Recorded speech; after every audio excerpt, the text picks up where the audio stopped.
Riyadh, Saudi Arabia, where 16 of the world's best Mobile Legends Bang teams gather to see the world. Lafel here, join with me. It's gonna be Mirko as well as Wolf as the analyst. I think I gotta tape this up because it keeps falling down. But either ways, this is gonna be the opening of the first group stage of the Mid-Season Cup 2024. How are you guys doing? Pretty shit. All right, that's it. That's all I got. They're there, but either way, prior to the stage, 8 teams have already gone through the ring where they were playing in the wildcards.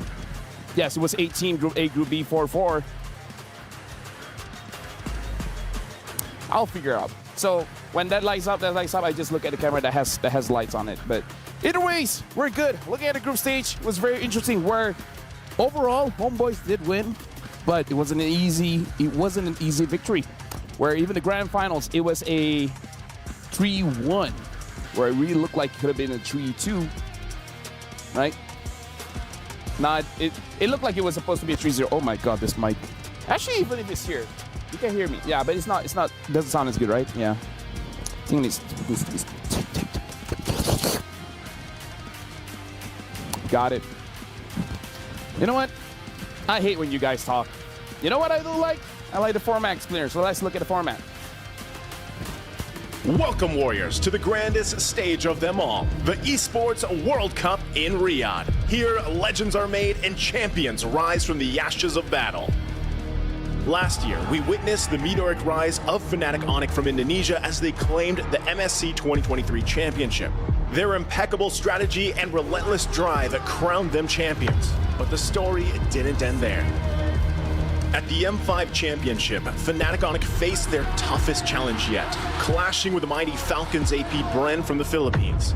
In an epic showdown, Falcons AP.Bren emerged victorious with a nail-biting 4-3 victory, etching their name in history once again. Now, the question on everyone's mind, can Fnatic ONIC defend their MSC champion title? Or will the M5 champions, Falcons AP.Bren, continue their reign of dominance? This year, the stakes are higher than ever as teams from around the world converge in Riyadh for a chance at glory. 3 weeks, 3 stages, 1 ultimate champion. Let's dive into the battlegrounds. First stage, the wildcard stage. 8 teams, 2 groups, 1 shot at glory. In this high-stakes round robin, every match is a best of 1, where victory and defeat hang by a thread. The top team from each group will face off in an epic best-of-5 decider match. The winner moves on, the loser goes home. Simple, brutal, legendary. Stage 2, the group stage. 16 teams, 4 groups, battle-hardened and ready for war. This is where champions are forged. Each team faces off in a series of 2 matches. It's a marathon, not a sprint, where every point counts. If a tie breaks out, a sudden death best of 1 will decide their fate. The top 2 teams of each group advance to the playoffs. Lastly, the knockout stage. 8 teams, single elimination, no second chances. The quarterfinals and semifinals are grueling best-of-5 matches, testing every ounce of skill and strategy. And the grand finale, a legendary best-of-7 showdown where only the strongest will claim the crown. As the dust settles and the final moments draw near, the stakes have never been higher. Teams from every corner of the globe will battle fiercely in Riyadh, each one driven by the dream of glory. Southeast Asia's dominance is challenged as teams from other regions rise, ready to upset the balance and seize glory for themselves. The stage is set. The Warriors are ready. Who will emerge victorious? Welcome to the Mid-Season Cup 2024 of Esports World Cup in Riyadh, where legends are born and history is made.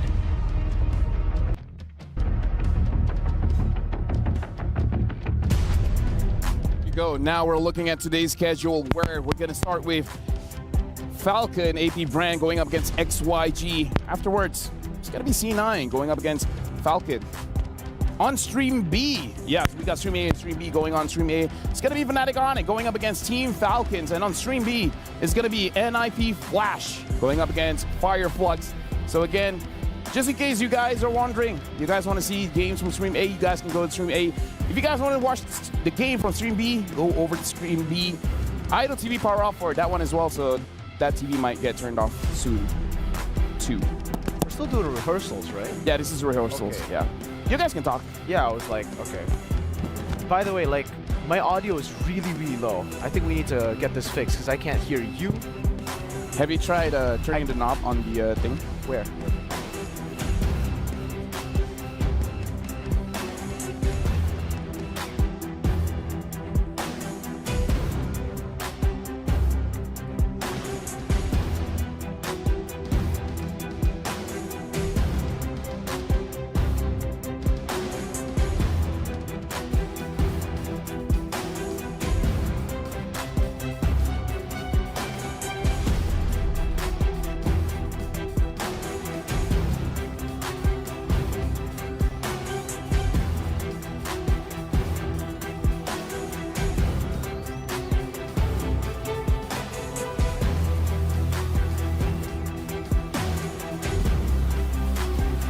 Looking at Stream A, the teams look amazing.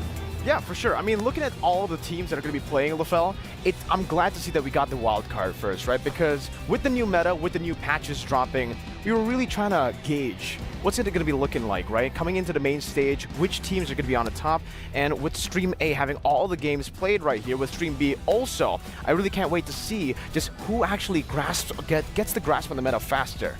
And here's the thing, if you guys are watching here in Stream A, we will be updating on you guys as well, where when Stream B happens, the score 1-0, 2-0, 1-1, we'll let you guys know. So as long as you guys are watching Stream A, you guys will get all the information here live. Now we got to talk about the ALG match of the day as well, where this is the match that you guys have to look out for, because again, we got a lot of games for today. Being able to see the match of the day, that's going to be intense. For sure. I mean, just looking at a lot of these teams, I'm really wondering which is going to be the match of the day. Me personally, I think out of all the schedules, man, out of all the matches, I got to be choosing Fnatic ONIC versus Falcons. You know, that's definitely my personal bias match of the day. You probably know why. Yeah, I definitely know why. And again, the LJ match of the day you guys will be witnessing here soon, where honestly, all of these matches are absolutely amazing. Because again, this is the first day where it's going to be the one setting the bar to see what teams are really prioritizing, especially when it comes to the picks, the pick and bans, where, personally for me, I feel like Roger is definitely one of the heroes to watch. That's the thing. We expected Roger to be super prio in the start of the wild card, and that was what we were seeing. But then towards the end of the wild card, we started seeing teams adapt to counter the Roger instead of picking it up as a prio, not banning it, not picking it, and actually forcing the enemy team to pick it. We saw Homeboys try to counter it with the Minsathar. We saw a lot of other teams as well go for some crazy picks too to really just stop the Roger. I think it was the Odette as well. You remember that? Yeah, definitely. And now let's look at ALG match of the day, where it is going to be Falcons AP.Bren going up against Team Falcons. And again, looking at the match of the day here, it's going to be the second match, but the first match definitely is going to set the tempo. I think looking at the match of the day here, I mean, Falcons AP.Bren have been such an amazing team. We know, again, back-to-back tournament victories and world championships as well. They're technically on their own golden road here, LaFell, but unfortunately, Liquid Echo kind of beat them. But for Fnatic ONIC, you know, 4-peat. LaFell, they've been able to dominate the MPLID scene for such a long time, from Season 10, with Kyrie's entrance in MPL Indonesia, with him being the first Filipino import in MPL Indonesia. The team has really been able to find their momentum all the way in Season 11 as well, with the change of coaches, with Coach Yeb taking over the throne, I would say, of the head coach, taking the mantle away from Aldo, who moved, and with Adi backing him up. It just seems like this combo is a combo made in heaven. Yeah, now we're going to look at the groups here. We're going to look at Group A, B, C, as well as D. Where again, personally for me, of course, slight biasness. I'm going to be looking at Group B as well as Group C. Where I really wonder why. I mean, it could be because there's a Malaysian team, or because Group B is the group of death. But either ways, all the groups look absolutely amazing. But definitely Group B is the one that I'm personally looking at. Man, I mean, all the groups are certainly amazing. I feel like we got a great mix of groups here. Group B being the group of death, you know, the group of champions, depending on how you want to look at it. Group A as well. A very, very interesting group. But me personally, my favorite has got to be Group C. Here's the thing, now we got to look at the patch updates because we got to look at things that have changed. And so far, Sky Piercer, man, yay or nay? I would say it's still a yay. It's a massive yay, right? Because obviously, sure, 6% to 4%, that's quite a big nerf. Honestly, we've seen a lot of teams miscalculate with it, but 1,500 gold to get this item is still too ridiculous. It's so cheap for what it gives you. Now, we're talking about the Sky Piercer. Afterwards, we're going to see what happened during the wildcard. This is how the meta is shaping up, right? We got to look at these stats, the numbers. Looking at Valentina being one of the priority picks, having quite a lot of win rate as well. And again, being the skin, having the dark Nexus skin, it's definitely a buff. I think, you know, especially for the Valentina, the fact that you're so versatile, the fact that you can go for a lot of these skirmishes as well, you have so much more mobility, you also have CC built in your kit. It feels like Valentina is just a complete mage. You can really do anything on this pick, and that's why it's finding a lot of success here in the meta that actually favors a lot of the skirmishing and team fighting power. Yeah, right now you guys are about to see the players actually coming to the venue, coming inside the halls, but we got to talk about as well in terms of Wishing Lantern. I've seen Udil use it a lot. Yeah. Now it's going to be very interesting during the MSC group stage. How many players are actually going to be utilizing that item? I don't know, man. You know, the Wishing Lantern, I think when it was first announced, a lot of people were already talking about, you know, okay, Wishing Lantern on Novaria, it's going to be broken, busted, because of the range, plus that Wishing Lantern passive. And now, we're going over to stage.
Great day for esports and a beautiful day here in Riyadh, Saudi Arabia. Coming to you live from the grandest stage ever, the Amazon Arena. My name is Mara Akira. And my name is Dawood Sandstorm. And welcome to the Mobile Legends Bang Bang Mid-Season Cup.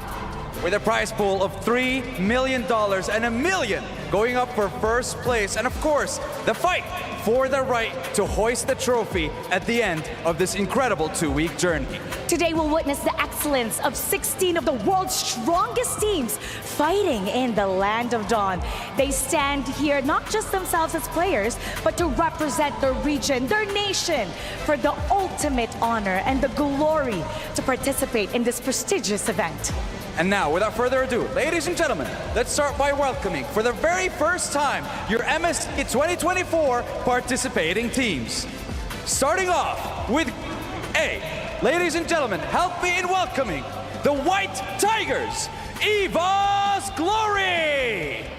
Followed by the Bastion of Turkey, Fireflux Esports, the Pride or NIP Flash, and the undisputed champion of the Latin American region, RRQ Akira.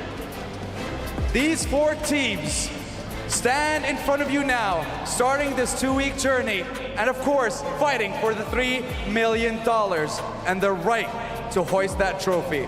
Boys, we wish you the best of luck, and we'll see what you can do. And you may now exit the stage.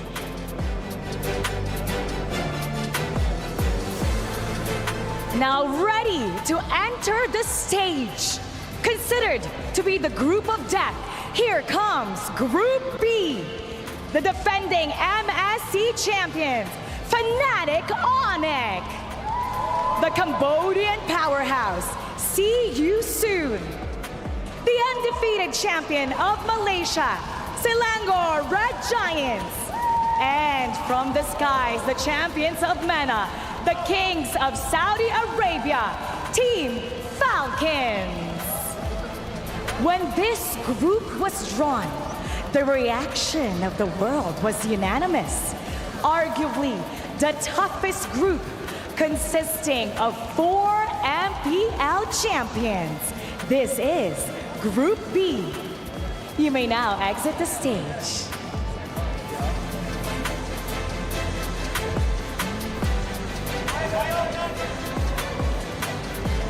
Now, we've seen 2 of these groups, and of course, we still have 8 more teams. We still have 2 more groups to present to you on this Amazon stage. And now, without further ado, ladies and gentlemen, please help me in welcoming Group C with the strongest region's champion. Welcome, Liquid Echo. The dark horse of the EECA region, Team Spirit, and set to twist the game in front of the home crowd, Twisted Minds. And followed by the wild card winner from Malaysia, none other than Homeboys. Every single one of these teams stand in front of you right now, starting this incredible journey. They know what the prize pool is. They see that trophy as they walk onto the stage. And only one team will have the right to call themselves champions and hoist that trophy. Boys, once again, we wish you the best of luck, and you may now exit the stage. Participate in this prestigious. And finally, let's welcome the final 4 teams. Group D, starting off with the reigning world champions, Falcons AP.Bren.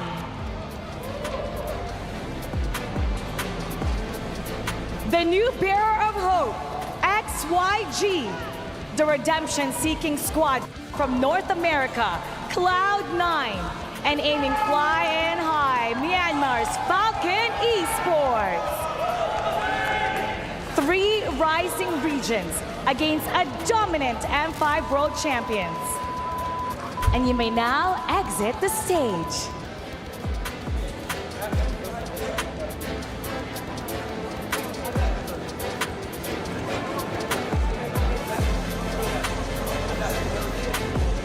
And that's it, Sandstorm.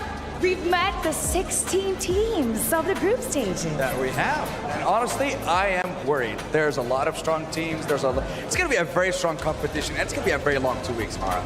Now, for the first match of our group stage, we're going to be seeing the world champion going up against a team that's looking to make a name for themselves in the world stages. That's right. We're talking about none other than Falcons AP.Bren taking on XYG. Talking about a world champion coming up against, I want to say, an underdog in this tournament. Now, what's interesting about Falcons AP.Bren is that they've done a world tour collecting trophies from different MLBB tournaments. And they're out to prove that they're still the best in the world. So let's take a look at this video for Falcons AP.Bren.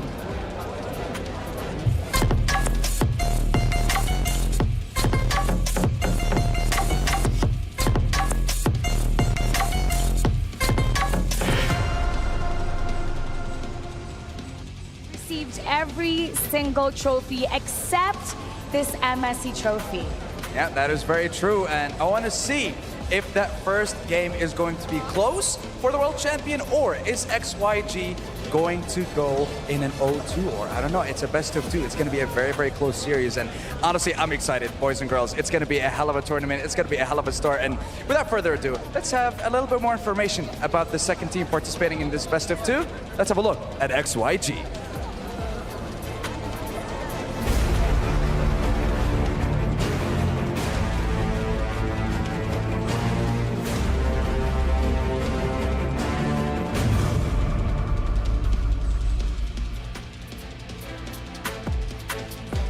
Well, after seeing that, I have high hopes for XYG coming into this game against Falcons AP.Bren. And you know, Sandstorm, we're doing something a little bit different here at the Esports World Cup. Now, each team will get a personalized key, and this symbolizes their right to participate in the Esports World Cup, a symbol of their success, but only one will get to keep theirs. That's right.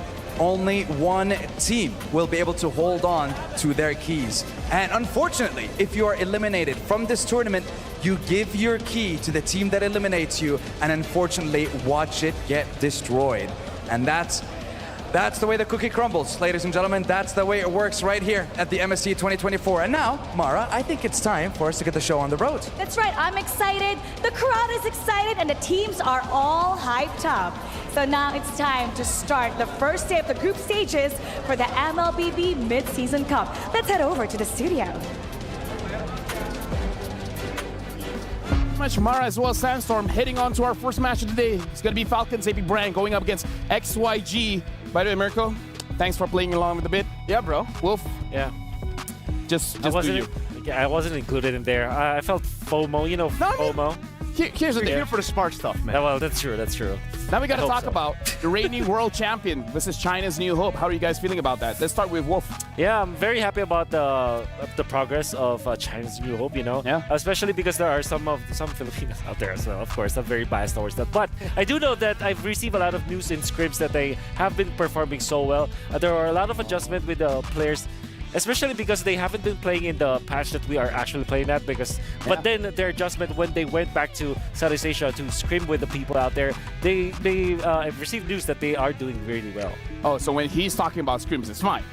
When we do it, When we do it, we got a problem. We got a problem. But either way, world champions should be looking good for this one, huh? yeah, I feel like for Falcons AP.Bren, you know, a lot of people are coming into MSC 2024 looking at Falcons AP.Bren still. Even though they didn't win, obviously in MPLPH up against Liquid Echo, they still look like, I don't know, there's an aura about them still. They're still probably one of the best teams, if not the best team in this tournament. Okay, so I hear about you guys. Now we got to talk to the casters.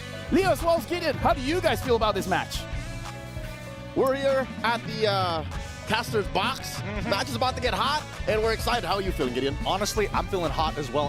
I can only get excited for the games that are going to be happening ahead of us. Hopefully, it's not going to be a slaughter here at the hot box. Oh, you know what, Mirko, you're hot. Hey, you're hot. No, they Okay, are. who's gonna compliment me? Come on. You know, the thing is, you compliment me, I compliment him, they compliment the casters. The casters didn't do, you know, Yeah.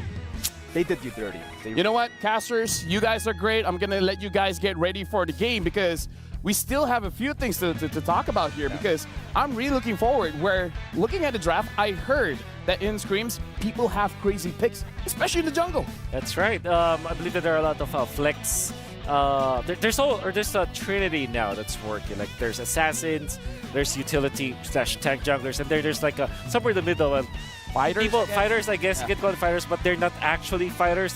They're like, I will call them sustained type of junglers. Losers, Yeah, probably. You know, alpha, duelists. Duelist. I mean, what do you think, Mirko? Like aside from the jungle, is there anything else that's interesting? Because we got to talk about XYG as well. Having Chama in the lineup, having Kill VJ in the lineup, dude, a lot can happen here. Yeah, for sure. I think for a lot of us, we were coming into MSC again, looking at the Chinese teams and thinking, all right, they're probably not going to do too well, right? Based on their previous performances in international tournaments. But then you take a look at KBG, how they were almost able to dominate this group. right. They were able to get such an amazing early game with such a short time at actually adapting to the current meta. So for XYG, they're the champions of the Chinese qualifiers for a reason. And I feel like with Kill VJ, with Chama, even though Chama isn't going to be playing, I'm guessing here, just like in the qualifiers, he'll be able to help the team a lot when it comes to the meta game. And that's very true with VJ as well. Just the presence of experienced champion in the team, MSC champion in that team, and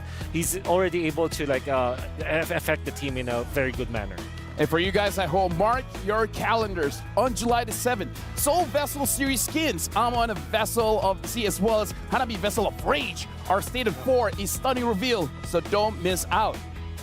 Mon. Sorry, dude. Mon. Dude, you know what? You're right. I'm sorry. I'm the host. I should have been better. Yeah, I will be better. you should be. I'll be better than great. Yeah. Oh, that was the That's the previous one. That's the previous one. But you guys were talking about XYG, which again I'm pretty hyped about. I want to see how they perform in this MSC. But again, Falcons, AP.Bren, this is legit, right? Because we're playing a best of 2. We're playing a best of 2.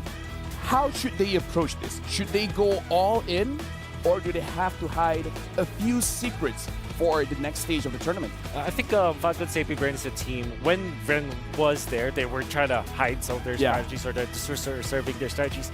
I think now that there's a different leadership and they know that they have to really just show their aura as a team, that they have to be the team that other teams have to fear. I think that they will go all out, even though it's just the group stages. Yeah, I've got to agree, you know, especially considering how simple, brutal, legendary the format is. It's very, very punishing. If you lose out on some of the early games, especially considering now it's a best of 2, LaFell, you said it, you draw some of the other games against the other teams, and you can actually not make it out of groups. That's a scary thought, and even Naisu talking to us saying like, yo, what if, right? This is just an if situation. He said like, what if? What if, bro? What if, bro? Listen, what if the Filipino teams don't get our groups? That'll be crazy, bro.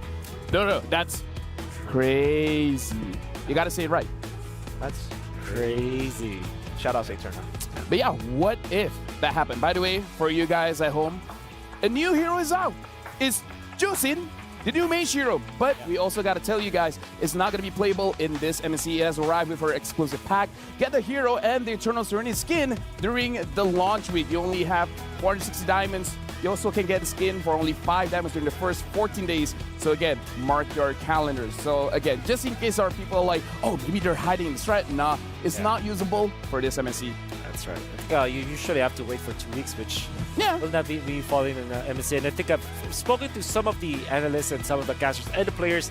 They feel like that hero is going to be great when it is available now. I gotta ask you, right? Because we gotta look at the EXP lane. FlapTZ going up against KLVJ. KLVJ used to be a jungler, but now he's transitioning into the EXP, which I've talked with some of the teams in their region. The EXP laners are really the carries for the team. Oh, yeah, I definitely agree with that, especially with the meta game that we have. There was a time where EXP laners were, you rely on them when it comes to setups, but now you're relying on them when it comes to damage and scaling.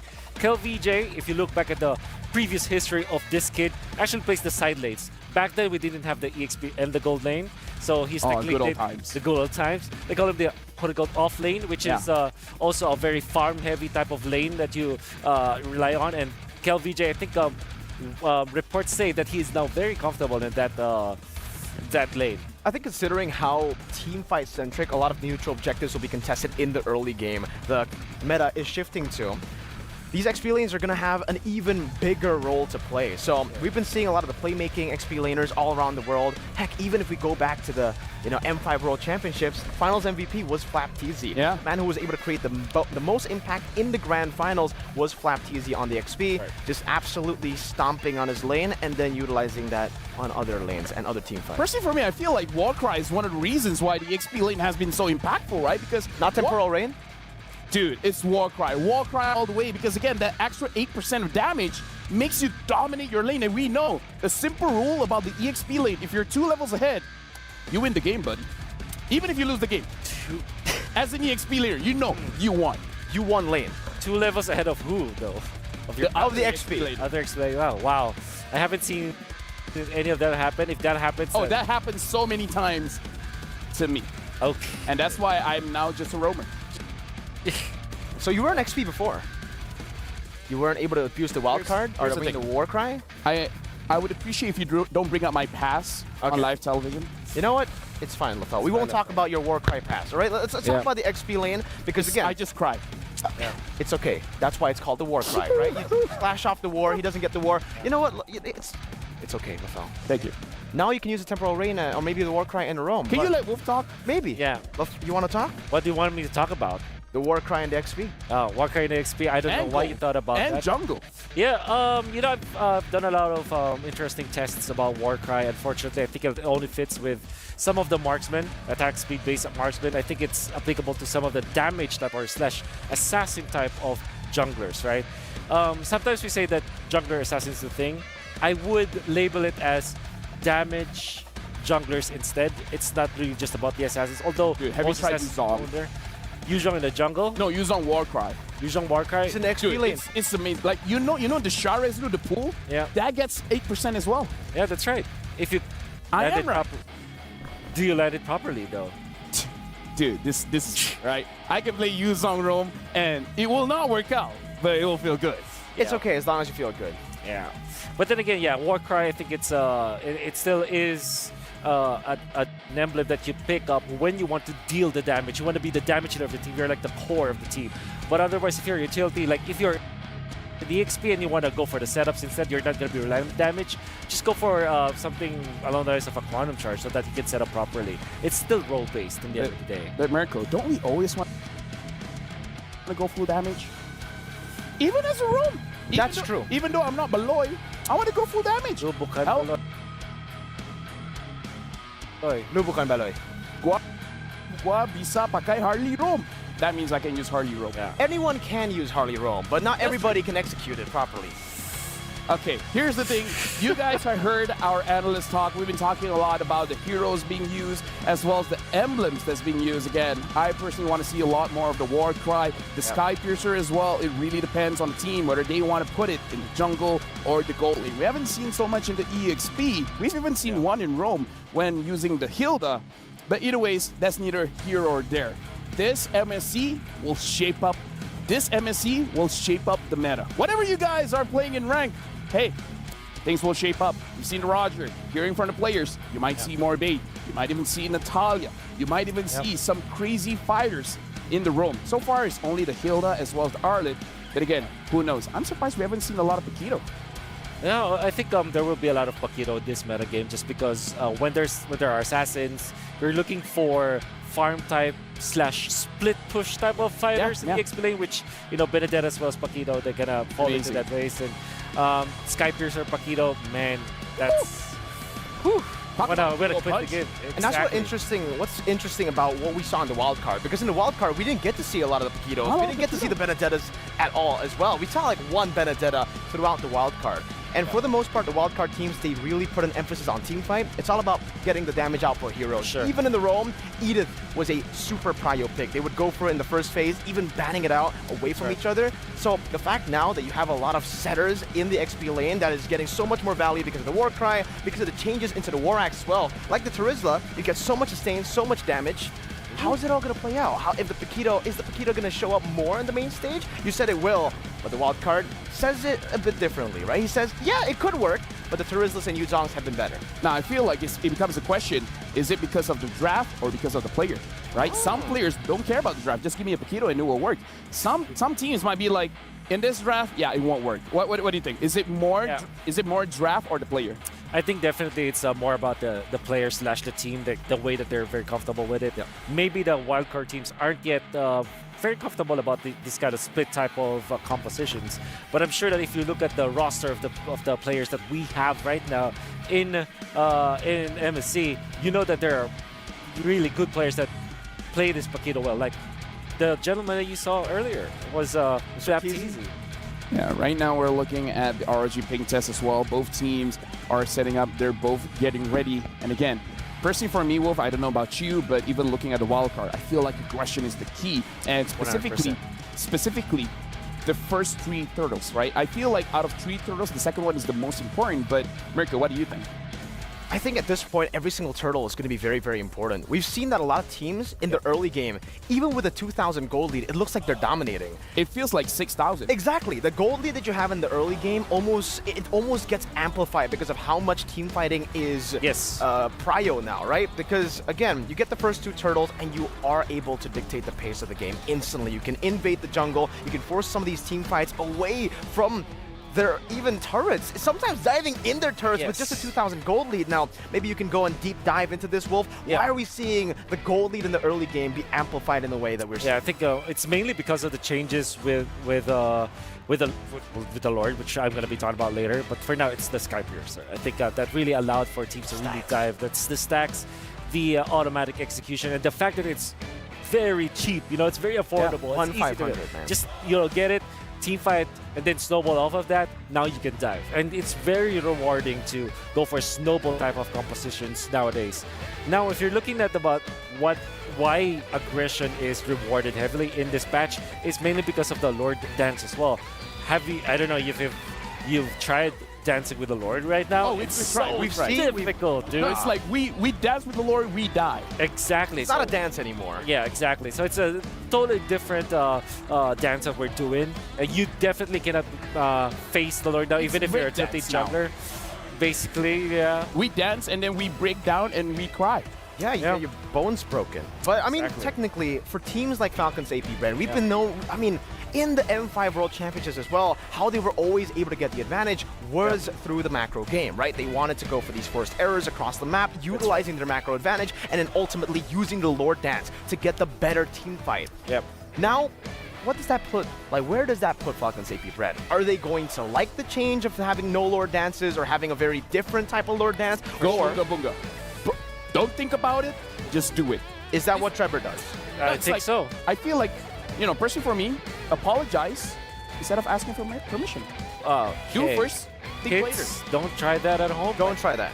But what I want Professionals to only. say is that if you look at M5 and MPL PH season 12, the trait that they were called AP.Bren back then, but the trait that Falcons AP.Bren had was they were very aggressive. They are so early game centric. Although they fail in the late game, they still are very successful in many games because they end the game fast. I think that will be rewarding right now, especially because they can flex their jungler and their mid laner. For example, let's talk about the Julian. And you're going to see the Julian get picked up a lot when there are Filipino teams, because we know that the Filipino junglers and the position for mages or mid laners can substitute between assassins. Like Julian, for example, can play it in the jungle, can play it in the mid lane. Yeah, so you can expect that even a Hellcurt in the mid lane is viable nowadays. So that will happen.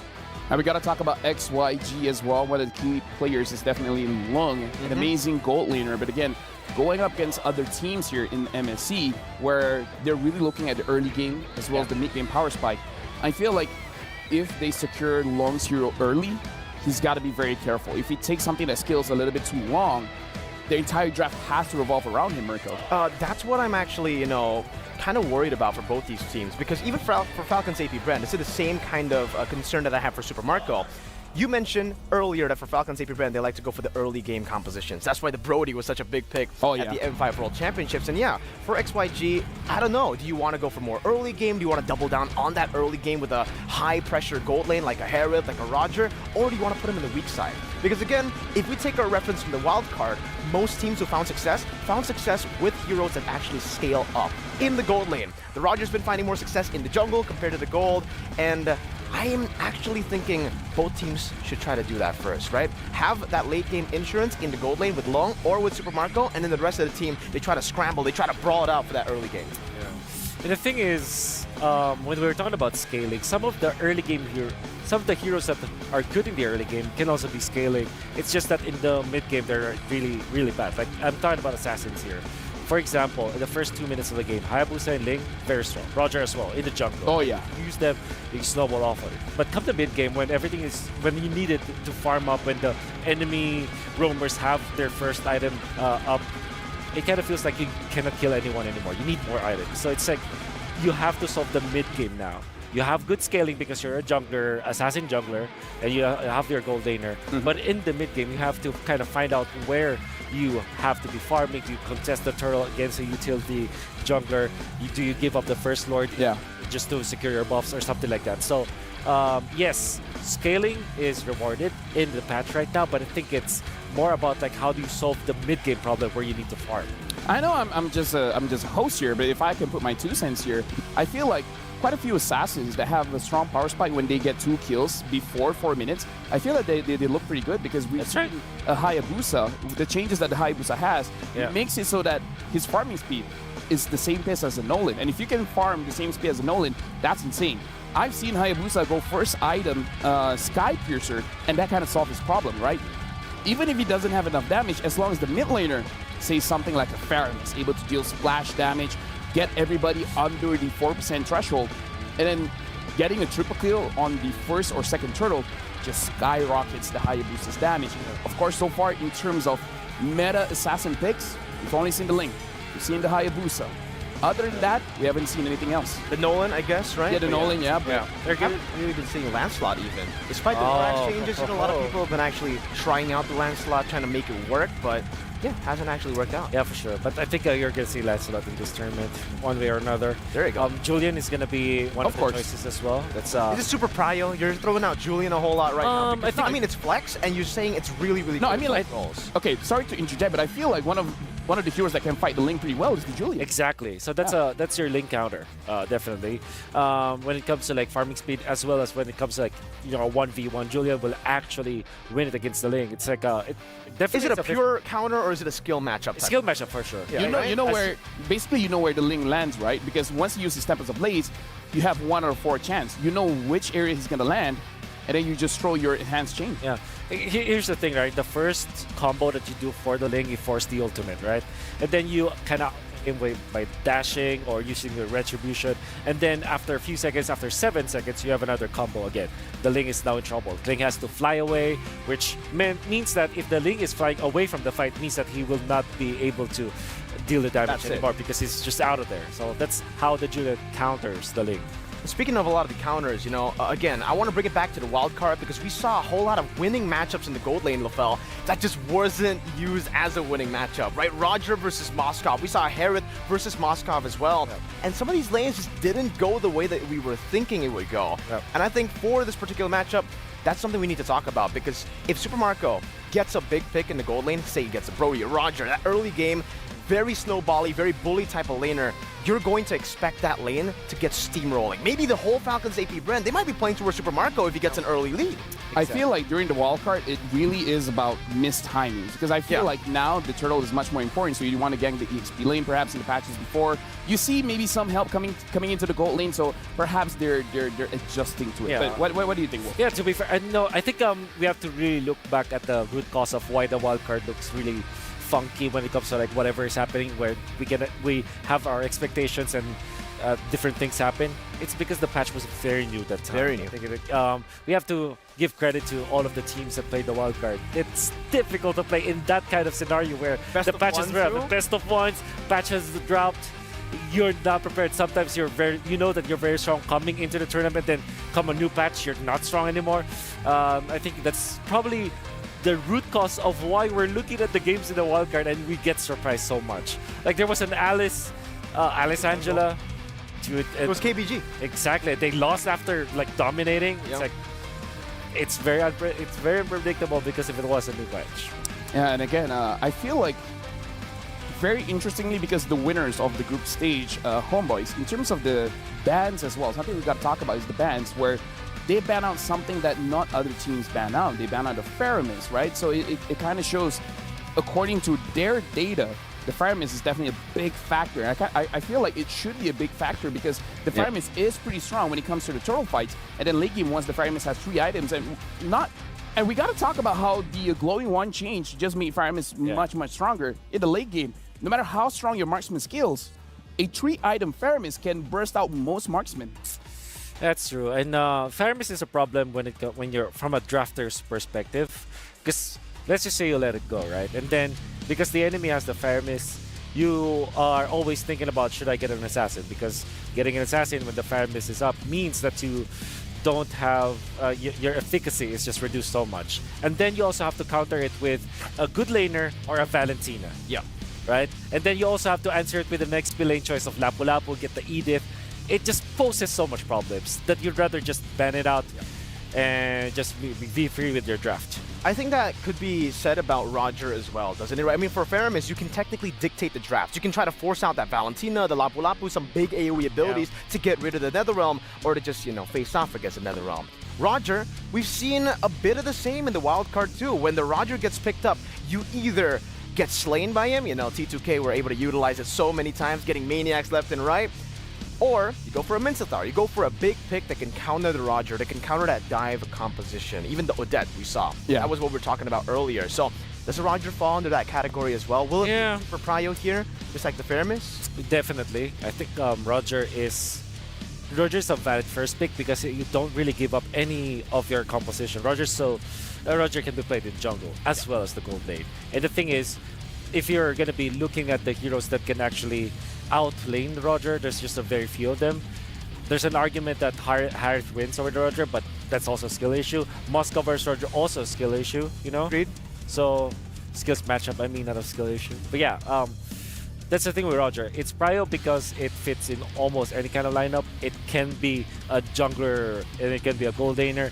And if you theoretically lose the matchup, you can just call your roamer and then everything's good afterwards. Yeah, besides that, I would say Roger has one of the cheaper build paths where I've seen multiple games where the Roger has 3 items. The opposing side only has 1. You know, I mean, sure, getting more kills make it so that you have more gold, but still, it's very insane when 3 items is equivalent to, say, a 2-item build on a different carry. But we got to talk about KillVJ as well. Despite being so new to the team, he has to learn some simple Chinese words, and we gotta understand that moving to a different team, understanding their cultures, it's a lot of things to catch up on, right? And I feel like it's not just him, but the entire team has to adjust to him as well. Yeah, some of these imports definitely make it look so easy. Oh, They just import, they just go to a different country, and it just feels like they are part of that country already. Yeah, definitely, man. We saw that from we saw that from Kyrie, and now we're seeing that from KillVJ. And like you said, the interesting thing about this team composition, the lineup, is the fact that the team also needs to try to communicate together with KillVJ. And it seems they've been able to do that very, very quick, all the way from the start of the Chinese qualifiers. They were just doing really, really good. They had the grasp on the meta. And like you said, I think KillVJ, he brings that presence. As a veteran, he understands how to play the game, but he's also able to teach the other players how to actually control the game all the way from the start. Yeah, I think it's the language of the game, right? If you just show them how it's done and just point at things, you eventually, naturally teach all the players what the meta game is and what the meta game will be. And KillVJ, I think the way that he adjusted in this region is very commendable because we know for sure that I mean, the culture of the Philippines is totally different from the different culture. At least, you know, when the ONIC Exodus happened, when Yeb and Kyrie and Baloy went to Indonesia, at least there's a lot of like commonalities between the cultures. So it's easily understandable how they adapted so quickly. But KillVJ and the speed of his adaptability, so yeah, it's top notch. Speaking of adaptability, you got to talk about Godyang as well. He used to play gold, and now he's a roam, and he's happy with it because the coach is like, you know, as good as you are on the gold, but dude, roam is where it's at. You know what? I can actually kind of relate to this, right? Because I'm a gold laner, and I've actually been playing a whole lot of roam. And as a gold laner, you kind of have that understanding of what the gold laner needs. You kind of peel for him in the team fights as well. Sometimes people who actually go and transition from other roles, they're like, yeah, I just want to go in, right? An XP lane to a roam, he's like, I want to go in, just like LaFell right here. That's what he does. He leaves me in the lane alone. I die a couple of times. You could say skill issue, Wolf, but you know, I would just say team issue. I know, roamer diff. But no, I'm not talking to you. I'm talking about you. Anyways. When you go from a gold lane to the roamer, you're more of that, you know? You're cool. You understand what the gold lane needs. I mean, it really depends. What if the roamer really doesn't like the gold laner? Maybe that's part of the reason why he never ganks that lane. Is it because the gold laner never wants to speak to that roamer? It could be, even though they speak roughly the same language, but they're like, maybe because they speak the same language, they understand when they're talking behind their backs. Fun fact, Baloyski used to play a lot of marksman. Like, see? With the gold lane. Technically, it was the gold lane, but it wasn't called the gold lane before. But yeah, Baloyski was a Claude main before. Yeah, and now we're jumping straight to the draft where Falcon AP.Bren will be on the first pick. XYG will be the second pick. Now, this is going to be interesting, gentlemen. We got to see what are the prio bands here coming up where, again, first pick, Falcon AP.Bren. We've seen a lot of Louis picks. Rogers even. Rogers, Chip. Angelas, Chip. We got to see what they decide to do. Ooh, look at this, by the way. Amazing stage. But, Wolf, I definitely got to be asking you right now. First pick and second pick. We've been seeing a whole lot of difference from our MPL ID leagues as well. In the regular season, Blue Side has been finding so much more success. But then in the playoffs, it starts off as Blue Side centric, but then it ends up being a red side dominance. Yeah, I would say that it's with the heroes that we have right now, especially with, you know, the rise of Ling and whatnot, maybe teams will prioritize the blue side. You can really swing everything come the last 2 picks. For example, you go for flex picks and then finalize your draft in the last 2 picks. it's easier to kind of control the draft from that standpoint. However, there are so many teams in MSC that actually favor the red side. For example, Fnatic ONIC, we know that Coach is there. Coach loves the red side pick because of the second pick. So, yep. That's actually a fun fact because, you know, they love the red side so much that even their opponents always take red side away from them, even though blue side has been finding way more success. Yeah, exactly. I feel like it is one of those things where people, I actually do agree. I feel like first pick is overall better where you can dictate the draft, but some teams just want to get a combo piece where I feel like it really is about testing each other. For example, if you know the opposing side can use the Ling Angela combo well, you may first pick the Angela just to break that combo. Exactly. So that makes the blue side or the first pick much stronger, but also makes the second pick or the red side very compelling. It's like we can get our combo piece immediately. It's chess. It's basically a chess game, right? When we get into the drafts right now, especially considering now that we do get to see some of the bans already. Oh, is that a first pick or is that a ban, right? That's my question. Does feel like it's a pick right now. It has been shown. We also have Loi. 2 picks. Okay. XYG. So first pick Loi. Moskov and Edith. Yep. Really like the combo picks. However, this is still Loi, a very strong pick. And what you combo up with the Moskov and the Edith is that you also flex this Edith. Now the order is going to come up. Probably a utility, another XP laner at this point. Teresa is open, usually comboed up with this kind of composition, as well as Arlott. However, we don't know the ban, so we can only guess here. I think if Arlott and/or Teresa is available, gonna be picked up in the third slot here from Bren. Very interesting that Roger was picked up, but picked up after the third pick here.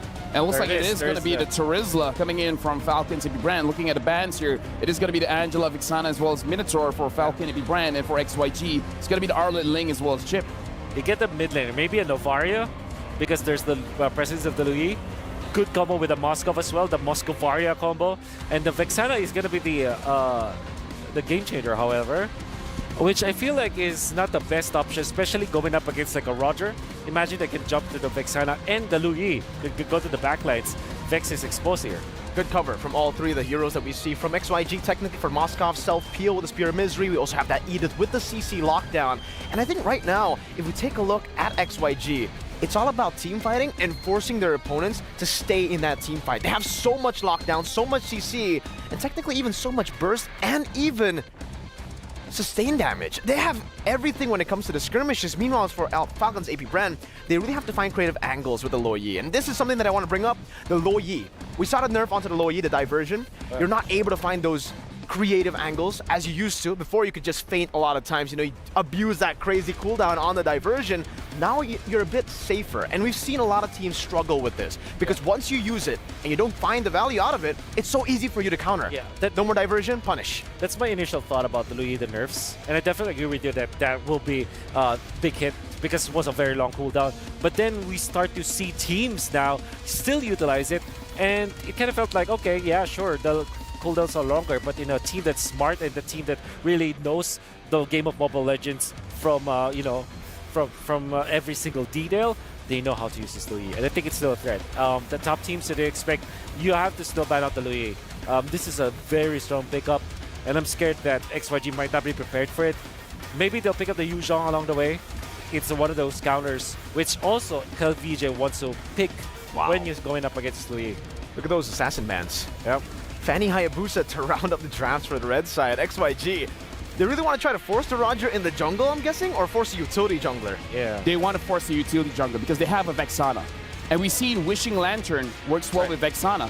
Having Vexana, Wishing Lantern, Glowing Wand, it kind of kills the tank jungler. So I feel like they're trying to force it out.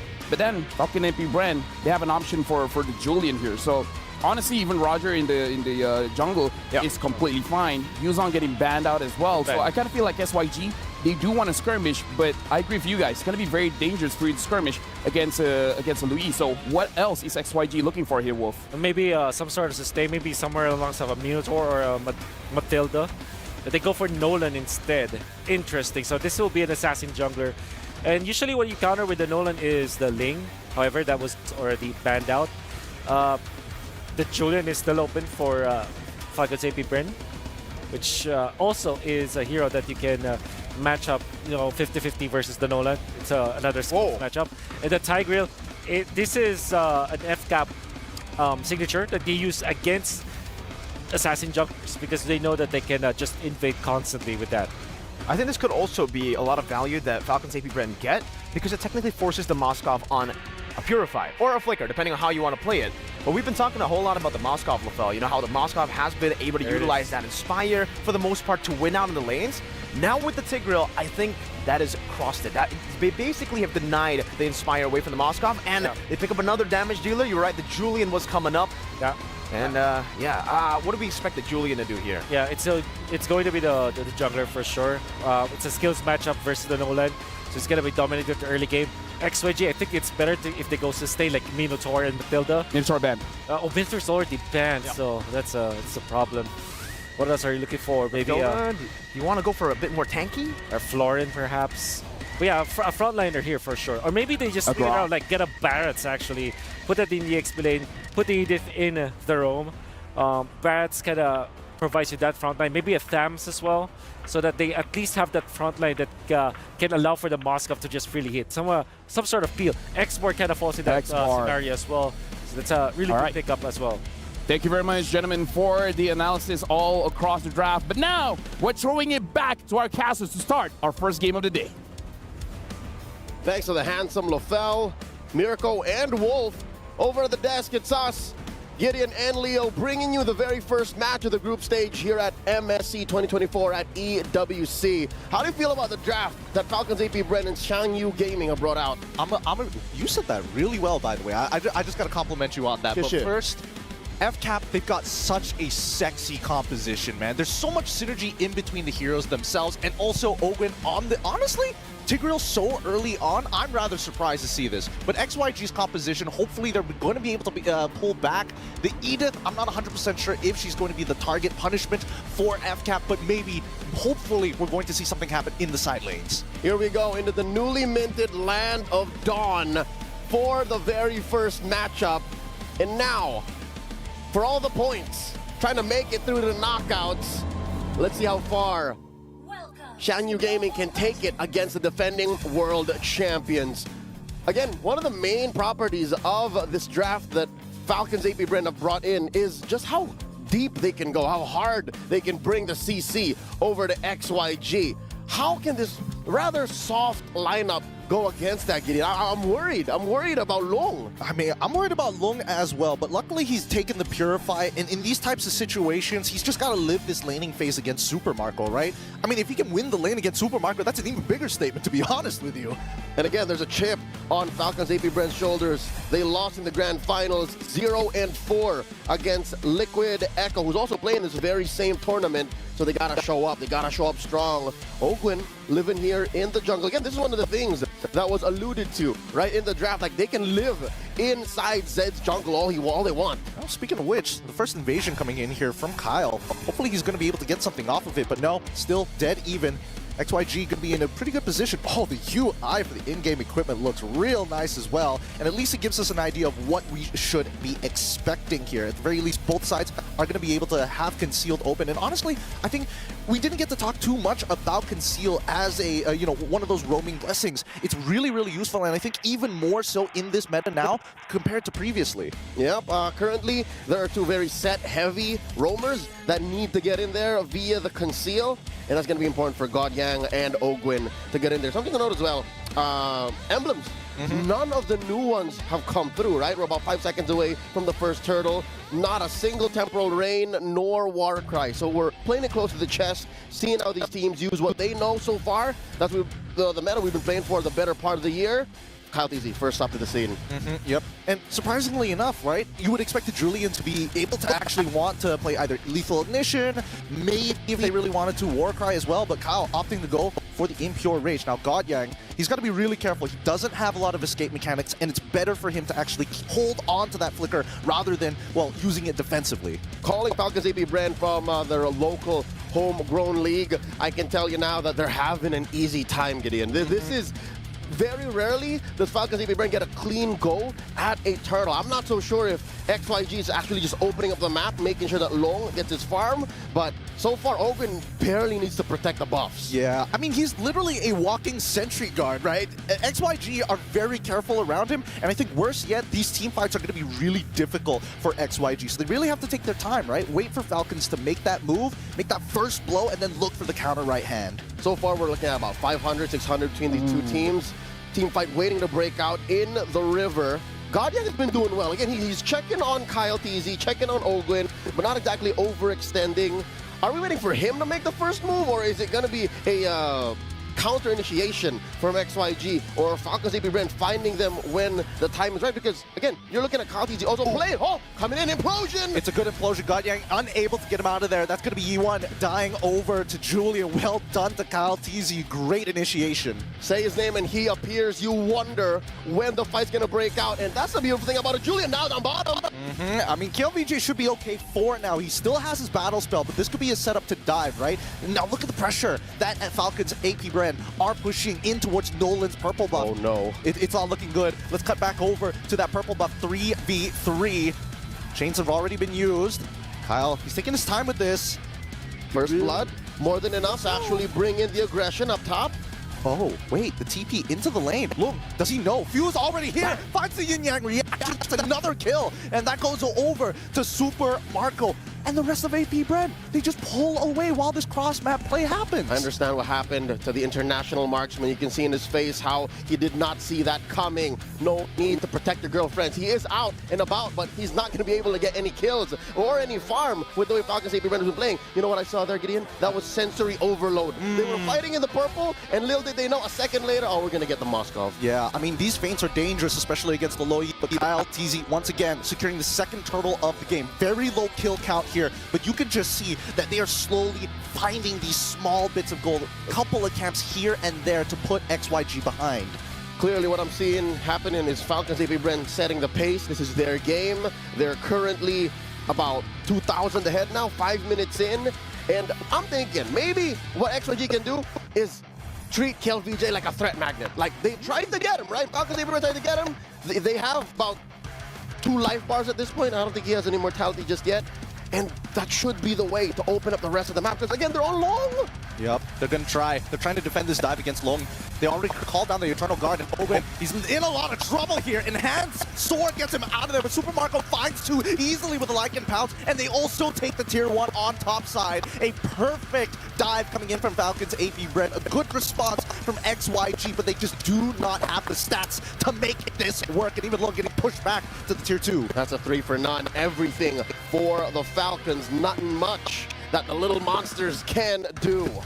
I mean, Kyle, he's really feeling himself here. He's looking to get an early Holy Crystal. Oh, once again, when the wave crashes, a kill ensues. Long dies over to the Yin-Yang reaction, and purple buff still secure by Zed. But at this point of time, ChezyGaming, they are slowing down. Falcons AP.Bren, they're picking up the pace. And now, again, the aforementioned solution for KLVJ to just hunker down. He's doing that and more. He's also clearing waves in mid, because again, it's hard for Yone to even try and hold it down, because again, the dive comp that Falcons AP.Bren have drafted here, it's just too much. Now look, Ogun's gonna try to push Kill in. Yep, KLVJ, he's got to give this up, right? There's no point trying to build up that heat on 3 different people and a 4th coming in for the interception. It's better to just give it up for now. This mid game's going well, but here comes the diversion into the mid lane. Just wow, the tempo. I think that's what Falcons AP.Bren are trying to do. Zed gets pushed out, not getting anywhere close to this next 3rd turtle of the game. So, buffs, forget about it. Turtles, forget about it. ChezyGaming, now 7 minutes down the wire, looking at the 3rd turtle taken away, has to live in the late game. Like, that's the only option left. Yeah, I mean, it's going to be rough, and I think the Dementia is going to start kicking in really early on. Look at Super Marco, currently 4-0. There's a reason why they call it Bulletproof mid. All right, once again. Oh, penalty zone on to 3 into the backline. Instantaneously flapped easy. Sets it up for Super Marco once again. Who else? Can they hit another enhanced chain? Maybe into another penalty zone. Everybody gets set up for their boy Super Marco. The Filipino cannon is blowing up right now. 001 does not tell the whole story. He had to push KLVJ out of that lane down bottom and tell Xianyou Gaming it's not free. You try to split the map up, it's not going to be for free. And now Xianyou's trapped in their own side of the... I don't even call it their own side of the map. I think they're renting from Falcons AP.Bren at this point. They really are, and I think that at this point, XYG, they need to start counting their odds. They got to roll the dice a little bit against Falcons AP.Bren, because if this keeps on going, that's going to be a 10K gold lead sooner rather than later.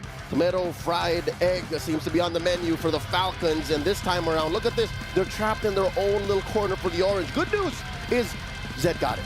Bad news is it looks like Falcons is setting up for another big 2 for none, 3 for none, and then set up for the 30 seconds. Oh, here comes the implosion! Great implosion. Oh, straight away they peel him off and they find Ogwin. But now, at least with the peel, all with the help of KLVJ, they're able to get back on out of there. And this is what we were looking for from XYG, the counter right hand against Falcons AP.Bren with big ultimates. The first costly trade for Falcons now. Zed going hunting. Yeah, he finds it, but can he finish that kill? Supermarket manages to get out Zed. He didn't want to commit 100%. All right, close call. But again, XYG is not in any shape or form to try and overextend. A win is a win, but you got to check yourself before you wreck yourself. Lord has spawned now in the upper quarter of the map. Bottom side, still relatively clean. Equilibrium, again, that's the best that XYG can ask for right now. Marco on top of the kill charts, and now we might start what they would call a dance here, but I don't know, the metagame has changed enough that nobody can dance anymore. And honestly, I think they don't exactly have the most amount of sustainability. Even like for Flapteasy, despite already completing that War Axe, probably can't hold on to this Lord for very long. Yeah. You can see Kyle, he's getting chunked out. Yeah, BOS can't help you time travel, man. This ain't 2021, folks. The dance ain't here. Here comes the conceal. KLVJ first up. Ogwin looking for one. Kyle TC secures the Restream. They'll take anything at this point. They got the Faraga armor, which is pretty good, but I think Falcons AP.Bren, they're fishing right now. They're fishing for XYG, looking for any sort of advantage, but on the opposite side of the map, we are seeing that Lung will be able to crash down onto a tier 1. He's working. Again, he has a dream. Let's get out of the 10-minute mark and see where we end up from there. Lord marching up top, enhanced wave in tow. Oh, that's Zed caught out in the middle. He's got to go home, got to recall, and now the defense. Oh, look at this. I think all waves are going to crash in at the same time. Yep, they've synced it up really well. Just get rid of the mid 1 first, right? Get rid of that tier 2, and then we start focusing on everything else. Tier 2s are all going to start crashing down. I feel like Falcon and AP.Bren, they might be able to try and contest for one of these inhibitors, but as we saw previously, those ults, they're dangerous. Here we go. The in-game reaction onto Long, he's already chunked out. Firaga armor also gone as well, but with the Eternal Guard, they buy enough space to crack this open. Inhibitor, 50% HP, still alive. Next is the mid wave. Finally, they have to do the sync with top and bottom. Holy Shields already taken down. Top and mid, bottom left for Zed to go in. No, penalty zone. He finds 2. Long is trying to peel them away, knocks them back, and Godyang takes the damage. He doesn't mind. He has the Radiant armor, but Falcons AP.Bren smile as they walk away. A missing inhibitor on first Lord. You couldn't ask for more. Flapteasy is looks maxing. He mewed right into 3. Catches 2 with a DPZ, and I'm talking about that deadly penalty zone.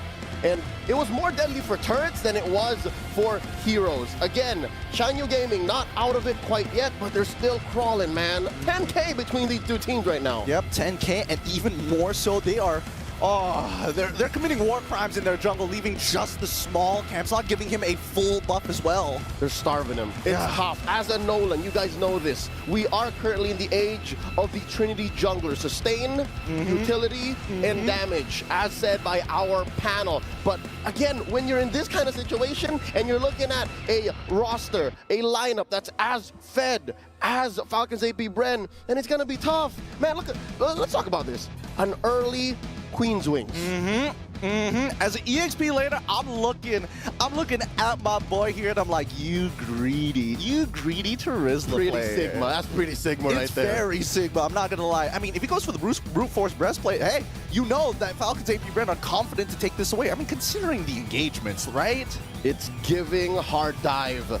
And now we're looking for another diversion. It's been quite a while. I'd say 5 or 6 minutes since we last saw a huge rotation that led to a big take for Falcons AP.Bren, but this does mean XYG gets a little bit of time to breathe, but I don't know if that's enough time. No. I'd say they maybe need 5 minutes, min. I think so. Well, even with the 5 minutes, I don't think they'll be able to catch up unless they get like a full team wipe against Falcons AP.Bren. And I think that's the scariest part for XYG, right? A single bad fight for them, that's game over. And here's what's difficult. Having seen, oh, here we go, throwing out the SOD, going home, right? not going to force it. All right. Watching XYG's qualifiers, watching, oh, here we go! What a diversion! They didn't even see it coming! It's too late! The Eternal Guard comes down, but nothing to guard! Their marksman is already down. GodGaming is forced to flicker away. Uh-oh. And Super Marco, come on, man. Know your limits. Stay back. Keep him on the leash. Few, let me finish my sentence. But yes, great take by Falcons AP.Bren, shocking even us in the studio. XYG's minimum or average game time is 15 minutes. How do you even expect to go longer? Yep, and that's going to be KLVJ losing all the penalties on a follow-it up. They don't want them to go back into the fountain. They're going to start farming them under it as they close out this game. GG, well played. That's 1 point for Falcons AP.Bren. They draw first blood in this 2-week-long competition in a best-of-2 against XYG. What an amazing showing by our defending world champions.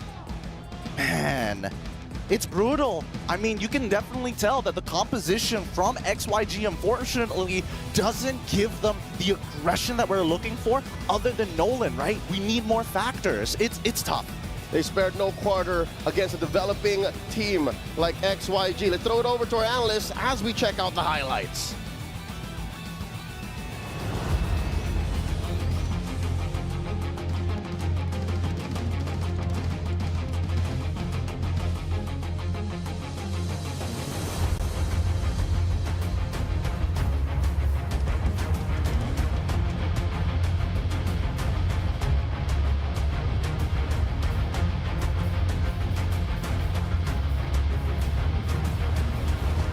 But at least you want to go for the fights. Now, when the game started, I was actually surprised that Ogwin was already level 4, so he probably might have stolen some of the buffs. Was able to catch a first minute.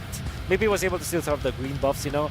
But then, there are so many problems with the Lui that this presented to XYG. That's why I feel like even when the Lui was nerfed against a top-tier team like Falcons AP.Bren that know exactly how MLBB operates, it's very difficult. Like, they even attempted for the play, the cross, like, it's not even a cross map, it's outside of the map play where you teleport in with the implosion already so that you'll be able to just initiate so quickly. There was a TP play coming up from you where he was able to get into that bush up top.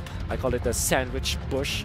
And they were able to eventually sandwich the Moskov into getting the kill in the early stages. So I think at this point in the metagame, let's not give the lead to a team like Red.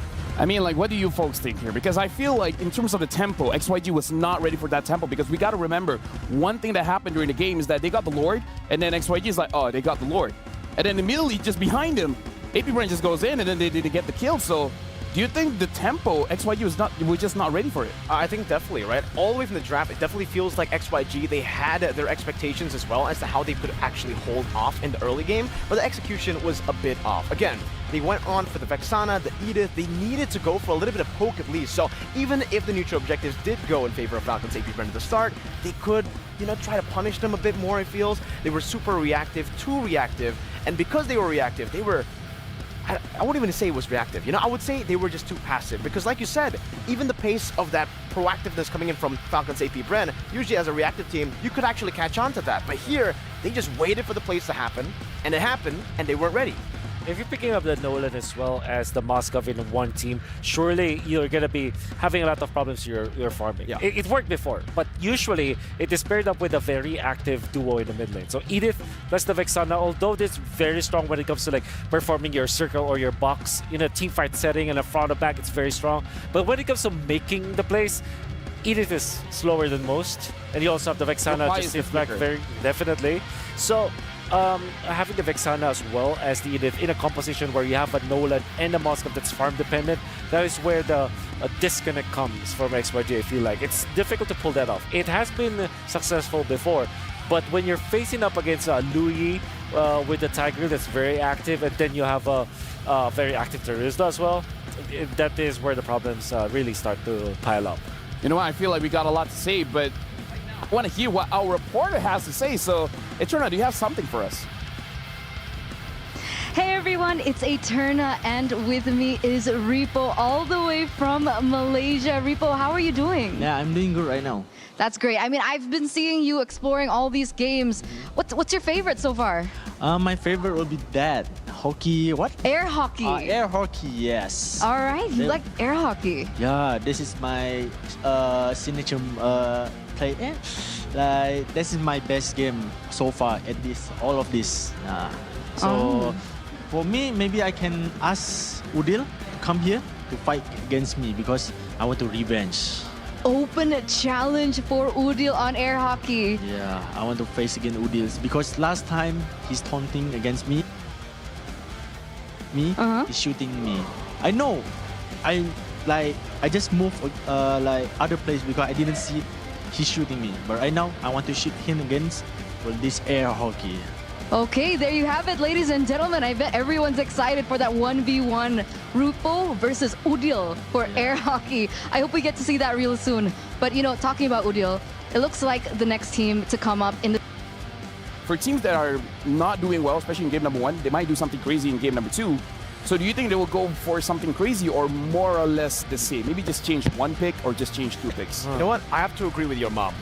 You gotta go full crazy on this one, right? It's already 1-0 down, and technically in game number 1, they were playing way too passive. So maybe try to change the pace a bit, maybe try to go even crazier with the drafts, maybe go for a full damage output draft, because just fly. Just fly. If flying was like, I mean, if flying was just a jump like you, then fly. There were the jump like you, then fly. There were the old days where KelVJ will actually play the export, but I don't want to see him in export because not because he plays badly with the export, but it seems like a hero that does not maximize the skill level of KelVJ. No, I feel like it doesn't work well with the tempo because that's also true. Right, the export wants a bit of time. He wants the War Axe, he wants the Immortality, he wants the Brute Force, and you know maybe it takes too much time. But we got to talk about the draft here. Minotaur banned out again, Wolf. Yep. They want to go for another jungler. So Roger might be the first pick, as well as the Luyi. It's still open. And this time, Arlott is also open. That's, oh my goodness. Okay, that's an instant Luyi. The XYG needs to steal the Arlott. Maybe get the, probably get the Edith as well. Edith Roger or Roger Arlott, I think, should be the answer here for XYG. Yeah, they want to just try to pick it up instantly here, the Arlott. I mean, there are a lot of big options to go for now, right? We did see the Edith. They prioritized the Moskov over the Roger in game number 1, so I'm just very curious as to why the Moskov is super prio. Because in that lane, again, it's a skill matchup like you said, Wolf, but it does favor the Roger a bit more. For sure. And in that game, we did see that, you know, Long had to go for the Warrior Boots very early on. They have to give over to Edith as well because they prioritized the Moskov and the Arlott. And this now even looks kind of scarier because that's a flex pick. The Edith can be flexed again. Roger too. Exactly. Oh, so much to think about for XYG. Quickly running through all of the picks here. That's going to be the Fredrin. Now, this almost tells me that FCAP wants the Roger to be in the jungle because they are preventing the utility jungler now for XYG. And like I said in the previous draft, if you want to pick up this Moskov, somebody has to sacrifice, so that may be a utility jungler. I think that XYG might go for a damage-dealing core from Mr. KelVJ, so that might be the last pick, perhaps a Yuzong, a Vendetta as well, and the Freya that they always use. You know? I mean, honestly, like going up against Luyi, shouldn't Vendetta be doing quite well because you're gonna avoid the yin-yang reaction. That depends on your reaction time, I feel. Yeah, I get it. But I mean, it's KelVJ we're talking about, right? If anyone could do it, he could do it. That's right. And this is Arlott. I think it is much more usable against the against this Luyi. And as expected, XYG will be looking out to ban on the Nolan. I think the Roger might be the choice here for the jungler of Falcons AP.Bren. Maybe just look into picking up something like something along the lines of a Beatrix or a Ruby in the Golden if that happens. However, we know still that Hayabusa is still up. I think Vexana, Arlott, and Moskov are heroes that does not stop the Hayabusa. But because of the presence of this Akai, this will be different. So I think Roger in the... This is my guess. For FCAP, they might go for Beatrix and perhaps a Cho, maybe, for Ogun. Okay, the Cho could come up. Again, the Edith is still flex, right? So or Grok, creates so many more questions for XYG to answer. But the fact that they picked up the Akai, this Sakai, is it going to be a roamer or a jungle, right? Definitely Because a jungler. the thing is, if it does go to the jungle, we know that right now, Oh, yeah. jungle clear is super, super important. So the fact that the Baksha, the Fredrin has been taken out, they picked up the Roger as well. Some of the assassins have been banned out by XYG. Akai's going to struggle in that jungle clear department, and it is going to be Roger in the jungle. They'll give over Super Marco that Grok and the Grok too. So it's going to be the Edith in the XP. Man, so much poke. They have a power of nature to play with. So much. Too much, actually, for XYG. Paquito, maybe? Akai's going to just struggle in terms of... I guess. But then there is a world where the Akai is actually the rope here for XYG. So if you're facing up against the Grok and the Claude, it's now difficult to go for an assassin juggler. So maybe you're forced to go for what? Maybe Alpha for XYG, but that's not going to be winning it. I think this might be just a Paquito last pick for XYG or a Benedetta. Jungle? No, Paquito EXP. So Arlet Roam. Arlet Roam, perhaps. Yeah, that's what I'm thinking about. But yeah, if not, then maybe a Hayabusa for XYG. Let's see. Oh, it's going to be Lolita pick. So it's going to be a Lolita. So this Arlet is going to the EXP. This Lolita is going to be interesting. Thank you very much, Wolf, as well as Mirko, for your service. Now we got to throw it over to the casters. Good luck for you guys. It's time for us to be of service as we go into game number 2 in this best of 2. Once again, between XYG and Falcons AP.Bren. Gideon, you got to consider the amount of regrouping power, the reset that XYG had to go through given that defeat in game 1. I'll be honest with you, the first half of the draft, I was thinking that XYG was going to replay their composition from game number 1 all over again, but with the minor changes, and honestly, I think our panelists nailed it on the head. Activate KLVJ, put him on something where he can really flex his mechanics, and that Arlet with the support system that he has, this could be very dangerous. Now it's a tough call. There has to be a give and a take, an oop to the alley, if you will. Because once KLVJ gets in there, vengeance, final slash, vengeance, then there's got to be follow-up. And where's it going to come from? Clearly, it's going to come from Long. He's the only one who can really do it.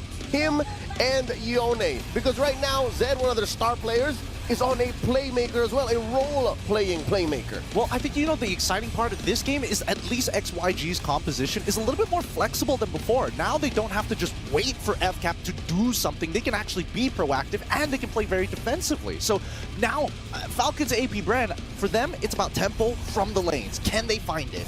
And now we're off to a great start. Again, very little in between these two teams in the first minute of the game. Few here about to get collapsed on.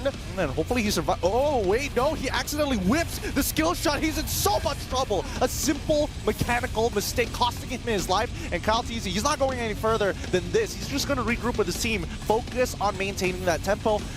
I'm sorry, Flap.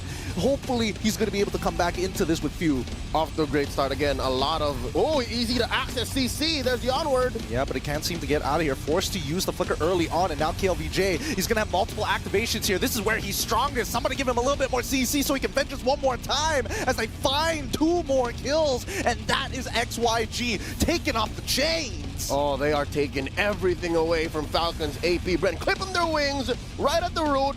Ogwin might have even caught some of it, if not for the ancient blessing, if not for the extra physical defense that you have as a Grok when you're standing up against the wall or a turret nub. Honestly, I'm gonna be real with you. I was surprised that XYG got so much off of that because they were the ones invading the jungle. The first 2 minutes, they're taking more damage, but it just goes to show that the synergy, and especially when you have Arlet, the more CC you have, the more vengeances you get.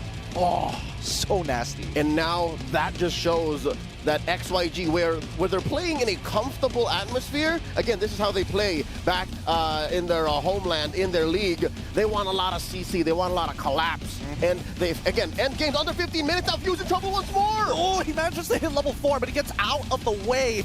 This time, he's not missing his skill shots, but man, you can just see, with that being said, XYG now open up the map so much more. Flap Easy, he's playing a dangerous game here, but it's totally fine. Hopefully they find a skill onto Owen, forcing him to flicker away. The anti-CC keeps him alive, doesn't put that demonic mark on him just yet. All right, still a tough situation. Falcons AP.Bren not out of the woods just yet. They are down about 1,000 gold, give or take, approaching, and this does not help. Zed stealing away these little camps. It's these games of inches that add up to a mile. And now looking at the XP, again, at least Kyle is getting his XP. This is, in some cases, what we call the anti-disaster protocol. Now he's in trouble. Okay, dodges the ult with the Lycan pounce. Really nicely done. Flapteasy still stuck in this lane, but unfortunately for him, it's not the best matchup in the world, especially when you're up against the Arlet. A lot of easy micro for him. Oh, I Earth Shatter, I hit Vengeance. Simple as that. XP going over to Kyle, but gold. That's where Zed has him outnumbered. Look at this. Currently 200 between the utility and the fighter/assassin type jungler. And again, this is where a lot of schools of thoughts come to converge and diverge. Because as a utility roamer, your items are just much cheaper. So this activates XYG just so much faster. Now look at this. They're approaching 1,500 and change ahead of Falcons AP.Bren. And now, they're going to play it. They're going to get a lot of gold. They're going to get so much gold for Long here, and even few coming a little late, all because, I missed one skill shot, I ended up dying, and now I'm late on the tempo. Falcons AP.Bren. It's going to be a bit of a struggle through this early to mid, and hopefully XYG are able to maintain this pace, because right now, Kalteezy, it's not like he's building like crazy fast items like Sky Piercer. He's going very traditional. He's taking his time. He's still playing the defense, despite having a good time, relatively good time in his side of the jungle against a team that's so aggressive like XYG right now. It's still not a good look. We got a turtle spawning in the upper quarter of the map. Look how deep Flap is. This is a good sign, I'd say, for Falcons AP.Bren on the lower half of the map down bottom, but look at the speed of the rotation. This is KLVJ. This is what we're talking about. Yeah, I mean, he evens out the lane, but KLVJ sacrifices an entire wave just to be here. One already taking a good amount of damage, but now GodYang holding up that shield. Oh, doesn't hit the final slash. Earth Shatter connects, but it really doesn't matter here. Walking up is already tough. Yang reactions are good. He's still thinking about it. It's going to be a 50-50 here. Here comes the heavy spin. They're going to go for it. It's KLVJ who finds that turtle. Eternal Guard going to stop FCAP from progressing forward unless Flapteasy, he finds one. Look, quickly purifies out of there, collides into two, and luckily that two included Super Marco. So now nobody's still down here. They're all so low, and Flapteasy finds one. Look, takes the next trade, and Kyle looking to finish as many people possible. It's a 3-for-1 trade unless they can get one back. Yewon is out of there. KLVJ playing it slow, but looking for anybody to quickly jump, and that's a wild shot for Oakland to say no more. I think the clutch moment for that long, drawn-out team fight was the DBD. Oh, no way. SOD on one. Come on. Is he brave? All right, long behave. Woo. All right, check it out. It started with the turtle fight and the collapse. GodYang goes. This is way past the point wherein Super Marco pulled the trigger on the defensive Blazing Duet. And then from there, it was all few. It was all Ogwin, it was all Kyle, and then they're able to get a little bit of that green, reposition themselves, regroup, and then collapse on whoever was left. Amazing work by Falcons AP.Bren, but they're, again, still down, 500 gold, heavy spin on a few. He can't get out of this at all. The Eternal Guard as well, can't really peel too much, and now he is gone. Double Oracles being purchased by the tanks from the side of XYG. He got that OO. He's got that OO, baby. They're going to be crashing open that mid lane as quickly as possible, but Ogwin and Flapteasy are going to try. Oh, wait, the Wild Charge Flicker just to slow them down, but they don't have the damage. They're willing to sacrifice their lives for this as Kyle is able to get a little bit of space. Oh, do it, Long. Come on, he's brave, right? No, they take the tier 1. He's disciplined. Not gonna force it again. You're looking at Flapteasy, you're looking at an Edith, whose kit is made up of 2 ult level CCs that he can pull at any time. I think Long is just respecting that amount of counter engage from Falcons AP.Bren. That will definitely help them keep their gold lead. Now about 2,000 gold. We're at the final turtle of game 1. This is interesting. I think FCAP's going to trade. I think they're going to let this happen because of what Super Marco's doing down bottom. Yeah, they don't mind. They're trying to slow this down as much as... Oh, a good final slash. Here comes the Eternal Guard in combination. Numenon Blast is going to connect on nobody, but that tells Falcons AP.Bren, take our bot tier 1. This neutral is ours. Wait.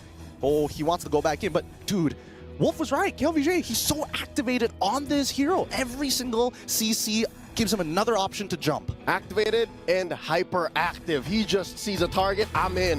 He sees 2 or 3 final slash. give it to daddy. And now they take that last turtle of the game. And SOD, they're gonna pull the trigger on Ogwin. Not gonna happen. They are gonna take this tier 2 up top. Yep, at least the trades are looking relatively good, right? Because despite Xianyou Gaming being at 22,000 gold, Falcons AP.Bren at 20,000, so it's only a 2K gold differential overall.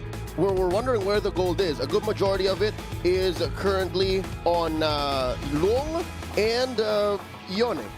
That's it. Well, a good chunk on KLBJ as well. But you're looking at 2 heroes in the XP. Oh, wait.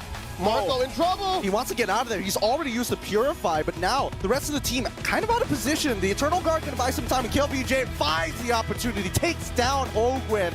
And XYG, they're doing a phenomenal job because the first couple of fights, they're like, oh man, we grouped up too close together. Now, he's just taking hits after hits after hits, and even Xianyou are trying to dodge him. Yep, they bring the fight to few, and that's why the diversion play from the Lu Yi isn't really happening. One of the main strengths of this super hot commodity in the current metagame is not getting activated. They're not letting it through. So now, on stage, you can see it now, live from Riyadh. The pressure on Falcons AP.Bren's shoulders. The last time they felt this was in the playoffs, in the grand finals of MPL Philippines Season 13, in the Hall of Champions. And now they're facing off against, I'd say, a foreign enemy. They haven't met up with KLBJ in years, a lot of these players, right? They haven't seen the king in a while. And now he's so good, he's so activated, 4-1-1. I mean, he's leaving his mark here for sure. It's like, you can't forget about me. You guys may be world champions, but I've been here longer than most of y'all. He's a one-time MSC champion about 3 years ago. So hopefully they're able to go even further, right? Because I think closing out this game is going to be XYG's biggest problem. Because, again, there's just so much peel for the side of Falcons AP.Bren, and if they get a little too low, you can see that Kyle, he's ready to go like and pounce into like and pounce into like and pounce. Talking about Kyle, again, I'm not so sure what that does for his ego, for his morale. Oh, wait! Super Marco's in trouble, Blazing Duet! Oh, no. Oh, wait. Do they know? Oh, here comes the diversion. It's a bait play? It's a conceal as well. They're all right on top of Lung. Numenal Blast needs to connect. It only finds one so far. Super Marco wants to get back into this, but Godyang is saying no more projectiles for you as the backline getting attacked as well. Flab, TZ's trying to survive in the Primal Wrap. ZZ finds Super Marco, and Xianyou does find Flab TZ. It's a 2-for-0 trade, a creative play, but they could not take Lung down. Target acquisition and economics is what Xianyou Gaming has above the defending world champions in this current game.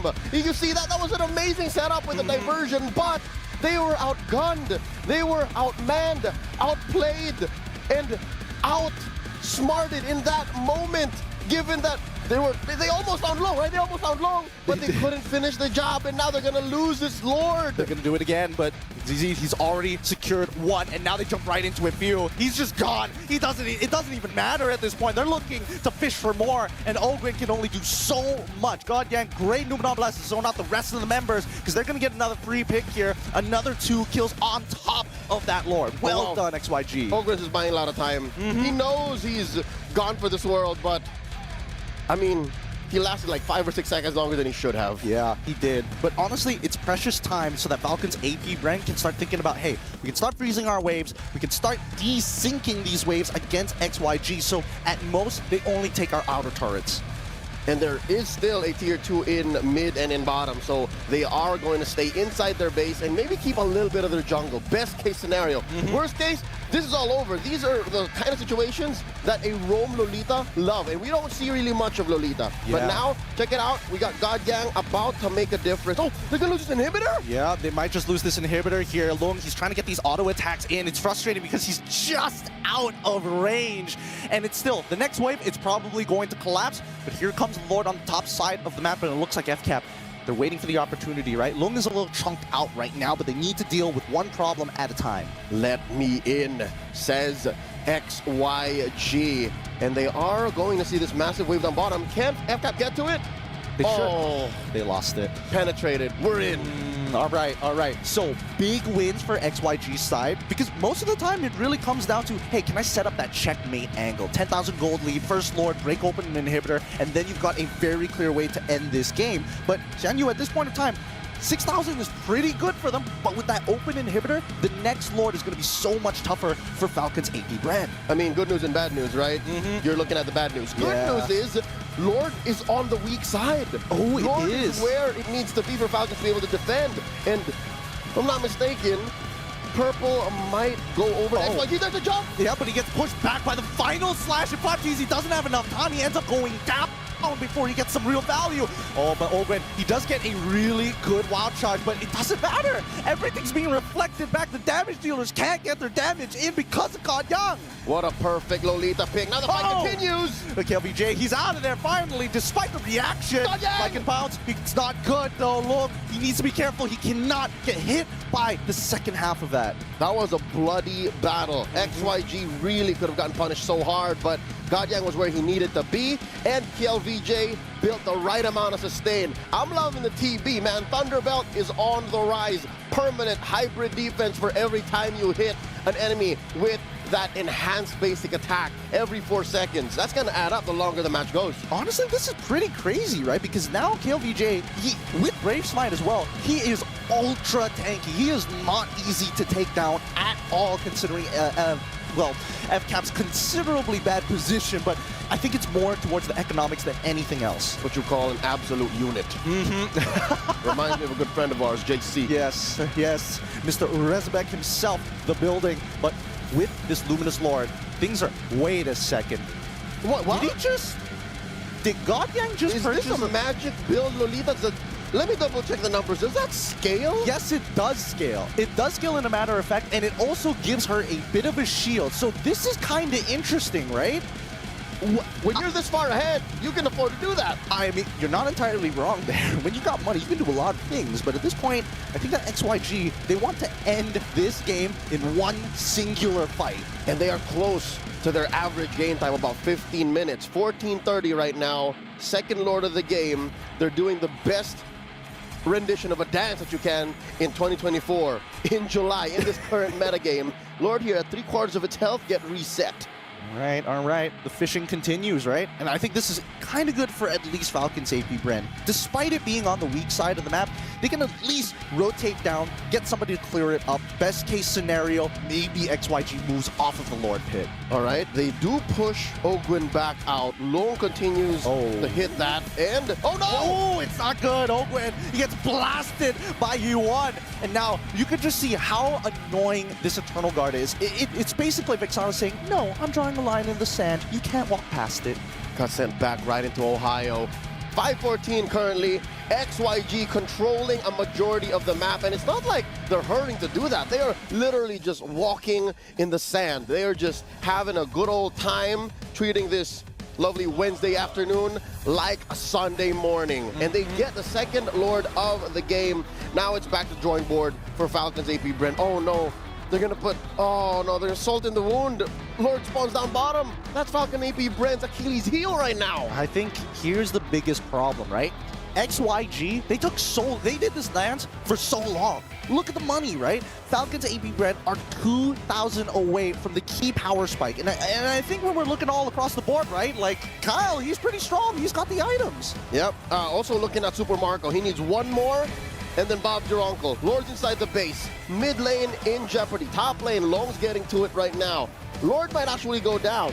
FCAP, maybe, in my opinion, defending the second Lord better than the first. Yeah, much better in a matter of fact. You can just see that XYG, oh, hold on, Eternal Guard is already out super early on, but the wave clear is just way better for the side of Falcons AP.Bren with the help of Few, making sure that he's able to spread out the damage. That's right. The first 5-10 minutes of this matchup was bad for El Capitan. Last time he saw MSC was in 2018. Now he's in a formation. Oh, the wild touch, and then the heavy spin. He's trying to flicker out of there, but Super Marco is already in the back line, allowing to get Kyle Teasy the kills. And now it's still pretty dead centered even, but somebody has to go down. Immortality's broken, like it bounce from Kyle once again. Take it, look. Now he gets aggressive, finds a shutdown onto Kyle Teasy. Well done, XYG. That was tough. The only remaining players from Falcons AP.Bren, Saber, Flap, Teasy, who pulled the Primal Wrath, were the softies. That's why they couldn't lean hard into their current power spike. But that could have definitely gotten much, much worse. Yeah, this shield coming in from Gadyang is is honestly ruining the tempos of Falcons AP.Bren. As soon as XYG suspect, hey, they're walking up, they're about to engage, that shield comes up. Immediately, the range heroes are like, we gotta calm down. Oh, Luminum Blast. It's already catching down. No one. Oh, wait. Oh, good pushback. back, but they always lose one person. That's he's already down. Wind of Nature coming in for Super Marco. He's looking for as many people as possible. Wolf is already losing his immortality. Can he get out? No! It's too late despite already switching his items. KLVJ does break the immortality off the Super Marco, but does not secure the kill. That's 3 for nothing. The king has fallen, and that's a shutdown. Huge swing in the economy. Falcons, AP.Bren out of the woods. Gold-wise, they have closed the gap. We are now at deadlock. One more look here at this team fight. I think the key was catching long. You catch long, there's no one left for Gadyang or Kiel to protect.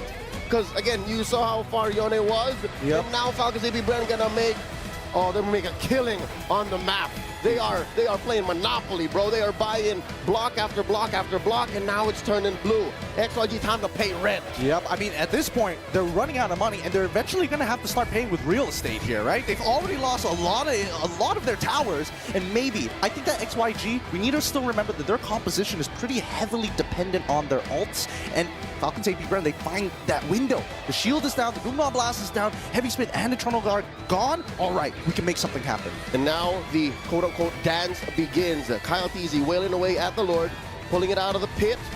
That is going to be a soft reset. Right. Now KLVJ and Zed keeping the dance up. Diversion play up top. They are going to send away Super Marco. Oh, he's probably left the Battle Mirror image back in the mid lane, right? Yup. They're clearing it super fast. Nicely done. Good utilization of the diversion. And even XYG, they're like, wait a second, hold on. That's not fair. That's not fair. It's not. Wait, Eternal Guard's already out. Wild Charge as well. Wow, really good Winter Crown coming up from you. He won, and now Open, he's getting punished. He's already lost his immortality as the rest of the team are funneling into this choke point. Teasy with his ult is cutting them down one by one, but in the back line, look, he's trying to find one. No, he gets blown up by Field. Field's dead. Gadyang next to fall. Zed also getting chunked out. Falcons AP.Bren managed to sneak their way through. Another diversion. Send them anywhere they want, man. Wherever they need to be. Drop pod assault anywhere, man. Exterminatos has been called on the XYG. 3 for none, the first big team fight for Falcons AP.Bren to win in this almost 20-minute bout. And now they're marked it down mid. Gideon, do you believe it? Do you believe it's endable? It's looking a little endable, I'm not gonna lie, but somebody's gotta defend their base while they're taking down the mid inhibitor. Oh, Gwen, once again, good wild charge. He won. He's going down. Can he get out? KLVJ tries to make the hero play. Still, it's not enough. He's too low. Lycanpath finds his second one. Well done. GG, well played. What a comeback coming in from Falcons AP.Bren. A valiant and definitely impressive showing from XYG in the first 3 quarters of this matchup. But Falcons AP.Bren threaded the needle, put it right through that nanometer width and found the comeback.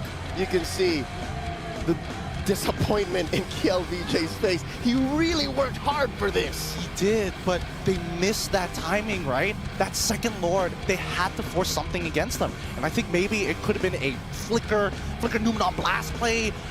It could have been just, landing a single fear. So many things could have been changed differently in that situation, because when you get to that later stages of the game, you just know that something in Super Marco's mind and Kyle's mind, they can just go ham. Yep, not to mention that last team fight in the orange side of FCAP's base. That jungle fight in that small corridor. That's exactly where Falcons AP.Bren needed XYG to be, and that's what led to this amazing comeback victory. Oh man, funneling in like that, it's super dangerous against a Loyi of all things.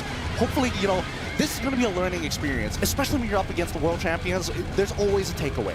Yep. Hopefully XYG can study this experience, look back at what they did right in Game 2 specifically, and they can come back stronger again. Best of 2s against everyone in the group. That was FCAP taking it 2-0. In just a bit, ladies and gentlemen, we'll be throwing it over to Marakino and Dawood Stanstorm on stage as they take a few words with our winners. Oh man, what a game that was. I mean, I think at least when you're looking at the world champions here, it means that they can bleed. It's possible to get that opening to close out the game. It's not like it's completely impossible to get shut out, but you can just see the confidence and how happy these guys are. They are used to this. They are used to that type of pressure. They've been stretched and pulled so often that this is just another day in the office. And it's part of the game. And they do love the game. They are married to the game. And they are here to play. Ladies and gentlemen, I could not believe... What a game for Falcons, AP.Bren. And here with me, two-time world champion Xianyou. Congratulations. It's, I have to say, it's been quite an incredible performance, and especially that second game. That was incredibly close. But I do have to ask, coming here to Riyadh to compete in the MSC 2024, how does it feel for you guys? The only tournament that you guys are missing from your trophy cabinet. We are excited because MSC is the remaining title that we haven't won yet, and the prize pool is very big also. That's right. I know you're looking forward to that. Now, it's no surprise that a lot is expected from Falcons AP.Bren. You were expected to dominate. You finished the first game in about 13 minutes. Coming into the second game, there was a little bit of a struggle. What happened there? Yes, we were surprised by their gameplay in the second game. I think in first game they were quite nervous, and in second game you can see that they're really brave now. They showed their bravery in that second game. Once again, congratulations with that 2-0. It's now time to go back to the studio. Thank you very much. And now we're looking at the highlight. Let's talk about this. Even though, yes, Falcons AP.Bren, they won, but my goodness, was it a close game, guys. Your mom was right. All they needed to do was go crazy, and they did. Yep. Man, yeah, even though Falcons AP.Bren won this game, we gotta be super impressed with their early invade and all the way. You know, oh my god, some of these skirmishes went so close, and I thought Falcons AP.Bren would be able to come back just right here after a little bit of a throw, I would say, from Xianyou Gaming. They get the neutral objective, they stayed a bit too long, and they got punished for it. I look back at the first 1 minute, or the first minute and 30 seconds of the game, you saw that there was some sort of vertical jungling that's happening from XYG, which they eventually got 3 kills out of, and that meant that they had a very comfortable early game, despite Kaotizi stealing some of the buffs, getting the important level gap between the junglers. Eventually, they were able to just overtake and take over. You saw that Xianyou was very impressive in this game. Very impressive. I have doubted this Vexana pick for 2 games now, and now I see in game number 2, the reason why they prio picked this Vexana is because Xianyou was very, very good at the hero. We got to talk about the picks here, because we have to say that XYG, they made a few mistakes. But one of the players that actually capitalizes on the mistakes is Ogwen. So let's talk about Ogwen and his Grok pick. Yep, we know that we kind of predicted that this will be picked up eventually, and it was the choice for FCAP, and we saw how good he was. There were amazing utilization of the flicker plus the wild charge, although sometimes it did not have any follow-up, but in the latter portions you saw how important it was. And also there was that reset play that he did for the Lord, which actually eventually made Setting the Lord. Exactly. Yeah, again, like I said, I feel like Ogwen was really one of the playmakers, making it so that this game is actually comebackable, because we see a few times... Comebackable, because we saw... Trademark. All right. Thank you very much. Definitely comebackable, because again, during the game, we see that XYG, they lost a few fights, and those few fights really turned things around, Mirko. It really did, right? A lot of the fights in the early game, and you know what? I would say that just their mechanics they were able to shine on their mechanics. Yep. Me and LaFell, we were able to, get an interview, a podcast done in the MLBB analyst list. You guys can check it out with Long. I think he was a sub player for XYG as well, and he did say, that in terms of mechanics, they should be able to be on par with even the world champions. And I think we got to see that. Yep. It's a great look for China, great look for XYG, and definitely a bright future for them, because the fact that they were able to make the gods of the game bleed. Exactly. Falcons AP.Bren, it doesn't look like they could be beat. Yeah, speaking of which, your opinion has really helped us a lot. But for you guys at home, your opinion matters. Scan the QR code for the broadcast feedback survey and let us know your thoughts. Anything that we could improve in order to have the best experience for you guys.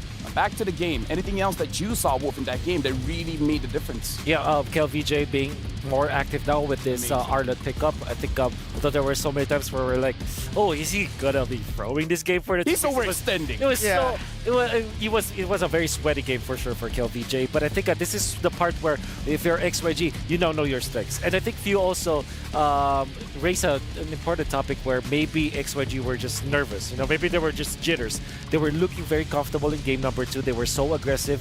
They played KLVJ in his comfort play style, and Yi1 was also shining in this game. You see that even the jungler Zed with this Akai pick, which we thought will be struggling, actually found a lot of good openings eventually. So I think that XYG, what we learned from that game is that now they're comfortable, they have to play with their strengths, and they are a team that definitely has to be feared in this group. It's all about getting rid of the jitters, right? In game number 1, super passive to a point where they weren't even contesting some of these neutral objectives, not even punishing the enemy team for going for all these neutral objectives, invading in the jungle, taking the fights, and forcing that pace. But in game number 2, the complete swap, even though, like you said, you know, the Akai, we did see, by the way, even after the 3 kills, that the Roger was able to just outfar him by a lot. I think it was 2 levels. But the way that they were able to play it around the neutral objectives, it just feels like now they have their core strength, which is the mechanics. Now they need to work on their weakness, which has to be the discipline. That's right. Because so many times they were overextending, way too overconfident. Yeah, and I gotta say, that was an amazing first match to open up the day. But up next, we'll have the second match of the day featuring Fnatic ONIC going up against Team Falcons. Don't go anywhere. MSC 2024. We'll be right back for more action.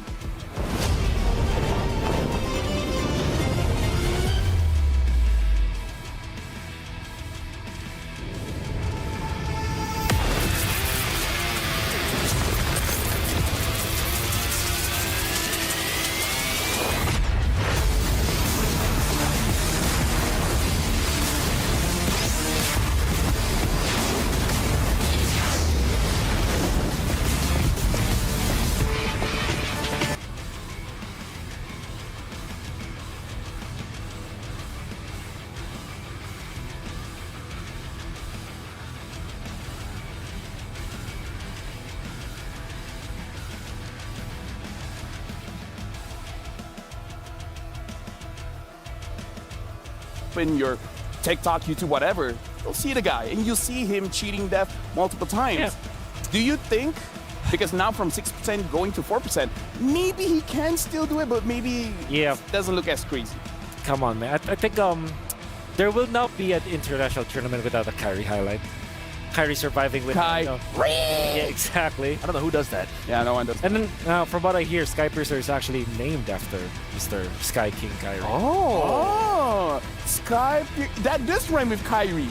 Skypiercer and Kyrie makes sense to me. Sounds the same. All right. Same syllable, same letters. Skyriercer. Kyriercer. Scary Piercer. Scary Piercer. Scary Piercer. Scary Piercer. There you go. There you go. That's how we solved it. Now we're going into the pick and bans here. Falcon is the first pick. Fnatic ONIC, second pick. They ban out the Luyi, and Fnatic ONIC banning out the Chip. Yeah, I think when it comes to priority for Falcons, knowing that they banned out this Luyi, they probably will go for something really standard, like Roger, for example, the Gimmick Vex. Hayabusa. I love that ban. Yeah, very early ban. I mean, like, you're going up against Kyrie, man. Of course. The scary Kyrie. The scary Kyrie. The scary Piercer. The Skyry Piercer. At this point, by the way, for Fnatic ONIC, this is what they like to do, even in MPL Indonesia, right? They take the red side, but they are the ones to actually force out a lot of the big picks to be left open. Okay. See the chip ban, and then I think for now, they're just going to ban out all the respect bans over, like Faramis, great pick by Good Night, was able to get them a lot of the crazy victories in the grand finals of MPL MENA. But for Fnatic ONIC, I think right now, they want to leave that Angela open. They want to get the Angeling if possible, and technically it forces Falcons to choose whether you want to ban it, you want to first pick the Angela, or you want to go up against Angeling Kyrie. Yeah. If you want to let go of the Angeling, you have to first pick the Valentina if you're Falcon. That's your only answer, your only out for that kind of composition. Good Night. That's right. So that could be the choice here for Falcon versus Fnatic. I mean, the thing is, we've seen multiple teams actually get, I would say, get baited by allowing the first pick Angela, but I like that the Julian is banned here. So even if they want to, say, first pick the Ling, there are still counters, I'm sure. Yeah. The Nolan is still open. Kyrie can use the Nolan very well, but it does give options for Falcon here. They want to pick up the Angela first pick. They want to pick up the Ling first pick. It's much more flexible. Now the Hayabusa as well as the Julian gets banned out. Almost like they want to force Fnatic ONIC to pick Nolan or Ling. Yep. I think the only two choices here for Falcon is Ling or Valentina. Yep. Ling is an absolute risk because Fnatic ONIC can just go for invade type of roamers for Mr. Keyboy, which he excels at. Valentina should be a vanilla pick for Falcon because it's a one-size-fits-all kind of a hero, you know. But then you give the Angeling to Fnatic ONIC. Even if you draft against it, they're just really good at that hero. You got so much control now on the Ling, you know. Even when you take the purple buff away, it's much more sustainable when it comes to the end. Oh yeah. But also, a lot of teams, the way that they've been able to beat Fnatic ONIC has been through taking away a lot of the playmakers, a lot of the carries in the mid lane. Yeah. That's why we're seeing, you know, the Low E ban, the creative ban. And that's why they might not want to give the Valentina open, but... We forgot about the hardest. I mean... Oh, man. Here, there's a reason we forgot about the Harith, right, LaFell? We saw the Harith. That's Angeling 100%, dude. Abysmal win rate, but yeah, for sure it's going to be Angeling. If it's left open, Fnatic ONIC, they never, even in the previous patch, when Assassins were not meta, Wolf, they were forcing the Lings out. So now, they don't. Okay, so I think that they're giving Angela so that you're baited, and then they flex with the Esmeralda last pick for Fnatic ONIC. So that's still scary. I will advise against picking up the Angela. However, they're kind of forced to if you're... No, I mean like, Harith Angela is crazy, dude. Yeah, like, but then again, Harith has 9 lives. If, yeah. If you, well, that is what a game that we call Esmeralda Bowl. I mean, I don't know. A backable Esmeralda Bowl, we're just making our own, you know, exactly. turn now. Personally, for me, I've seen Harith again and Angela. Yeah. Playing the Esmeralda, unless you go full damage, it's gonna be a tough time. Yeah. But then, okay, so Valentina makes a lot of sense. There's the Edith. Really good pick. What happens if you're Fnatic ONIC that you can actually pick up the Angela for sure. But then having the Valentina, which I kind of prescribe as the first pick for Falcon, means that you have a way to copy that Angela, right, with the hard guard. So it's really good. Edith is also generally a good pick. There's the Farsa. It's going to be picked up for that, so no Angeling whatsoever for now. Look at that duel, man. That looks awesome. Yep. But either ways, yeah. Ling is so tall, dude. He is. He's like 6'4". Yeah. Don't quote me on that, but if you want to know that I'm lying. But either ways, Farsa getting picked up here, I feel like it's an amazing pick as well. For sure. Creating a lot of pressure, especially Sans. Yep. Sans is one of those players, if you pick a vulnerable hero, he's not really vulnerable. He finds ways to make sure that he outplays you. Yuzong getting banned immediately. Yeah. Also a really good answer to the Valentina in a way that you can play it against the end. Definitely. Okay, so Yuzong is also one of the heroes that you will consider if you're facing up against the Ling, because there's one-shot combo, especially if the Ling doesn't have the ultimate anymore. So it's also one good ban here coming out from Fnatic ONIC. So if you're Falcon, I think you want to ban Ruby, as it is one of those combos with the Ling. Also, a decent laner versus the Harith. Yeah, I'm not too sure where the Arlet's going, because that could still be utilized as a flex pick. That's right. For Team Falcons, it's a really good first phase draft, man. The fact that they picked up the Harith and then they pick up the Edith instantly. Because usually we do see a lot of teams go for the Edith after seeing the Harith. You want to try to force him out after using his Zaman Force to stay in the team fight. You want to try to punish on that cooldown, but finally now we get to see the Angela ban. So I really expected Fnatic ONIC to go for the Angela over the Farsa. That's right. But knowing how early game centric the game is, Farsa is played in a very different way. Yeah. Back then, M3 was like, all right, it's all about scaling, getting into the mid game, but now Farsa allows you to deal damage so early on, and that burst damage, sure, you can't one-shot people, but it allows Mr. Kyrie Man to fly over, to execute, especially if he goes for Sky Piercer early, and that's what he usually does. Yeah. He goes Berserker's Fury, Sky Piercer, no boots. Yes. And, well, no upgraded boots, because you still need to... No upgraded boots, just the small boots. Yeah. The thing with... Isn't Boots not playing for this game? Like, what boots are you guys talking about? The game boots? Brown boots? The footwear. Sorry, I was talking about the EXP laner, so that was confusion there. It's okay. It's okay. We get confused a lot of times. There will... I will not be surprised if Fnatic ONIC just picks up their robe. Should he ban the Esmeralda here, or their gold laner at their 4th? Yeah, Esmeralda can consider if that. If you really want to, you know, like respect it, for me, I would just let it go. I'm like, you know, fight fire with fire, or Yeah, probably would ban maybe Ruby actually. Oh, they banned Thursday instead. Yeah, good combo. Link plus Thursday. Very good combo. Yeah, for Fnatic, I think they're going to be picking up their gold laner now. They sometimes pick up the CC with the Ling. Yeah. Which, nah, not really. But I think if there's someone who can pull it off, it's definitely Fnatic ONIC. So they lost that game, right? So this could be Ruby or Beatrix. Oh, they pick up Kaja. So they have showed that this Arlet is going to the EXP. So Kaja's also an answer to the Herald, by the way. Yeah, it's a great answer to the Herald. You know, with the Divine Judgment, you get that suppression down and you lock him down instantly, but you also give a big ultimate over to the Valence. Exactly. And it's Good Night, the guy who can go for these crazy angles, very similar to Sans back in MPL Mina.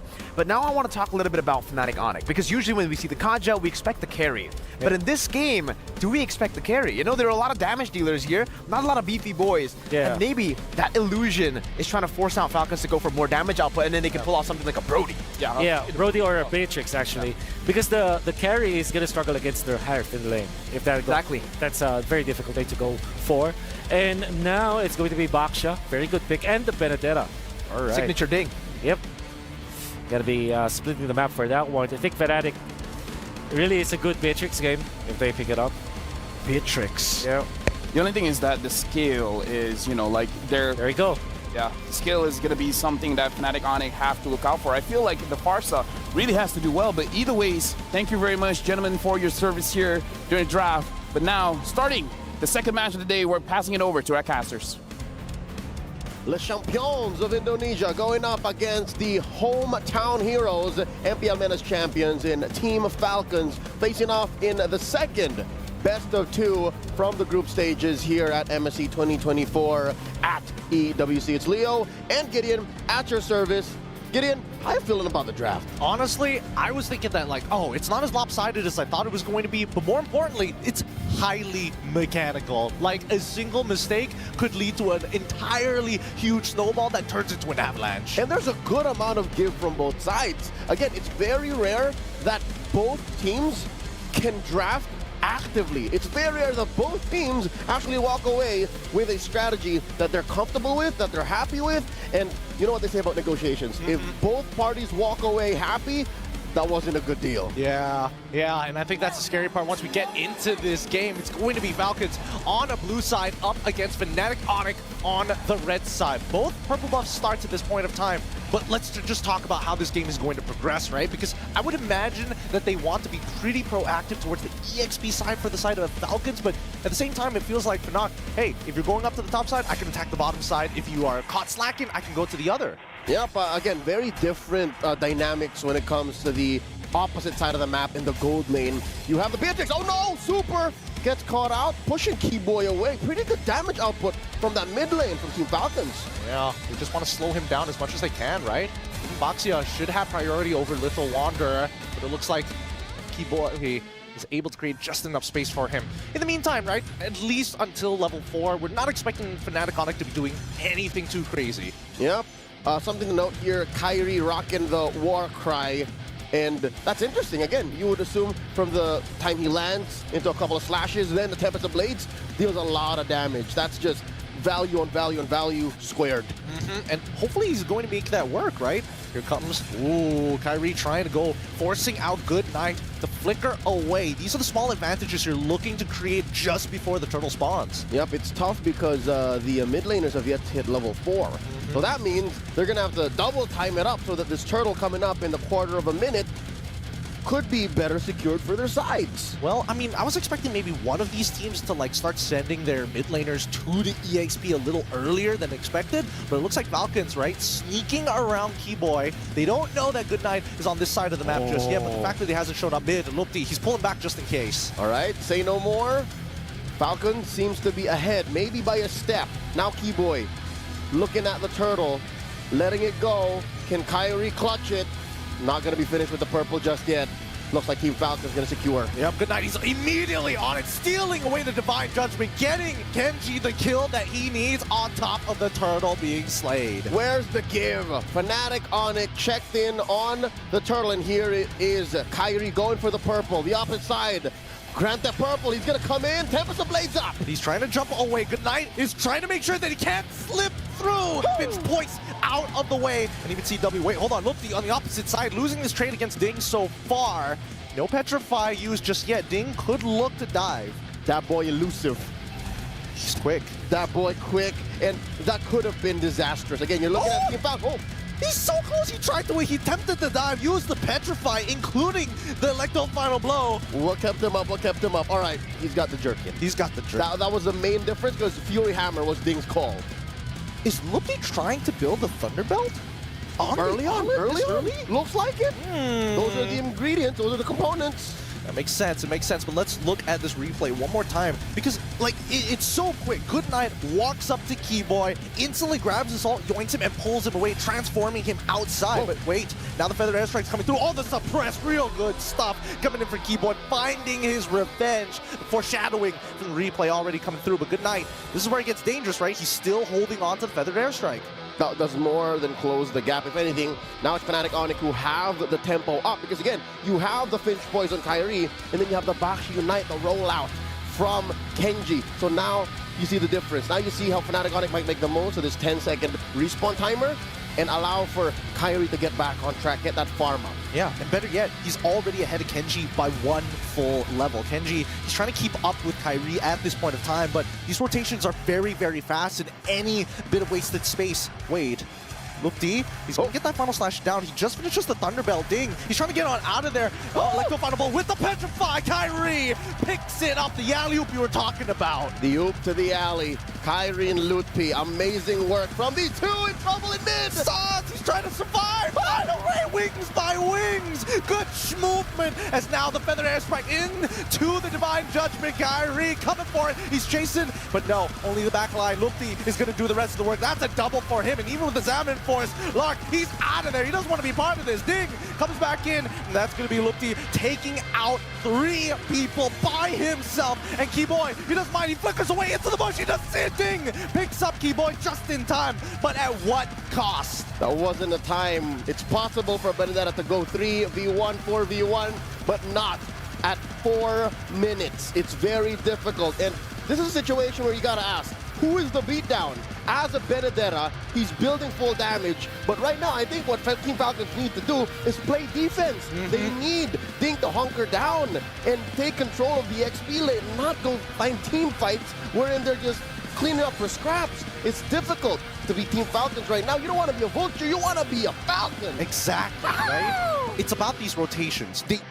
Unfortunately, if Ding didn't die just now, he would have been there. He would have been a step ahead of Fnatic ONIC. But that's the thing. It's about tempo at this point in time for both of these teams. Even for Fnatic ONIC, they're very patient with it. This does confirm our suspicions, an early Thunderbelt on to Lutpi. All the while, you see Ding putting down his foot on the clutch, man. I'm gonna switch up. I'm gonna go ahead and build the Blade of Heptases and then go defense. Something to note.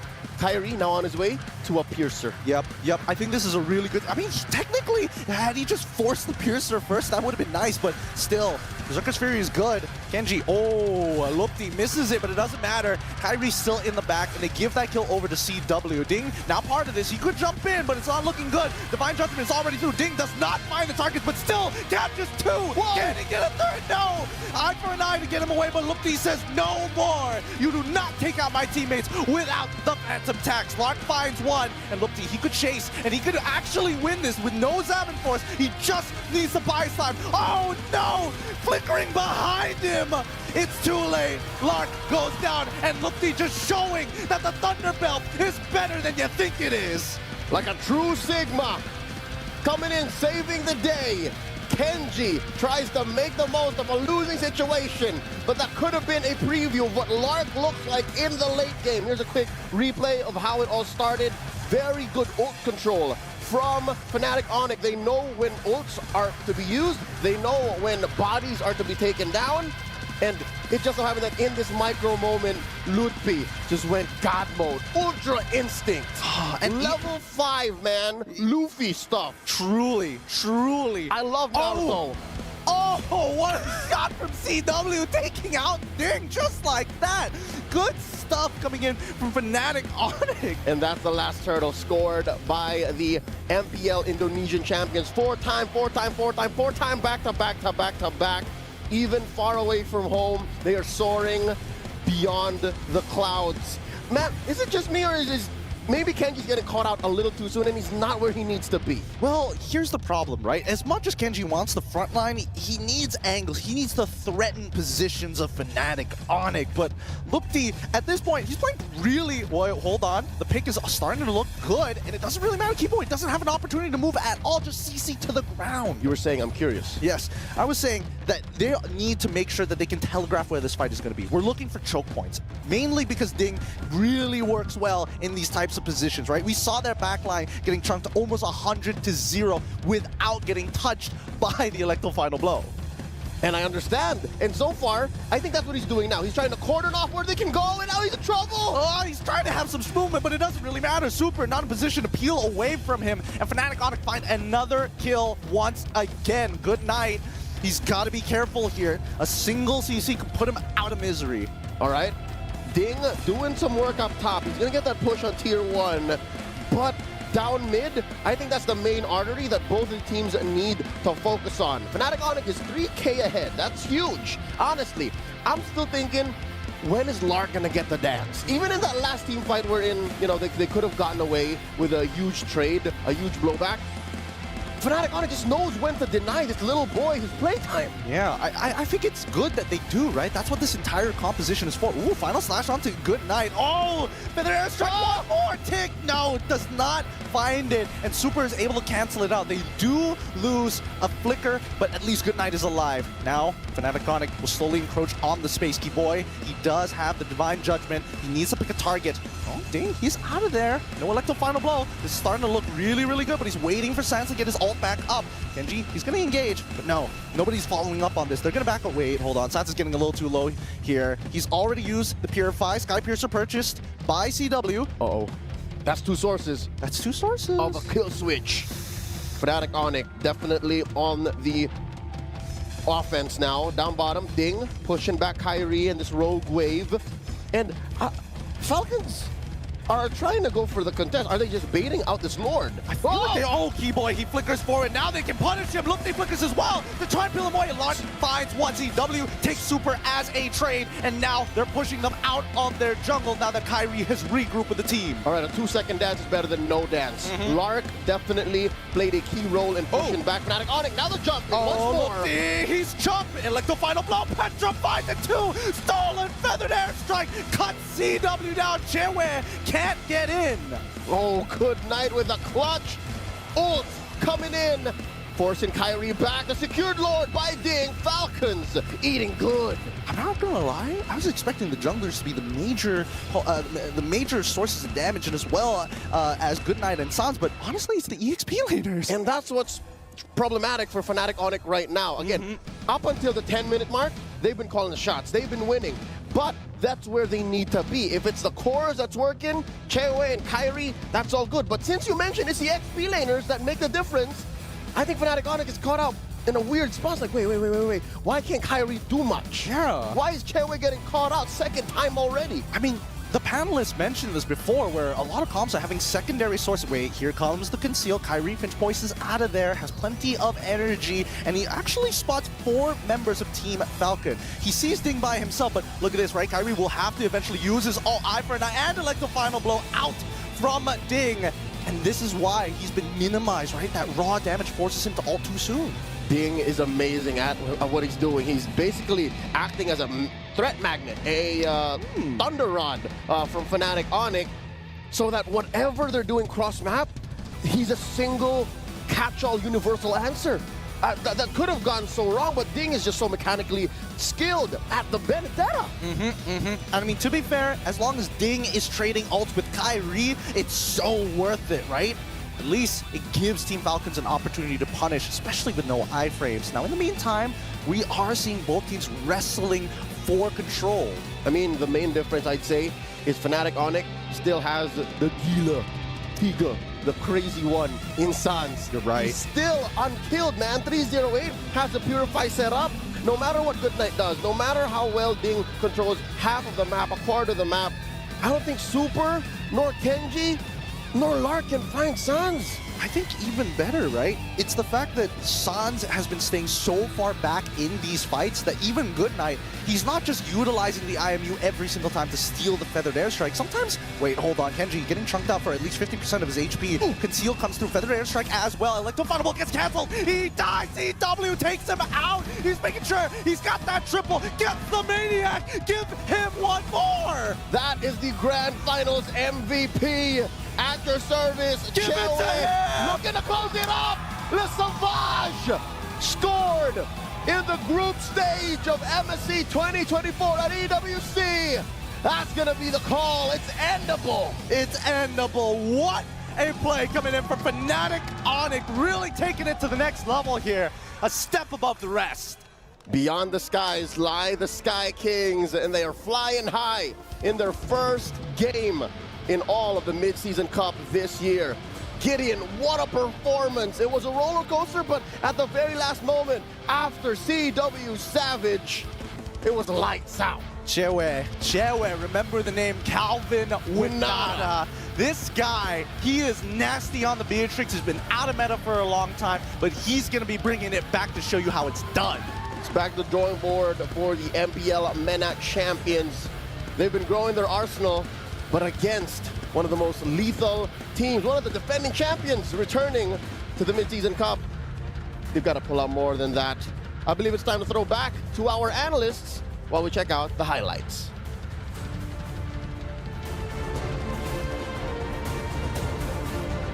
We're checking out the highlights. We got to talk about how in this game, Lupi 1v2, sure he died, but that was awesome, but the Savage coming in from CW. It always seems to happen to CW, dude, right? Like every time we talk about Fnatic ONIC, we're like, oh yeah, Keyboy, Kyrie's a god, Lutpi, new rookie in town, Gila Sans. And then we don't say anything about CW, but he speaks the loudest. He screams in-game through that Savage. That was spectacular, but even all the way from the start of the game, right? I mean, the Beatrix pick already to set him up for success, and in the way that he was able to play the Beatrix well. I think you gotta have to hand it to the team that was losing in this game. I think they really challenged ONIC in this game, particularly how Ding was able to play. This play coming out from Lark, however, Lutpi as well has been unleashed. I really thought that there were so many times where I thought that he would have lost just because of what he was doing, like with this particular play. But then eventually he outplays, he trades for the team. I think one trait that has always been very successful for ONIC in general is that they know how to trade. When they see a play that they might lose on and they may be losing some of their heroes, eventually they pick up the slack and then find a trade from somewhere else in the map. And definitely that's what happened with this game. Here's the thing, using a Beatrix, usually you scale, like you take a long time to scale because your first item is the Blade of Despair, and the Blade of Despair is a very expensive item, but the thing is, if you get your Blade of Despair the same time as your opponent gets the Stardom Scythe, dude, I don't know how CW is farming, man, but he's so fast. He's so active on the map, and I think it all comes down to the question I even asked Wolf, right? Why the Beatrix? Why was the Beatrix so prio here for Fnatic ONIC? Yeah, well, I would say it was a means to an end. Like I told you before, the Ling was the centerpiece here, and the Beatrix was more of a hero that you used to clear out the lanes fast so that the Benedetta as well as the other members of the opponents will not be as effective. You're the Bruiser as well with your Nibiru as well as your Bennett's Rage, and then the Ling will be the one to kind of sweep it all off. But then CW plays that Beatrix just so well. I think it's one of his signature picks. He was able to get the Savage and, you know, be the centerpiece even when it's just a hero of like a means to unhead kind of hero. You know the crazy thing is, usually we see this crazy, I would say Savages, perhaps coming in from an assassin jungler, but again, CW really showing up. And I gotta say, there were a few times where like, okay, this fight looks 50-50. The moment you see on screen pump, double kill, Beatrix, okay, you know what? No longer 50-50. This is all Fnatic ONIC. So many ways that they were able to out-micro, I would say, right? Because it definitely seems like for Falcons, they were very, very confident coming into this matchup. Goodnight getting a lot of crazy engages with the Divine Judgment, and also just really good damage as he was poking. But I guess in that department as well, even though he was very, very impressive, Sans kind of outclassed him too, right? The fact that he was up against the Benedetta, the Baksha, this kind of composition that should, on paper, be able to punish a Farsa, yet couldn't at all in the game. 3-0-8, and it wasn't like Sans was playing in the team fights, he was playing all the way in the back. But we were even laughing at how he was flying in front of the turrets. It's Sans win Sans thing. Inside the turrets, man. That's just Sans. That's Gila Sans. He's very good at calculating pixels. I would say he's a pixel art master, where there was a time in the middle where the Edith tried to initiate and try to go for the suplex, but he was able to jump with just one tiny pixel, then stayed in front, like staring him down like with the Farsa wings by wings. You really feel the tension in. Call him Picasso, man, because he is an artist, an absolute artist. But Loopy as well in this game really showing, I would say, nerves of steel, because he didn't look nervous at all. It looked like he's very comfortable on stage. That's why I was saying, right, before the game even started, Loopy, he already went. This is a composition versus composition kind of counter, not more of a hero versus hero counter, wherein if you want to go for countering the Ling, maybe just get another side laner that can split push, like the Benedetta, for example, and the 4 other members will just go and group up and then just push and siege towers over and over. I think they tried to go for that play too. And Harith, Edith, Valentina with their jungler, that definitely can snowball off of sieging towers, then let Ding take over. However, Loopy made it difficult. It kind of paralyzed Ding in that regard, where he just really kept Ding in place. So many layers. Yeah, I gotta say, looking at this match in particular, I kind of feel like we have to give attention to the side lanes, both EXP as well as the gold lane, because even though, yes, the mid trio for both teams were very impressive indeed, but it looks like the playmakers are coming from the side. So I really want to see how Falcon may have to give a little bit more room to Ding and maybe move around with him to really secure a big team fight win against Fnatic ONIC, because at this point, maybe that's what they need. Maybe they need to take out 3 members at a time to really take advantage of the map. But now the draft has started. Fnatic ONIC is going to be first pick, Falcon second pick, Fnatic ONIC instantly banning out the Faramis. See, this was one of the big weakness points for Fnatic ONIC coming into the playoffs. When teams would be able to take that red side away from them, it took away the side that, obviously Yeb is most comfortable on.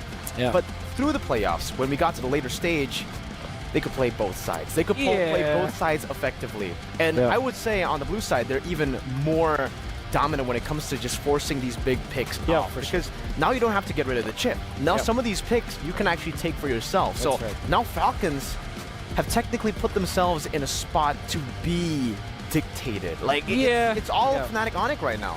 But then again, you give yourself a, give that reactivity. You give yourself a fighting chance, and that's all that matters in Look there, at that. right? Get adjusted. Edith going to be banned.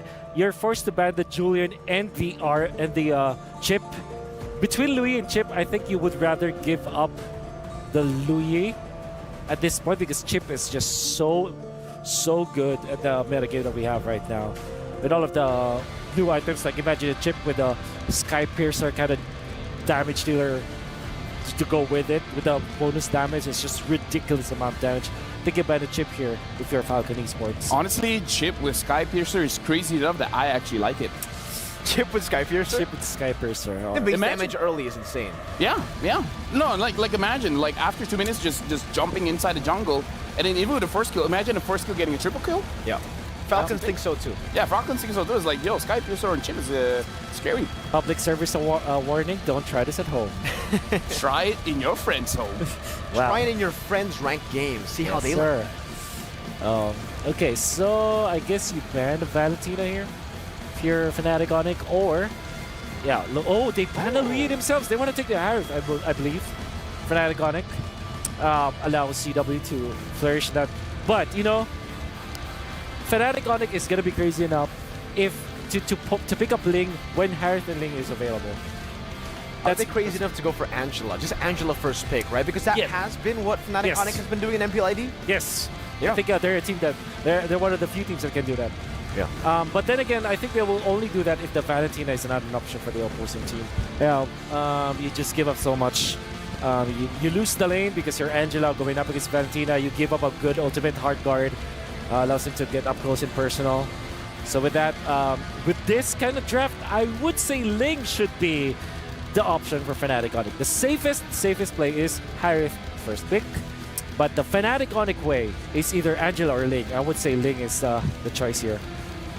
What about the Roger, though, right? The fact that the Roger is still up for grabs as well? You think it's as prio? Okay, the Harith still comes up. Still super prio despite the fact, in wildcard, we got a different treatment. I would say the win rate isn't really on Harris' favor, but again, I think wildcard it was 0%. Hey. 0 is better than negative. I don't think you can get negative. Moskov and Arlet, perhaps, the answer, I would say.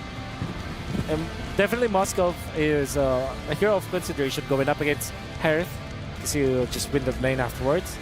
I mean, they go Ling and Arlet. Okay, so this is yeah, they're picking up the Same draft. Same draft. Will Fnatic pick up the Valentina? Probably. I think they should. At this point, perhaps Fnatic ONIC, they should pick up the Valentina. Yeah, Valentina to go with perhaps a Terizla. Oh. They pick up Fanny. Oh. We can even hear the crowd's reaction. Fanny Valen, come on, Fanny Valen. Show it up, show it. I mean, you can challenge, you can try to go for the Ling pick, right? But that's only an open challenge to Fnatic ONIC. They're like, all right, if you want to go assassin versus assassin, we want that too. We want to go for a damage dealer, a physical damage dealer in the jungle. That's usually always the case when they go for the Herald. Yeah. Really thinking about Valen here. Oh, they picked up Terizla as also prescribed. Falcon, will they pick up the Angela this time? That's a problem though. Pick up the Angela and ban the Valentina? Yeah, that's what I feel like. It's going to be the best option here for Falcon. Apart from that. But I don't know, like personally for me, I really don't like playmakers like Goodnight picking up heroes like the Angela. That's what I was about to say. Yeah, so even if they pick it up, perhaps give it over to the roamer, because Angela can do work in the mid lane. I know, I get it, but it's like cutting off someone's potential, you know? That's right. But if you do that, either way, right? You go and give super, you know, the Angela, then Fnatic ONIC will cut down on all the frontliners, and they're going to have a good time with all the damage output that they have in their composition. So technically now, with the Angela too, I mean, you get so much more sustain for your Ling, but it's kind of one-dimensional in a way where the Ling needs to succeed. Yeah. If the Ling gets shut down in the early game with an Angela, it leads to one-dimensional. So go for more, you know, for team fighting. Oh, dude, it really makes a lot of sense here. Tigreal is, you know, it's a sleeper pick in a way that people, just don't consider it, but it's definitely good versus Assassins. I mean, like, here's the thing. Like, Assassins is good and all, but we got to remember how in game number 1, CW was amazing on that Beatrix, and doesn't Harv want Purify anyways? Like, it might be an answer towards the Fanny, but I feel like, again, you got to have one option that answers multiple questions, and I kind of feel like it's not really an answer towards the Harith. That's why I feel like a lot of teams up against Fnatic ONIC, they tend to overthink, they tend to overcomplicate things up against Kyrie. They always think about, all right, how do we counter Kyrie? And then they forget about CW. Because even in the previous game, I feel like that's what happened. They were focused on Kyrie, all right, on the Ling. We gotta catch him, we gotta get Sans as well. How do we counter Keyboy? And then CW just comes in, gets a Savage. Yeah, again, I want to be proven wrong, but I feel like they should respect the finals MVP of Fnatic ONIC. They should respect CW. If they don't have an answer at all, it's going to be a bit tough. Yeah, I wonder what the answer will be. Maybe somewhere along the lines of a hard lockdown from the EXP lane, or a combo with the Arlet. But then again, you already know the Arlet is going to the EXP lane, right? So maybe a Burst Mage. And what is that? The Farsa, for example, Kadira perhaps. If Kadira Tigreal would be good.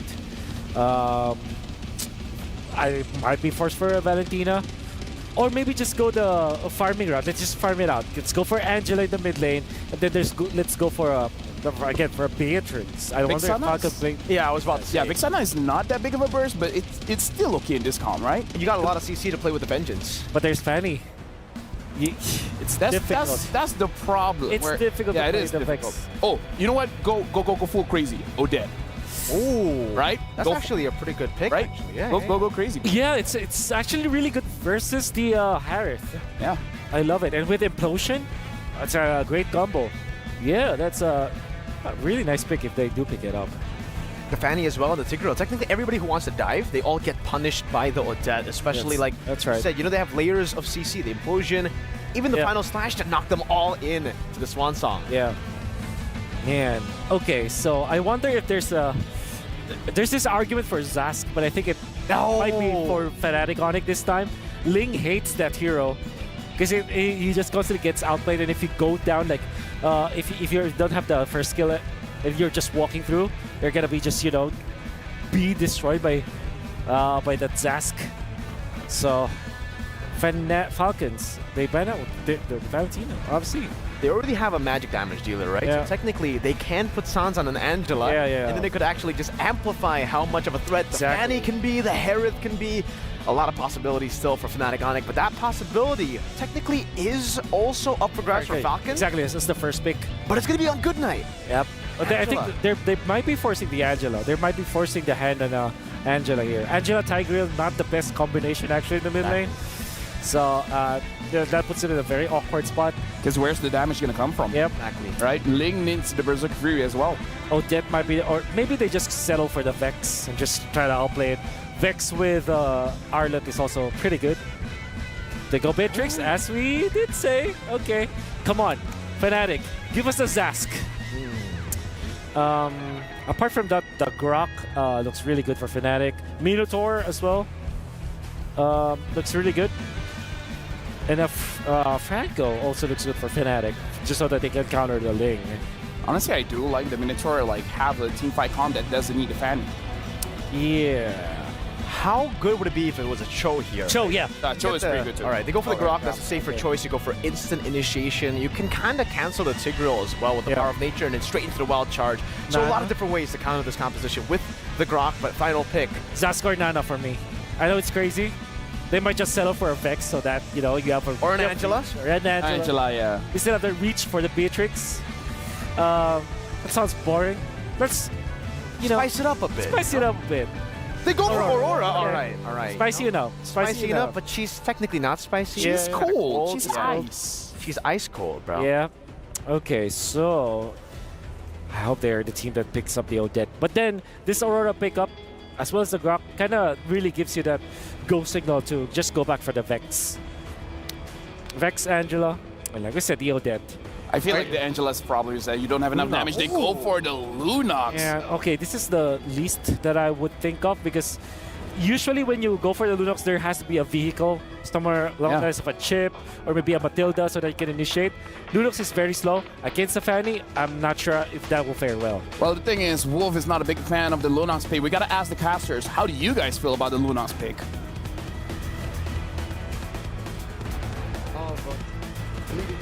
So maybe the Lunox is the answer that Falcon is looking for to even the odds against the tournament favorite in Fnatic ONIC. Leon Gideon back again at the desk here to bring you the second game of this best of two.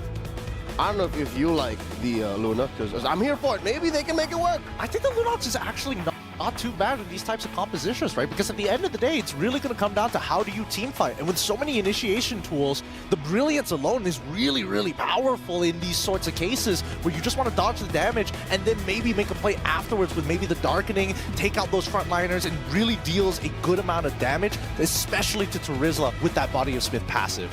And here we'll see how they use that in the early to make up for it, because this is the kind of mage you want to see on Good Night.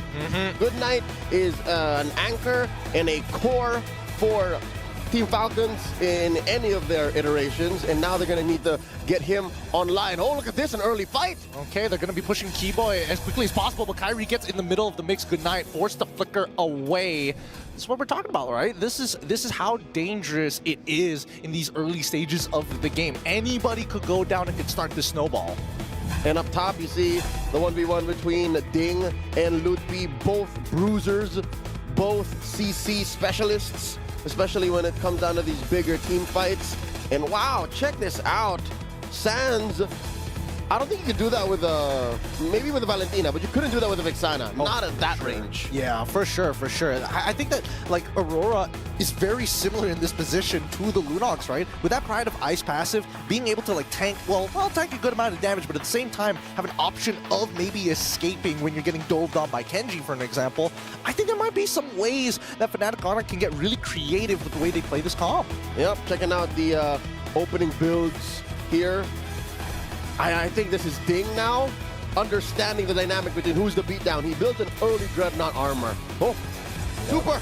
He's gone here. That's going to be first blood instantaneously. Kyrie finds it. Just wrong place, wrong time, right? There's nothing much you can really say about that. They're trying to open up the map, but as soon as they saw it, Super, he already missed out on his flicker.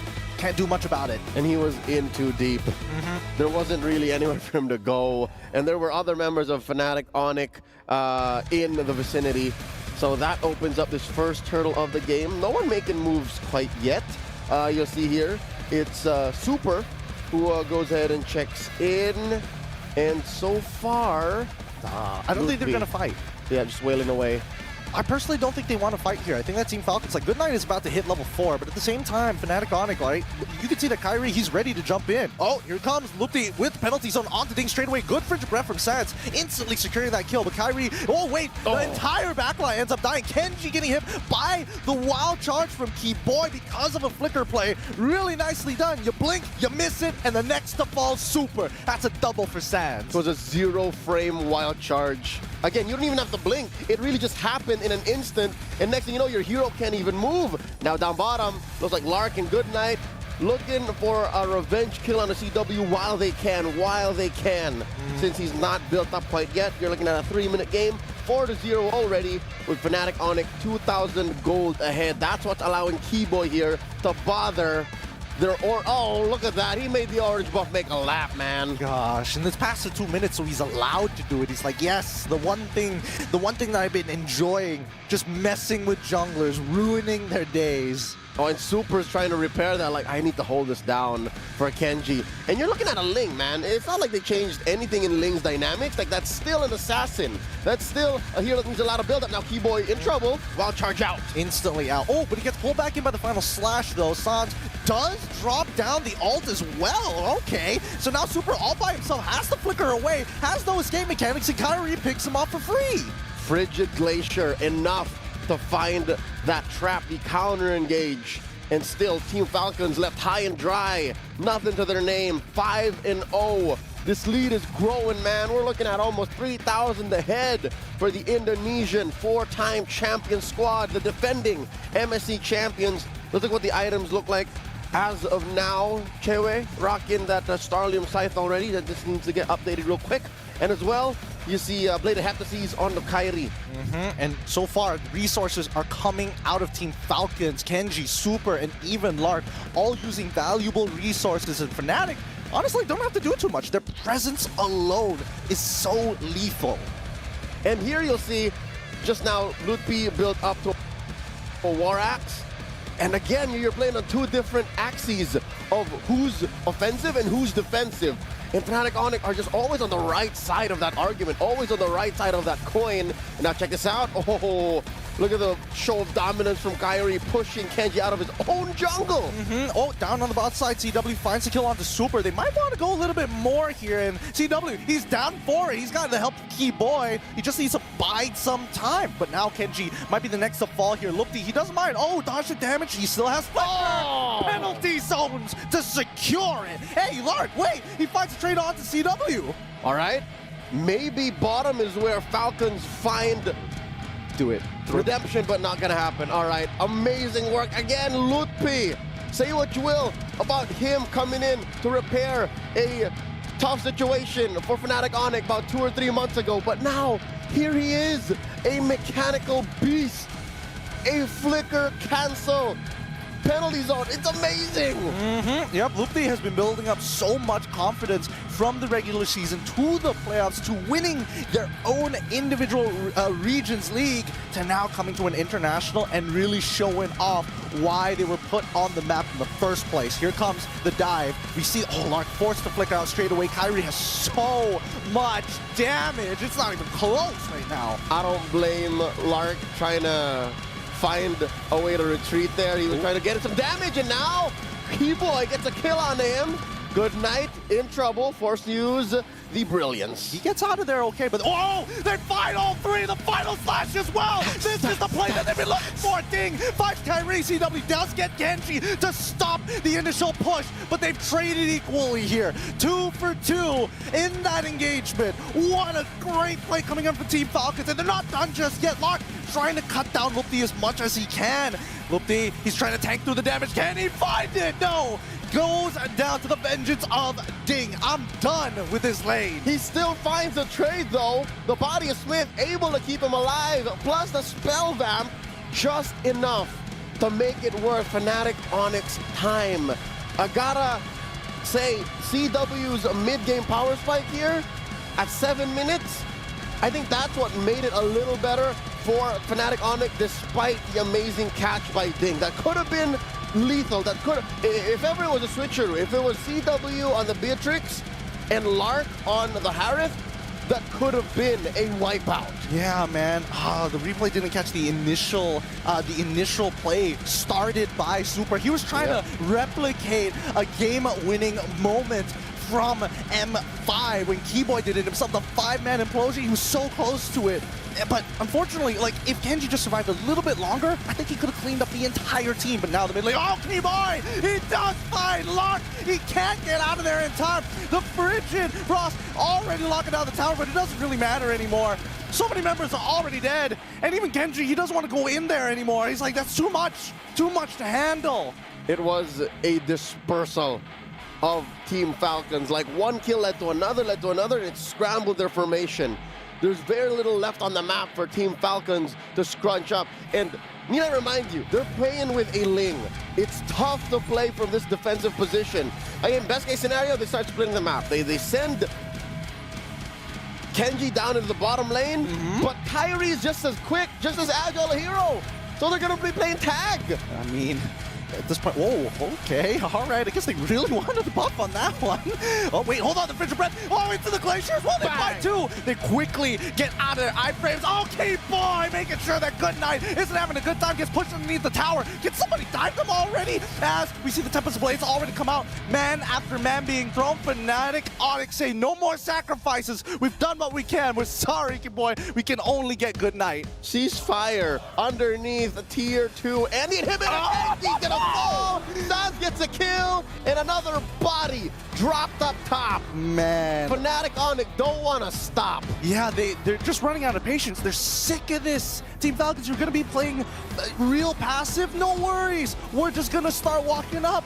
All of this starting because they won their individual lanes. Kyrie's making big money moves, man. He just picked up the Blade of Despair. That's it. Even Super's going to feel it despite his passive on the Tigreal. Despite building a Dominus Ice, might be too little too late. Fnatic ONIC are looking at about 6,000 gold ahead. I'm thinking, all right, 2, 2, and 3 on Good Night. Could they maybe win underneath turret? Because look. What does he have on him now? Just the... Gideon, just the glowing one. Yeah, it's really not enough here, and it looks like he might just diversify, right? Yeah, is he splitting between an HC and... I don't think so. I think he just wants just a little bit of mana regen, right? A little greedy, though. I think the greedy thing would be going for the Holy Crystal, but we do just see him purchase the Blood Wings. He needs that really bad. That shield is so important. Now, he's going to start building into that Holy Crystal to have some relevant damage, but for the time being, I think the power spikes are just not in their favor, right? We're even seeing CW. He's also got a Holy Crystal. Yeah, but he's in a position to do that. That is disposable income, is what we call it. But right now, check it out. Lord taken here by Fnatic ONIC, no question. Blitzed it. And wow, look, when the cat is away, the mouse goes to play. Team Falcons making a push down bottom, but just as they should, they disperse. They let go. That's dangerous. It's greedy. He keeps the game. Keyboard! Wait, he didn't see it. He turns around. Wait, they don't notice. And then Locke walks out. He could have just stood still. Oh, man. Now he's out of position. Gets hit by the wild charge. And another stack for Kyrie. That's a curious call. Did the wild charge not stop him? Or spot him? Did it stop right where he wasn't? I mean, it did cancel the recall, essentially. It should have revealed him at that point in time, but here we go. The implosion down on the bot side of the map to find Kyrie. Not enough to get out of there. Wait, hold on. That's a shutdown. It could be an even bigger shutdown here if they get an inhibitor off of this, but Team Falcons should be able to regroup off of that play as the Lord is going to be crashing down from the top side. Yep. Again, speaking as a fan of the hometown team here, the MPL Mana Champions, you got to say, hey, man, if they're going to win a fight, it's going to be inside their own base. Right? They have pretty good high ground, and they're all here, but they are looking at a Lord, so that's a 6-man, a 5-man coalition. Kyrie's off. Yeah, and let's keep in mind, right? They can still shut down these inhibitors. Wait, here comes the penalty zone almost instantaneously. They're trying to combo together, but they don't find anything else. The follow-up isn't there. They get rid of the inhibitor, and Team Falcons, man, look, he's so tanky. He's holding on despite that, and CW is able to find a mega kill off of it. Despite the Glacier not finding the right targets, it forces Kenji to use the ult. Fnatic ONIC playing a little off-kilter. When you thought the measure was 4-4, they say, nah, fam, it's a 3-4, and that takes Team Falcons off tempo.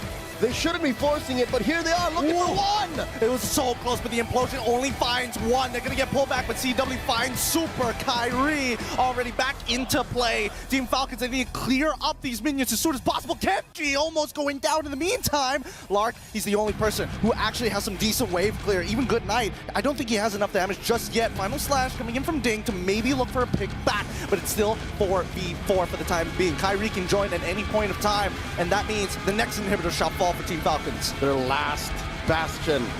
No more turrets, just the base standing for Team Falcons. Can they do it? Force that Tempest of Blades! Oh no, such an early Tempest of Blades. Kenji, he's giving so much respect over to Kyrie, but at the very least, the minion waves have been cleared up, and Team Falcons, with no inhibitors, they're gonna be stuck in their base, turtling up as hard as they can. The Sky Kings played a disciplined game here, keeping to their timing.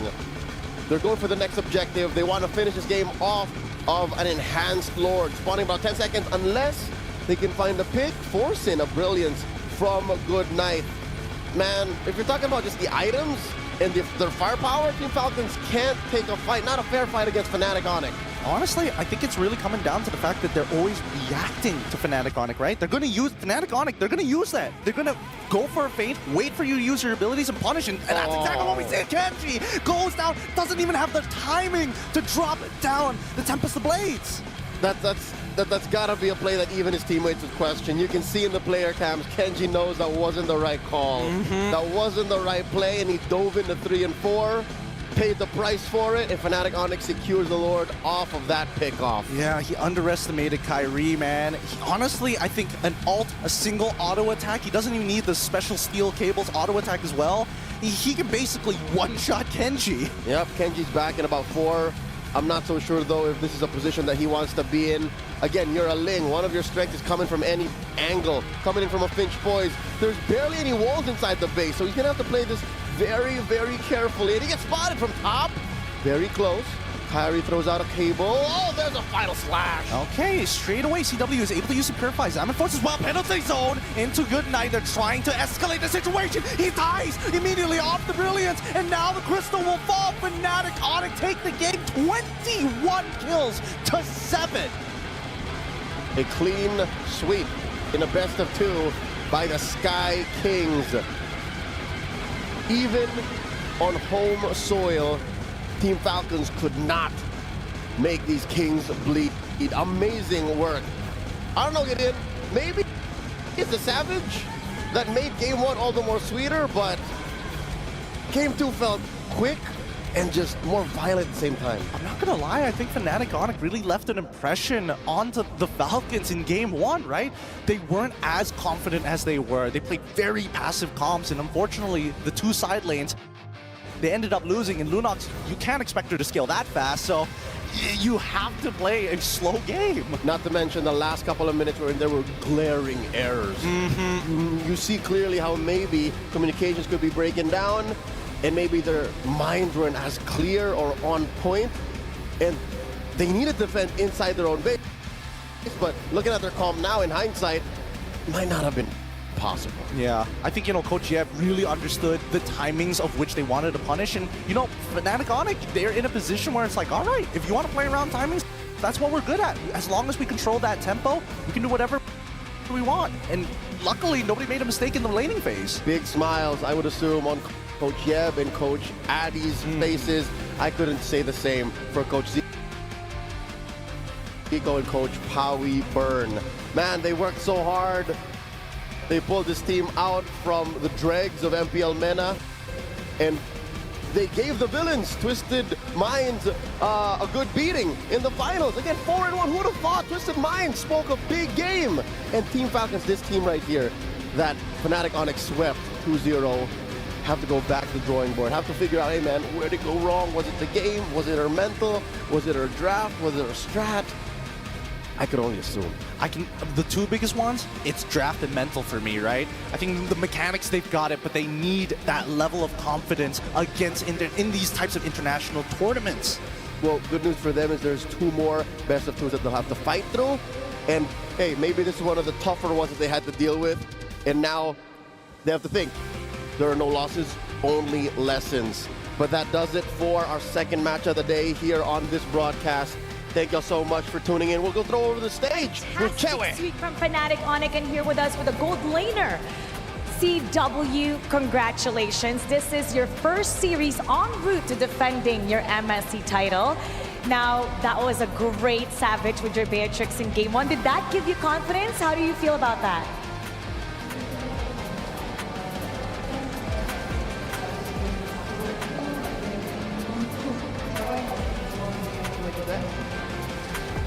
Sebenarnya kalau dari gua ya nggak terlalu ngejar scrimmage, cuma emang kita aja yang buat menang. He says he wasn't really looking for the Savage. That was basically just a bonus. His main priority was to play as a team, but that's what happened, and that's how he was able to perform. For Savage, and we hope to see many more. I mean, we definitely want to see a lot more of that in the tournament, but I do have to ask, your group has been dubbed the group of death. So how does that make you feel? Do you think there's any team that could threaten your title in your group? Jadi Fnatic ONIC kan ada di group of death. Itu yang orang-orang bilang kayak grup kematian. Menurut cewek, gimana? Group of death nggak sih? Dan kalau misalkan iya, ada nggak sih salah satu tim di grupnya cewek yang menurut cewek akan menjadi kesulitan buat Fnatic ONIC? Kalau dari gua emang tim-timnya kuat, bukan grup kita doang. Jadi kayak ya kalau salah satu tim yang paling banyak sekarang orang mention sih SRG. So he said that all the teams in all the groups are strong. So he doesn't necessarily think that his group is a group of death. But if he had to choose what team would be a very difficult opponent to go against, it would be SRG, the Selangor Giants. Well, after your performance today, all eyes will be on you. Once again, congratulations for that 2-0. And it's now time to break it down for you. So we're going to go back to our panelists. Thank you very much, but I have to correct you guys. It's not a group of death. It's the group of death. Yeah.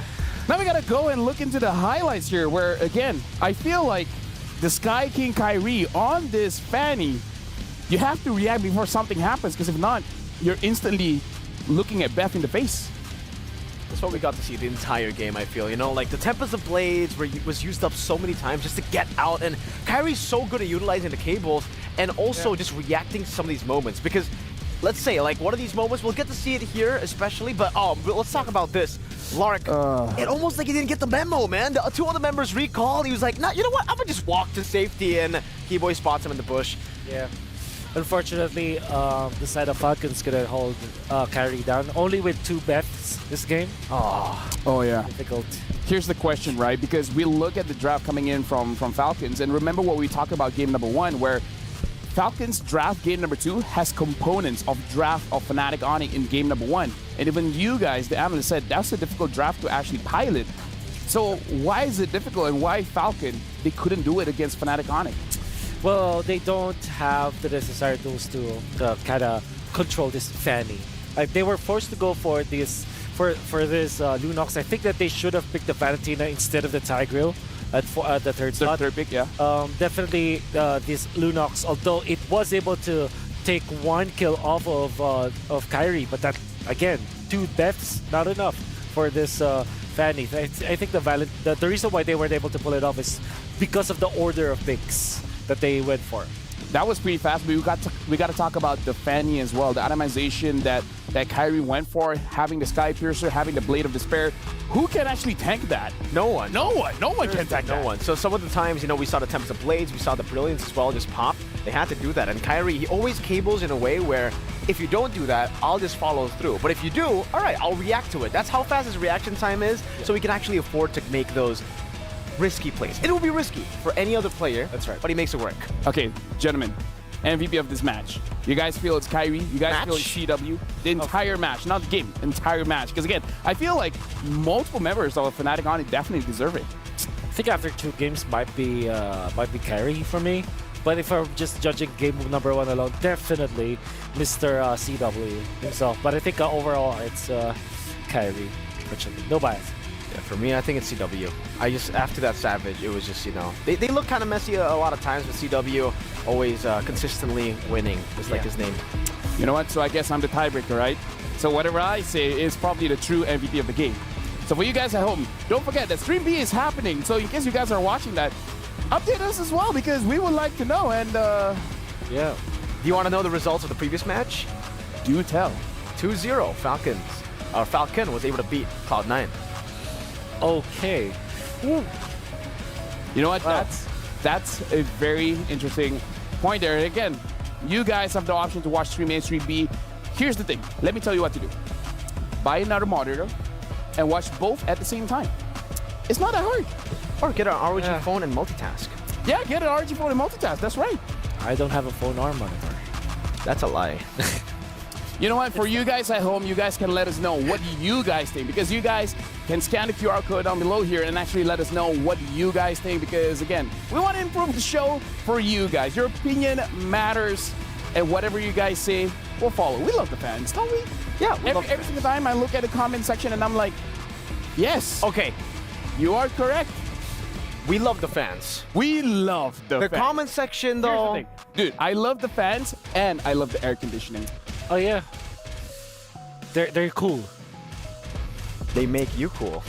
Yeah, but no joke. I think the best chat in the world is Mirko's chat, dude. Oh, that's best fans in the world.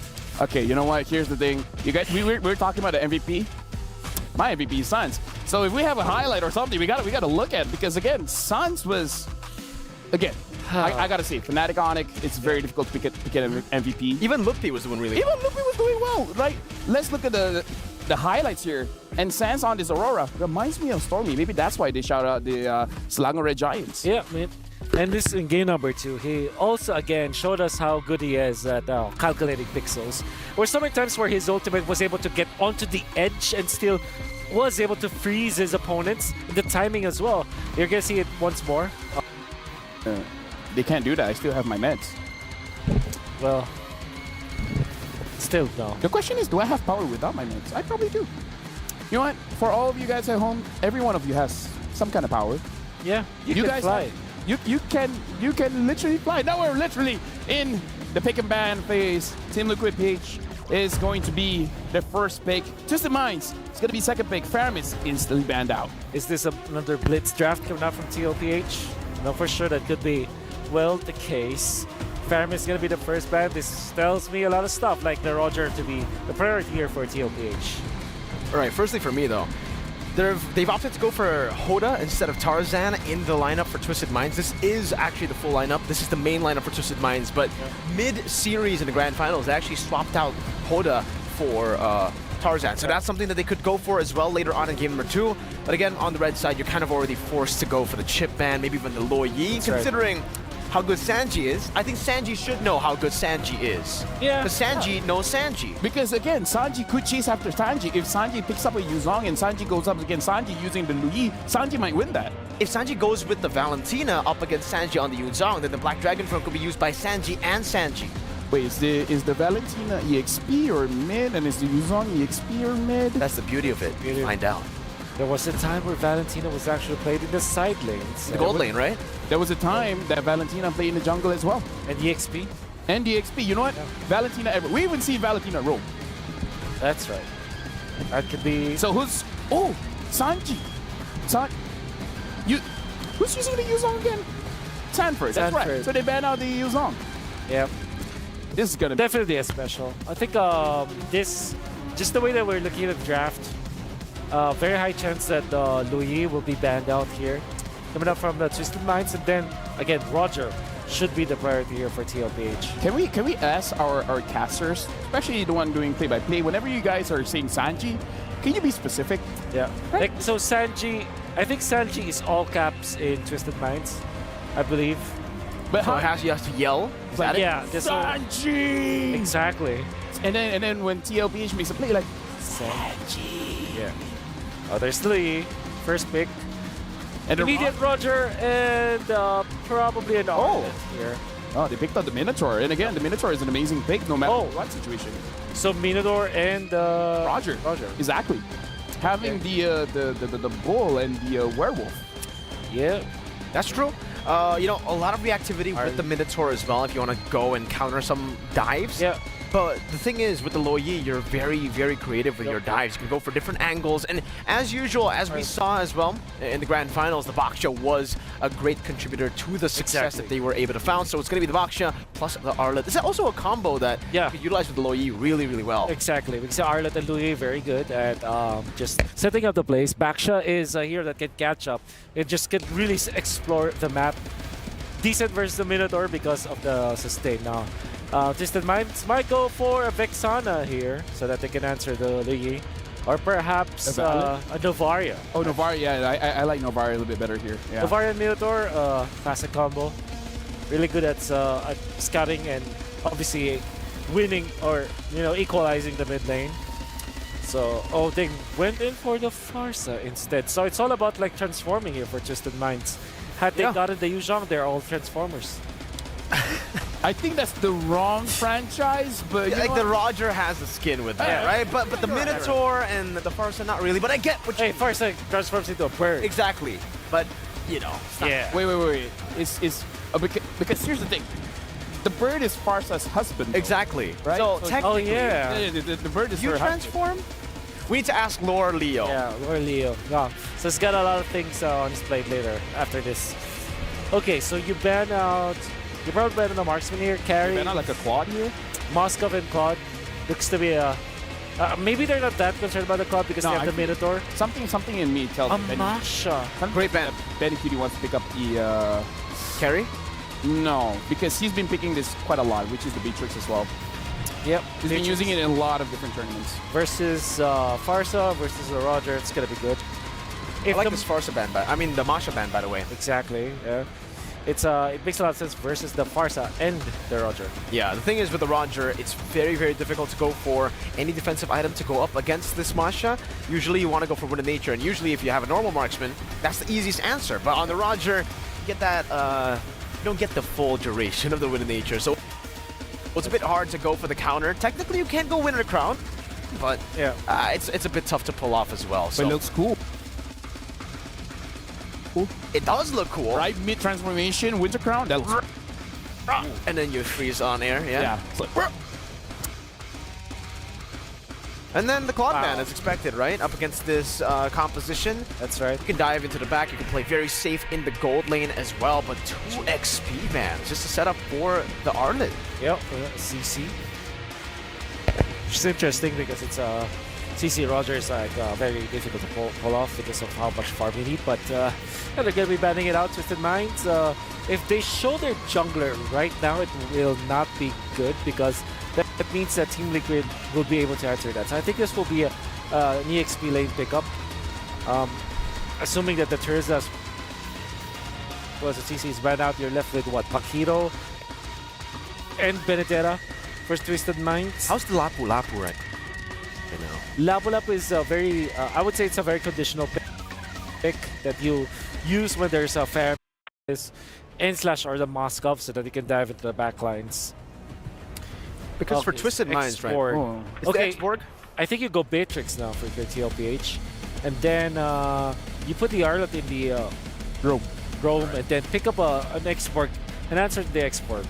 So that usually The Pakiro is still open. Is Pakiro good against Xborg? Not so It is in XP. But the thing is, I feel like for Twisted Minds, they can actually go and twist Liquid Echo's minds right now with the Xborg and the Roger. Because the Xborg it can still go to the Very jungle, positive. the Roger can still go to the gold lane, and they can try to play around that to just counter the Baksha. Yeah. But now that the Arlet has been revealed to go towards the XP, maybe they just put the Xborg in the XP, put the Roger in the jungle, and then pick up another gold lane. They would bully the Moskov. What can bully the Moskov? I think Beatrix? Beatrix will be the best. I think they might not. They might just put the Roger in the gold lane, or in the jungle, then pick up something along the lines of a Ruby, because the idea here is that you're facing up against Louis. So you don't want to really like overdo your gold lane. Don't want to farm dependent gold lane, because the thing is that Louis will just be able to take over. Oh, Fanny! Hey, against the Moskov. I mean, the Moskov is traditionally a counter to the Fanny. I guess. And this is florid, dude. I mean, I don't like this at all. I'm just saying it. I mean, here's the thing. Even though you don't like it, it looks spicy. And when it's spicy, we gotta throw it over to our casters. It's your turn. Just to address the inquiry, Farsa indeed turns into mist, riding Vari's wings. That's why it's called Wings by Wings. Welcome to Desk at your service. My name is Leo. Here with Gideon, bringing you this first matchup between Twisted Minds and Liquid Echo. Look, this match is going to be interesting, right? I agree with Wolf. I think that, you know, Fanny, and especially when you're looking at the composition from TLPH, unless this Fanny gets an incredible snowball, I don't see it happening. But maybe towards the later stages of the game, do we see it really even out? Yep, on a lane-per-lane basis, Liquid Echo seems to have trumped Twisted Minds, but maybe the Twisted Express could pull a turn that even the Echo Express haven't seen before. Again, welcome them into their home court. Ladies and gentlemen, here we go. Game 1 in the best of 2. I can't start this matchup without saying Team Liquid PH are one of the tournament favorites. Like, that's just the stakes we're looking at right now. Yeah, it's just facts. It's just facts, especially when they're coming from one of the strongest regions so far in the world until somebody knocks them off. I think it's fair to say that they've got a pretty decent chance in these groups, and more importantly so, I would like to see whether Twisted Minds, especially in the earlier stages of the game, because that's what they were known for previously, before the 2-minute debuff. Yep, speed is what Twisted Minds have on their side, and if there's anything I like about that draft, because I do echo Wolf in the fact that I don't like the Fanny, but I like the switch up. I like putting the Roger into the gold lane, but maybe not the hero on to Hoda. And they are threatening JP, but as a floor, like, you gotta get used to this kind of thing. I mean, that's how JP likes to be handled, right? Everything is his fault. If he goes down, it's gonna be his fault. If they win, it's also gonna be his fault. Who is he without adversity, right? Truly. He's been living with adversity all his life, and now he's just taking care of the team. Look at this. Look at how comfortable Liquid Echo are. Carl Teasy going for an early green, a stolen small camp from Hoda, while he's getting to a small camp of his own. I can't wait to see the XP difference. Yep. I mean, so far, it's going to be very small for the time being, and eventually, it's going to come to a point where we do see these teams actually start clashing around the turtles. I think it's pretty inevitable that Fanny probably wants to, like, calm down on first turtle, probably second turtles when we expect to see these fights really break out. I wouldn't even question maybe even third. Third? Yep, because we've seen Fannies do this. We've seen even Lings do this, where they would, what's the word I'm looking for? Rubber band into a lead? You know what I mean? Like, once they get their second core item, and then their roamer and their XP lane are able to find a good initiation, they just come clean house. Yeah, no, I like the term a lot, rubber banding, right? Because I think it's one of these, especially in a game like this, you're expecting both of these teams to be one to take the lead, and then eventually no resources. The other team takes the lead and control over the map. The constant back and forth, that's what we need to see. Because again, both of these teams are very ult dependent. Maybe not so much for Liquid Echo. Maybe they can find these flanks once in a while, but traditionally, Twisted Minds, they need to play that front to back. And maybe, just maybe, if that Fanny can find a good pick onto, hopefully, Sanji, they have an opportunity. Best case scenario, they find Sanji, maybe even cut the nip at the bud, maybe give Benny Cutie a good piece of their mind, right? And to be able to do that, I think there's a lot on the shoulders of the young Sanji, and I'm talking about the Sanji with two eyes. That's Twisted Mind Sanji, the X-Borg, because he can act as both a hard stop against Liquid Echo's fast-paced game, because again, they are the aggressors. They should be the aggressors because they're looking at a Fanny, which they counter all day long. And if Sanji can do that, and then flip the switch when the rest of the team says, all right, we're ready to go, then they can go. So that's where the pivot is at. That is the fulcrum, I think that's the term we're looking for. The fulcrum of their Rube Goldberg machine that is this burst lineup. Oh man, this terminology. How many people are picking up their physics books like, I wish I learned this better? Most people aren't going to catch that, but I get exactly what you mean. And I think that if this is on the assumption that Sanji is actually able to walk out of this lane for free, right? And if he does, at least then Twisted Minds have a potential out during the neutral objectives, because at least he can start melting down CallTZ more effectively than the rest of his team. But so far, lead for CallTZ a full level ahead.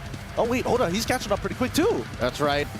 Folks, you were not confused. The game UI did just catch up, and we are working on things as we go. Turtle already up.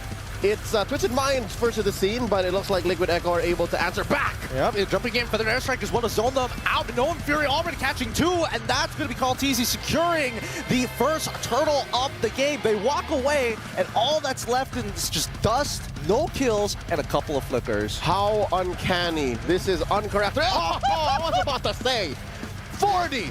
Come on! I was about to say that was very uncharacteristic of both teams who have the nickname Express. You would assume that there would be bloodshed, but Sanford just came and said, Kuya Leo, I got you. Yeah, it's just like, don't worry, I'm gonna make a play right here, right now, just for your entertainment. But as we can see, Sano finally building up towards that Sky Piercer. He needs to find a lead in this lane somehow, and man, Liquid Echo keep on doing this. Every single tournament, I see Benny QT playing on that Moskov. He tries to steal away buffs with the Spear of Destruction. Yep, almost hit it too. Yep. Almost hit it too, if not for Hoda actually getting there maybe 2 or 3 seconds faster.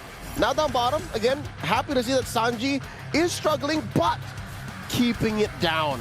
All right, if anybody could die and anybody could afford to sandbag their body for his team, it will be Sanji on this X-Borg. Looking at the XP gains, again, this is what CallTZ got away with, that small steal. Oh no!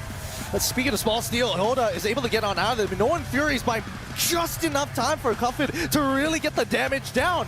TL, PH, they gotta be careful here. Sanji, this is starting to take a little too long here. He's gonna get some true damage onto CallTZ, and there's not gonna be a lot for him to do. He's gonna be popping the ult as well as Sanford is zoning out 3 people in the backline, and CallTZ shield Unity is out of there like nothing ever happened. Sanji will end up falling. He's almost there. There goes Sanji as well. Oh, so close. Sanford will die as a trade, but worthwhile. So very worthwhile as Benny QT is part of the mix as well. Troll in the middle of it for their airstrike once again, and it looks like they've overstayed their welcome. The heal from JP is looking good, but Benny QT, oh, good movement. He flickers away on top of the dash, and Troll jumps in forward. They're not letting him get away for free. This is now a pure, honest bloodbath. 2 fronts, 2 casualties, too early for Liquid Echo to have tried to pick a fight like that against Twisted Minds. They should have known better, and now the fight continues. Sanford, he's in so much trouble. He's definitely gonna die here, right? We question it as he's still alive, and finally we do see him still make it out every single time. These players are just cheating death to an unreal degree. Sanji tried to put his head on a swivel, and I'm talking about that X-Borg, but it could only angle itself way too much. Maybe 1 more second underneath the fire missiles, Sanford would have fallen. But you could only commit so much. Close call. Twisted Minds could not punish Liquid Echo for that overextension, and the Filipino squad walks away with another free turtle up top. Great flank, Sano. He's trying to get on out of there, but Sanji, he's still able to find, but Yoda able to find JP in the process. Okay, at least they find the trade, but no, Sanji says, 1 more for me. Flickers forward to make another play. The lone stallion able to make the most out of a messy situation. Down bottom, CallTZ trying to stop Sanji from pushing down on that tier 1. Forces out a last insanity, and he's not having any of it. Come on down. Oh, just puts up the recall. Now here comes 40. Yep. I mean, this is, you can see CallTZ, as much as he is the GOAT and will always be a GOAT in my heart, he is still willing to be like, hey, brother, eat. Sanford, this is for you. A year ago, that's what he said on the mic. He said, I don't want the kills anymore, man. I want the most damage taken and the most assists. This is the path I'm taking. Oh, the path is looking good, but it doesn't mean that Twisted Minds are completely out of this just yet, right? It's 6-5. Yes, probably they are missing a couple more towers, but at this point of time, we're waiting for that power spike to actually happen for Twisted Minds. Specifically, Covet, he's 3-0-1. He's scaling a lot faster, but, I mean, Sanji, he's quickly catching up. Uh-oh. We're talking about Sanji from Liquid Echo. That's right. Sanji from Twisted Minds is actually working hard, man. He's pulling doubles. Hoda able to secure his orange. And now in mid.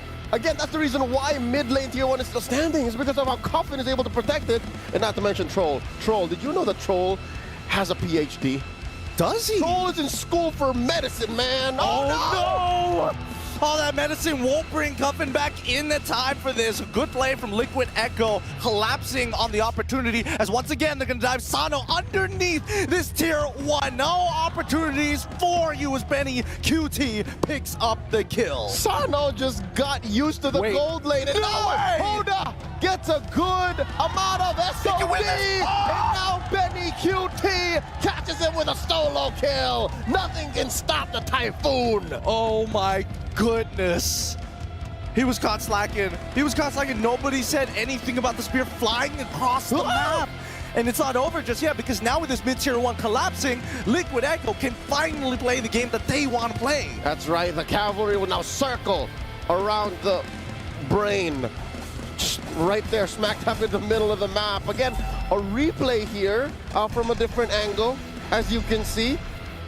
In slow motion too, just so that you can really calculate the numbers. Savor the moment that Benny Cutie caught Hoda. And this is the reason why, folks. Our analysts said Moskov is a clear counter to the Fanny. A single stun against the wall, and then maybe 2 or 3 hits from the spears. Just Bob's your uncle, just lay down and take it. It's tough, right? Because it's not like the steel cables can like curve in many different directions. It's very, very linear, especially if you're throwing one at a time, right? This is real life. It's not wanted. It's not wanted. It's true. It's true.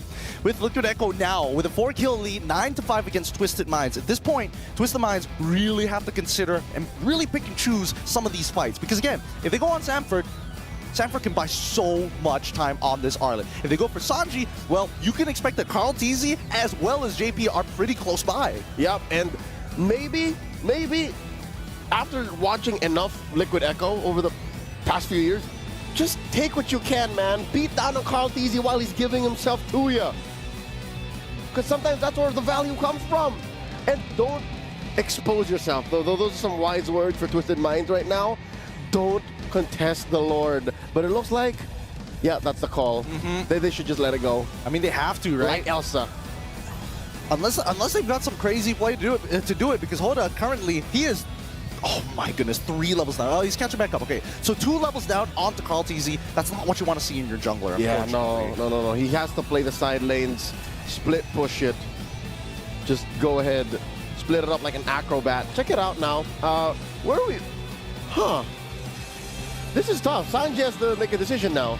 Does he go straight for the Kiras? I think he's going to go for the Kiras. Yeah. Go straight for the Kiras and then Immortality. I feel like he kind of has to, right? At this point in time, you're already so far behind. Even if you get an Immortality, it's going to break almost instantaneously. It's just extra lives.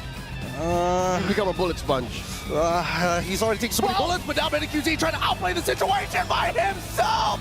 Single-handedly turning it around! JP supporting him, and Benny only knows how to move forward! So nasty. Kills Sano no problem in the middle of his teammates. Usually it's the Moskov that is the prey to the Roger.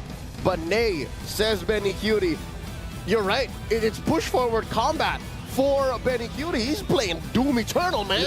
He's playing a completely separate game right now. And not to mention that he's scaled up phenomenally in this. JP, honestly, just pass it in bloom. It's like, you do your thing, I'll keep you alive. Yep, and now they are threatening a penetration. Mid has a wave in. Top has a big wave in. Lord still standing. Feathered Airstrike coming in and a final slash! It's good, but now the backline is getting attacked as well. Zoned out, Sanji loses his Faraga armor. They're still trying to reset. Oh, the bird almost catches him! So very close, but they at least defend the base at the cost of 1 inhib. It's just Troll who falls as well. So 1 inhib, 1 hero, 1 dream. Survive. Don't die here. Now, they're coming in. Oh no. Tuffin, he's got him in the back, and now they're all forced to go away. Sado finds the return, a shutdown onto Sanji's QT takes out Sado as well. It's going to be a 3v4 situation as Oda, he's trying his best, recharging that energy to keep them at bay. And there's not much on Hoda, man. You saw one of the spears trace him. It's very difficult to play what Twisted Minds wanted to play now, 12 minutes in, wherein you should have seen this lineup do better at 2. Yeah. That's where it started. That's where it should have begun. It could have been better, but at the same time, can you really blame them? At this point, it feels like Liquid Echo is just trying to out-micro them, trying to tell them, like, hey, you stay in your place. We got the better micro here. You better be real careful about your decisions. And what's tough is they also might actually have the better macro just across the board, right? They were sitting at 0-3, 9-5, now 12-6. And even if Twisted Minds did draw first blood, the rest of Liquid Echo, no, it's up like this! Oh, the play once again, sending in the right targets. Even Minoan Fury is just a little too late. Then their airstrike doesn't find anything off of this. The flank, the diversion from Liquid Echo, making it seem easy. Hoda is trying his best to clear that way, but it's too late. The crystal might just fall here. No more minions. He buys a little bit of time, but the inevitable is happening. QT still staying alive, and finally Hoda is able to shut him down. Liquid Echo take game number 1. Sensory overload for Twisted Minds. The villain find a hero on horseback. Suffering defeat here in game 1 of this best of 2. It's tough. I gotta tell you, Gideon, every single player on Twisted Minds had to deal with so many things coming their way, starting from minute 0. Yeah, I agree. I think they have to start winning the laning phase, and I think that's the most important part, especially with some of their picks, right? If your assassin doesn't find that initial kill, you gotta invest elsewhere. And maybe that just shows that the draft is one way to regroup, one way to recalibrate. I like the switch up. Again, I agree with the analysts. But let's see what they think as we throw over to LaFell, Mirko, and Wolf. Thank you very much to Gideon as well as Leo. And honestly, shout out to our casters. Whenever they do a play here, they tell us which Sanji they're talking about. Yeah, so you know what? Shout out to them. It looks easy, but trust me, folks, it's difficult. It's difficult, definitely. And what's not difficult is the playstyle of TLPH, for at least from their perspective, because it looked very comfortable to the point where at 4 minutes in, you have your Moskov, your gold laner, using SOD on the opposite side of the map, trying to make a play, and still come up on top afterwards, especially with this one, the Moskov countering the Fanny. You know, I love the new skin on the Moskov. The TP animation is absolutely amazing. But speaking of which, in this game, we even hear the casters talk about how they should have gotten the draft online much earlier, but they couldn't do it against CLPH. That's the thing, right? When Wolf said, you know, he didn't really like the draft, I was actually talking about how I kind of like the draft, right? Because with the Fanny, yes, you get countered on paper hard by that Moskov whenever you want to try to go in and initiate. But the thing is, you have so many ways to actually dive, to look for the shred as well to a lot of the frontliners that TLPH have. The thing is, they didn't even get to start, right? No. Yeah. TLPH were able to dominate in their lanes individually, and they just got out-mechanicked in lane. The thing is, TLPH, they survive a lot coming in from Twisted Mind, and it's all JP's fault. Yeah, it's all JP's fault. The bloom coming out from the Florid, one of the standard heroes for TLPH. We saw that in the playoffs of MLBB. And the way that they use it is that they combo it up with Moskov or hard carry, so that you definitely have that bridge to the late game. And JP has mastered this playstyle where he can just sit back and be able to farm. The thing with Florian is that it's very weak in the first turtle. Yeah. So that's what you have to do. The compensation there for the side of TLPH is that they went in for Baksha as well as Arlen, heroes that are not that dependent in the items. Yeah, just the Express had stood no chance in game 1 up against the Echo Express, and how they were able to tackle that, I would say, all the way from the start of the game was to make the gold lane a non-lane. Because the Roger versus the Moskov, we were talking about how it could be a skill matchup. It is a skill matchup, but definitely it favors the Roger in this specific matchup. Yeah. In this, with the addition of the Florin though, Yeah. no, he still got the Sky Piercer. I think it was very, very forced to go for the first item Sky Piercer up against a Moskov who was getting babysitted by the Florin. So the Roger really struggled to find its place in the early game. So, gentlemen, Can we talk about Benny Cutie though? Benny? Let's talk about Benny Cutie though. I mean, like, dude, he made plays over plays over plays. Yeah. And there were multiple times where they're like, yo, we gotta kill this guy. But Benny Cutie's like, nah, I'm gonna get you. Low HP, JP, back me out. Let's talk about Benny Cutie. Yeah, very smart with the usage of the SOD, especially because you can kind of pick where you will teleport afterwards after the activation. So choose where to blink. And you also have a vision for about 5 seconds, so yeah, you really know where to really get into which part of the map. And we saw that utilizing the dash, the natural dash of the Moskov, as well as the flicker to get into like distances that you wouldn't really expect. It kind of felt like an assassin marksman in Benny Cutie's hands. We've been seeing a lot of different ways to actually utilize the battle spell, or what battle spell you want to actually go for. You can go for the Inspire, you can go for the Purify, but in this case, going for the Flicker was just phenomenal. Yeah. Knowing that you'll have additional sustain already, it just gave him so many different ways to actually approach the skirmishes, and even very early on, remember this SOD. Usually on a Moskov, you take that and it's like, bro, you shouldn't have taken that. That's not bro. But he takes it, he makes it work, and somehow he outscales everyone so fast in the game. I think in the mid game, he already had like 3 item power spikes. I mean, like, here's the thing. We make it sound easy, but once you hit the Spear of Destruction, and then even though you have the sod. Once you hit the sod, dude, it's like you have options, right? But the thing is, you only have a few seconds. You don't have a big time frame to make a decision. Yeah. And Benny Cutie just keeps making decisions day by day, just like that. So now he's looking good. In fact, let's actually look at our MVP. And I gotta say, with how much we talking about Benny Cutie though, should be Benny Cutie though. It'll be pretty cool if it wasn't Benny Cutie, but I think it should be Benny Cutie, bro. Yeah. Well, looking at Benny Cutie though, again, the way he the sod. He got corrosion, bro. Just on that corrosion, he rotates. Yeah. Benny Cutie scoring the kill again. And then he saw up top. Yeah. Yeah, that's the play. And I would assume that maybe Oda was not particularly looking, and because sometimes he dragged the map, but then of course it looked amazing. But yeah, honestly, like the Moskov using the first skill with the flicker reminds me of montages we see with the Paquito using the jab and the flicker at the same time. And again, during the entire time, I feel like Benny Cutie dropped very low once, but again, because JP was there, and like exactly, it's good for the hyper carry situation when you put our Sodi MVP on hard carry marksman. 931 GPM, especially because of how active it was.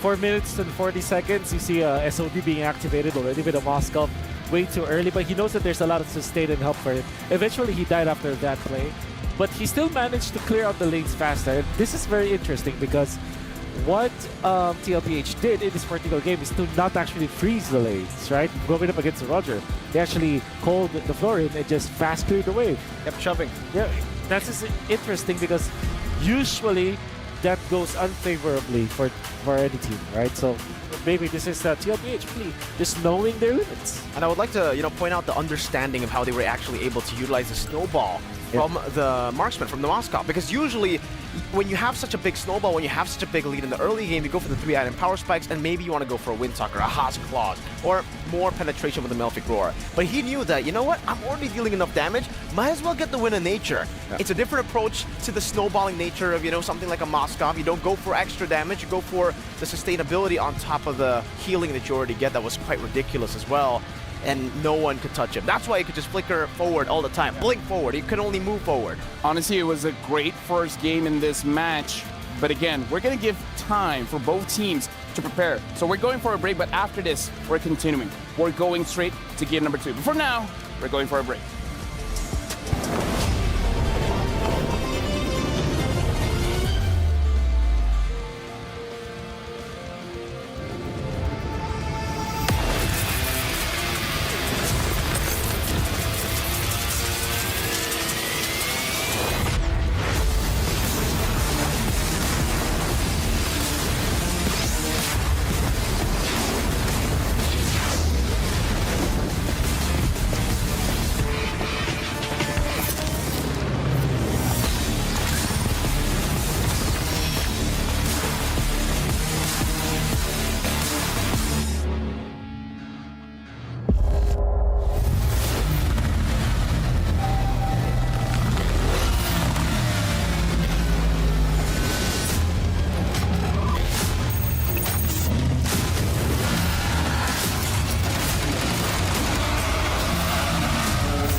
New adventures bring new challenges. Even as the heat rises, dandruff and grease won't stand a chance. With new Clear Men, powered by triple formula technology.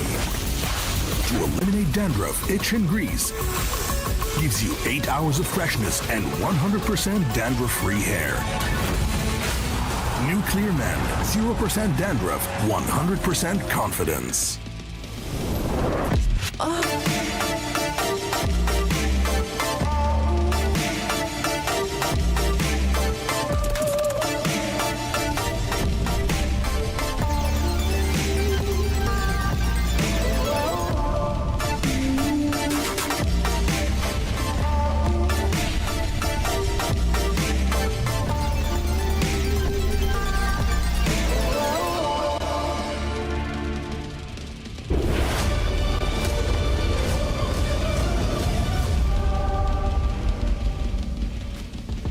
And now we're back for game number 2 of TLPH going up against Twisted Minds. And again, looking at the situation, it does look like even though Twisted Mind wants to play their game, TLPH just won't allow them, and that's kind of rude.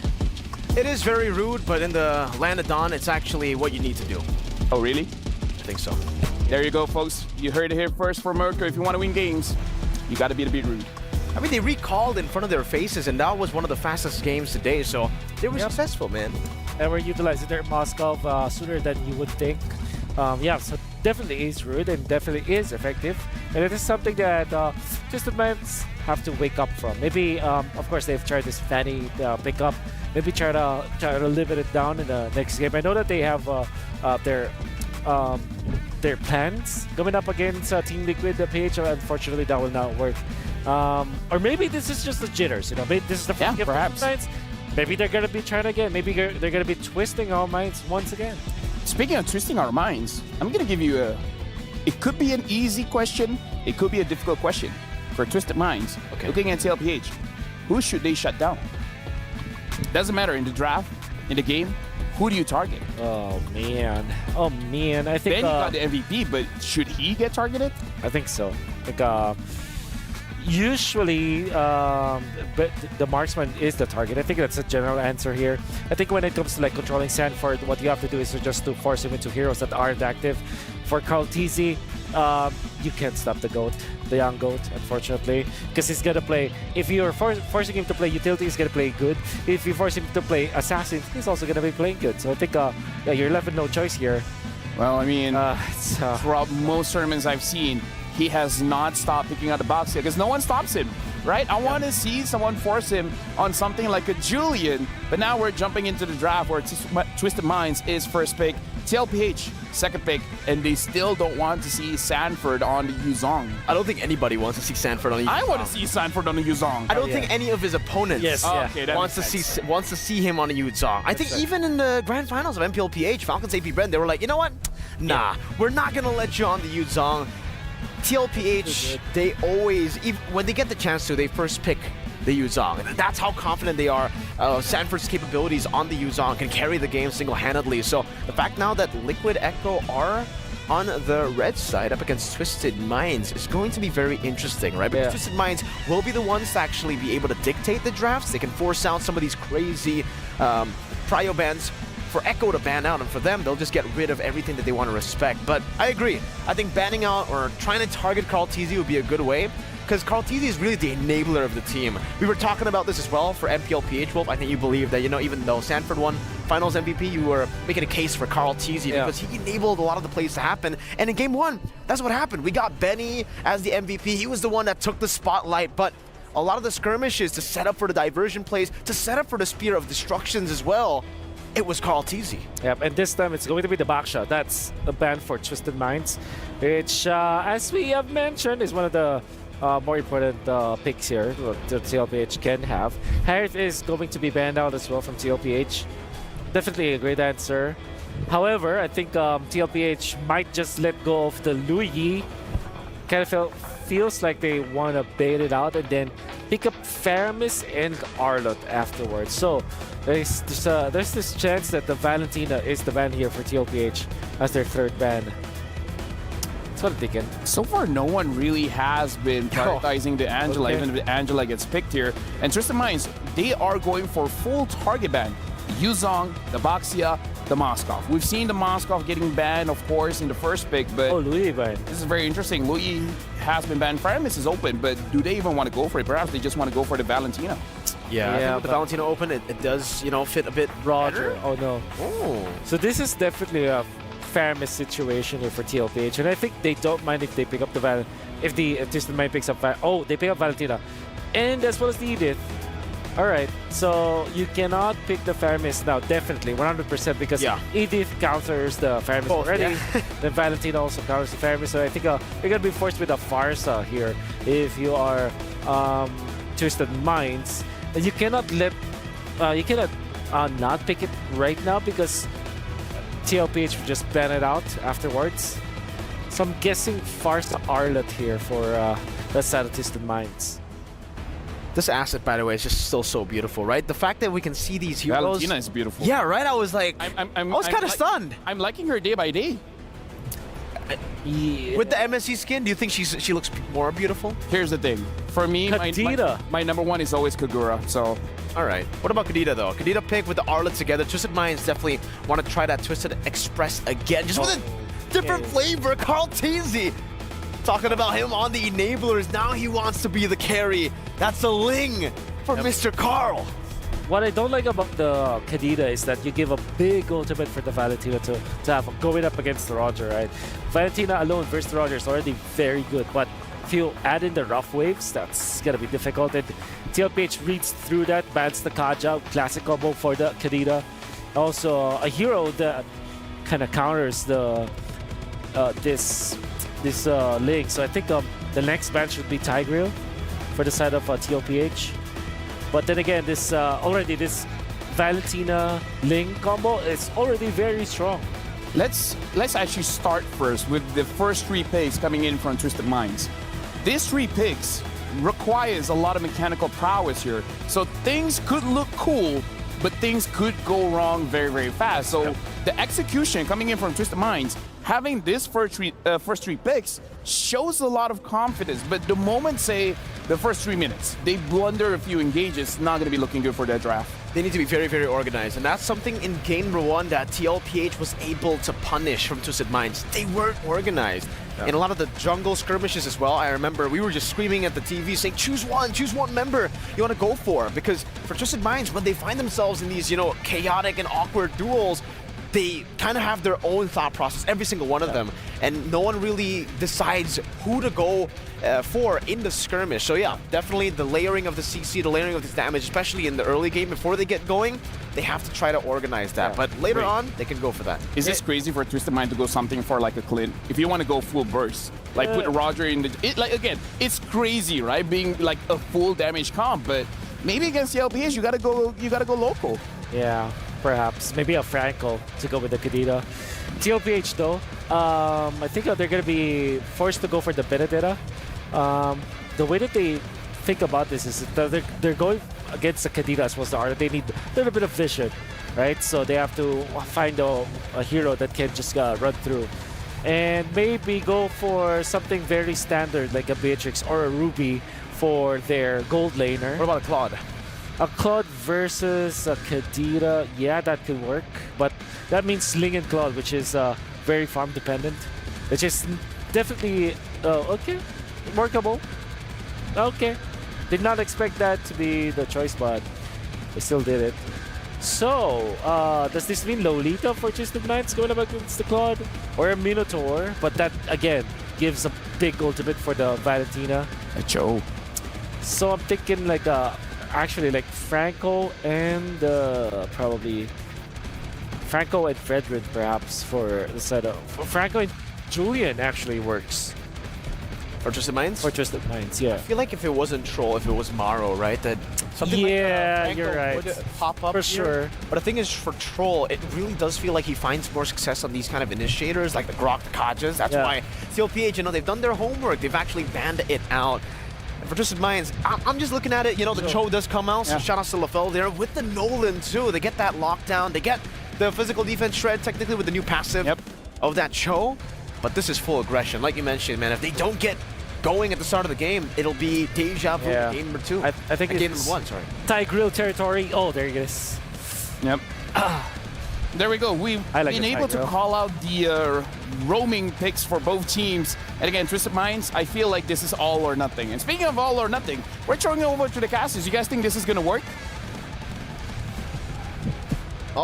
I'll be honest with you. I don't know what all or nothing has to do with it working. But good call on the roamers. Good call on setting up what each lineup wants to do. Again, Twisted Minds, they got to get their minds in the game because game one did not go their way. It really didn't. And I think, you know, when it comes down to these like all-ins that our panelists were talking about, it's so combo-oriented, right? It's who can execute better, who can get down that nasty CC chain. And if you're thinking about game one, it's maybe our opponents will let this happen.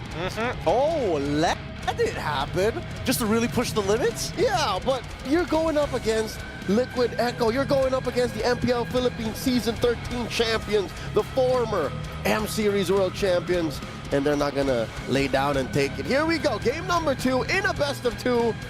This is the group stage of MSC 2024 at EWC. You need to make every game count. Yeah, I think that this game in particular, if Twisted Minds can take it away, that would be a big statement in and of itself. And honestly, it's been a while. Walk me through this because you've been casting MPLPH for a while.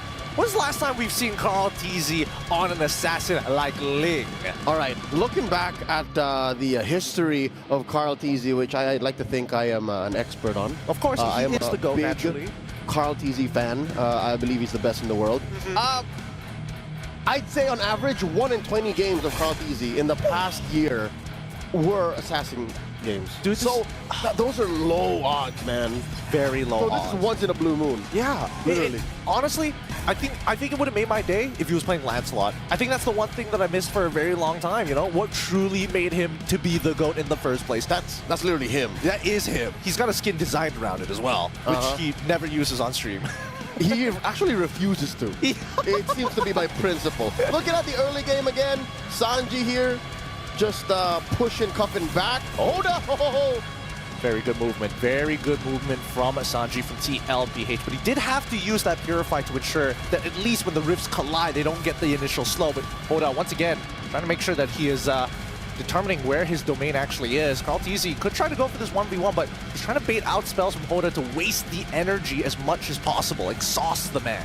Yep, looking at the early gold lead that Liquid Echo has, that allows for an early sword to be built by Carl TZ. Maybe an item ahead for the XP laners from Liquid Echo. And so far, Turtle, I'd say you have a small advantage for TLPH.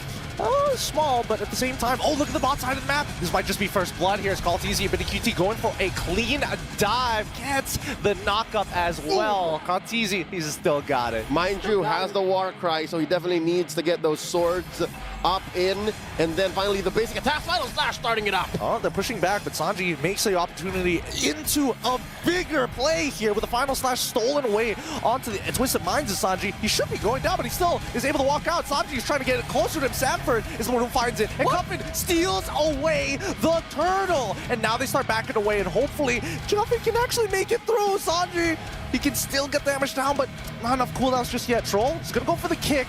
Doesn't get him underneath tower range just yet. JP gets to walk for free. I mean, if it was any other target from Liquid Echo, that kick would have been amazing on Troll, but the passive on Tigreal allows for early game physical damage to mean nothing. He is one thick boy, as we like to call it. 6 Cs. 6 Cs. That's the perfect way to describe it. But let's look at this replay one more time. All right, so again, it was Twisted Minds first to the scene, and then the CC chain was just much better for Liquid Echo, but that did not stop Cuffin because again he was underwater. He was immune to all of this. That's why he was able to burst down the turtle despite everything happening. But that doesn't stop the team fight from actually being executed, right? Oh, the kick! No, we can't watch it. Oh, Sanji still has his Purify. Gets on out of there. He literally just pressed it and then went for the recall. That's one finger within a second's width. Going Purify recall. He's still there. He's still there. He's still there. He's making sure that his presence is not. Wait, they're gonna spot. Wait, Sanji gets one. No. Hold on. Do they know Troll spots him out instantaneously? He gets on out of there, transforms into Roger. That's how confident he is. I stole the wrong ult, but I got to use it at some point, right? Fair, he knows that there's no kick. He just got kicked. So this is so funny because one of Valentina's IMUs, it's great when you have a metamorph ability or a transformative ability because then you get everything else in the kit. For the remainder, yes, another kick by Troll! It looks to be good, but JP, he tried to slow them down, but still Hoda finds one. Kaltizi's able to trade one back in Troll. That's going to be Sanji for Troll, and it looks like Twisted Minds, they hit up. That's Liquid Echo Sanji, by the way. Sanji from Twisted Minds still up top, going 1v1 against Sanford, who, by the way, he's very close to EXP with. So at least Sanji from Twisted Minds can know that, hey, when it comes down to it, I can be as chunky or as good on the CC and the initiations as I need to be. Now the bottom, Benny's in trouble! Oh, it looks like he's just going to get run down here. Oh, and Hoda just waiting by the BMI as well. Sanji unable to do much. His Troll slows him down on that rotation here. So far, so good, but the next turtle does fall into the hands of Kaltizi. Very reminiscent of game number 1, despite Liquid Echo playing a very different lineup and a very different play style. Oh, it's very similar to game number 1 underneath. Tier 1 down bottom, Sano gets to taste Kaltizi's blade. Greedy. He greeted out for the wave. You got to be careful. If you are low, you do not want to be exposing yourself because you're just asking to die to Carl on this Ling. Lings are dangerous for this one reason. Now we see the rotations from both Sanji and JP. Troll, he spots this out. But there's no follow through. Troll is but a key with no hole to put in.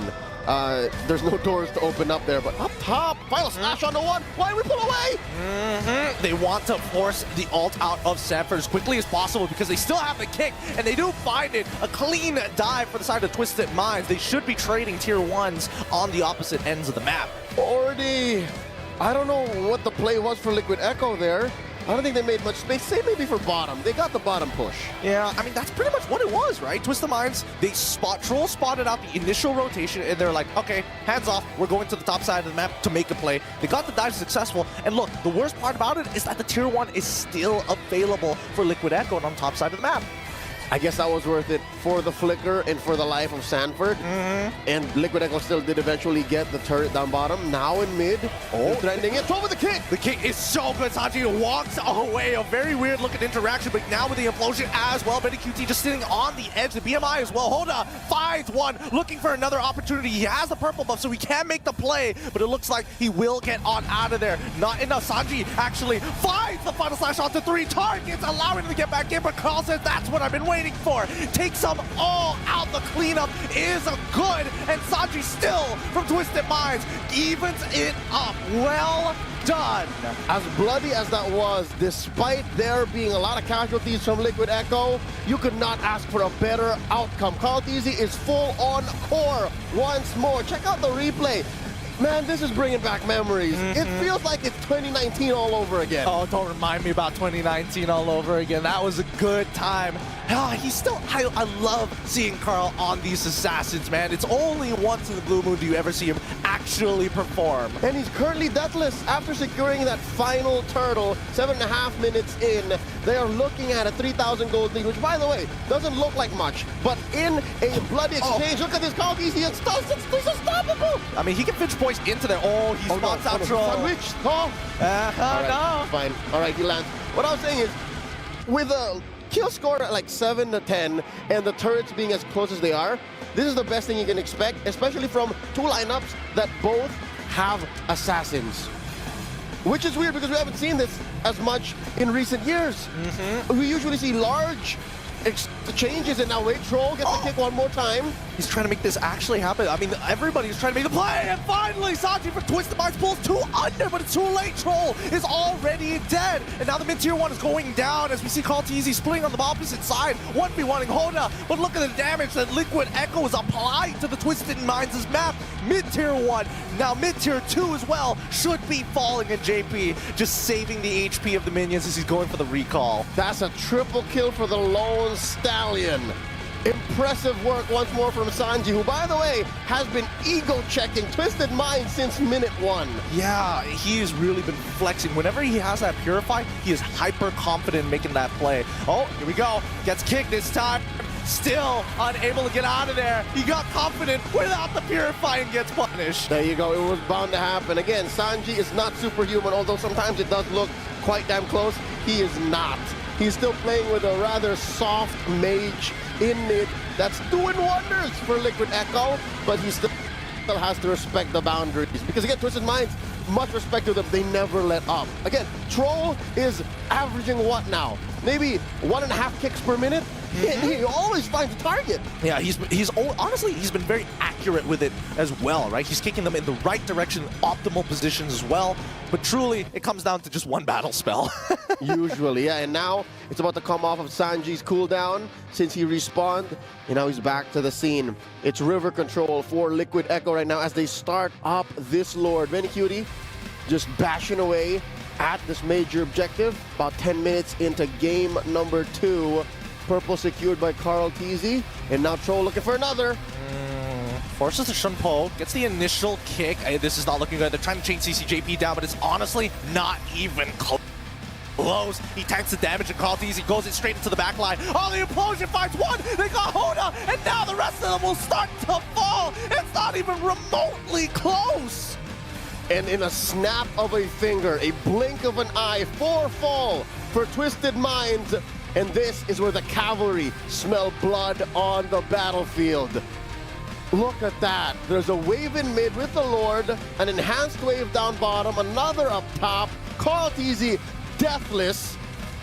I bet he missed this. Yeah. I bet he missed this. He's like, this is like the good old days. And Sanji, he's just standing there menacingly, finds the opportunity. Cuffin tries, but honestly, the rough waves ain't gonna connect on anybody. Final Slash already coming out as well. And now that's CarlTZ just auto-attacking Troll. And that's just the end of the game.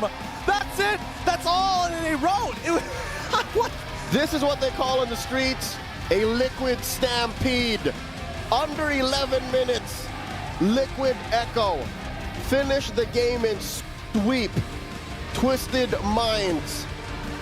With a bit of nostalgia on the side, why not? Yeah, why not?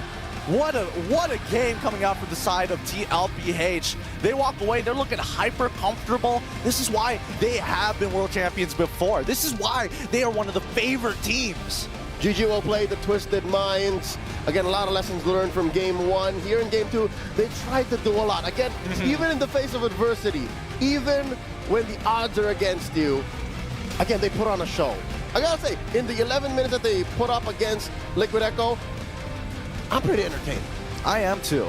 This is one of the few games where it's not slow paced. It's all about how do we gain more momentum against our opponents. And this is not what an entertaining villain is supposed to do. Like, you just want to see them go.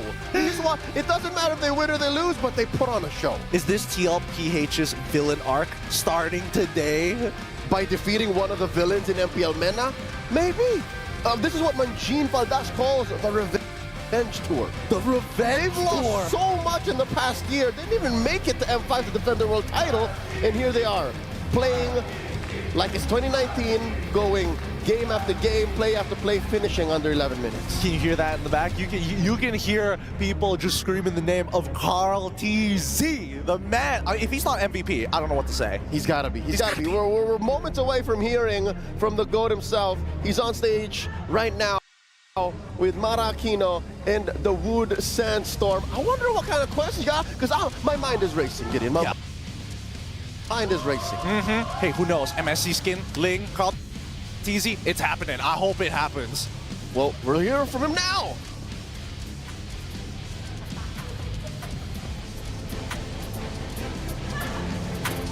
Here with us, the 2-time world champ, Carl. Congratulations with that sweep.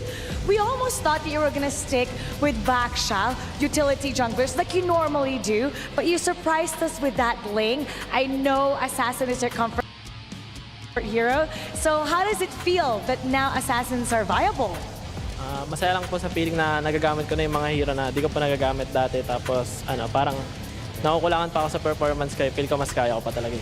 He feels really good that now he's able to use the heroes that he wasn't able to use before because it's not part of the meta, but he feels that even though he's used Sling, he's still a little bit short with his performance, so he thinks he can do better.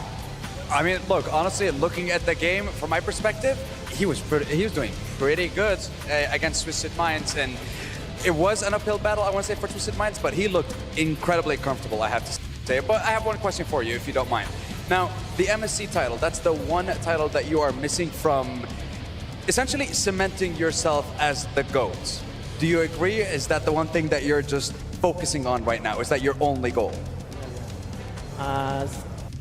Yung goal ko lang po talaga, di ko po iniisip yung parang last, ko na, parang iniisip ko lang po para sa team manalo. Tapos, syempre, yung pera din po. He's not thinking about cementing himself as the greatest of all time. What he's thinking about is the team and, of course, the prize money of $1 million USD. Now, thank you so much. Congratulations once again. All eyes are on you. So we're going to go back to our panelists. Break it down for us.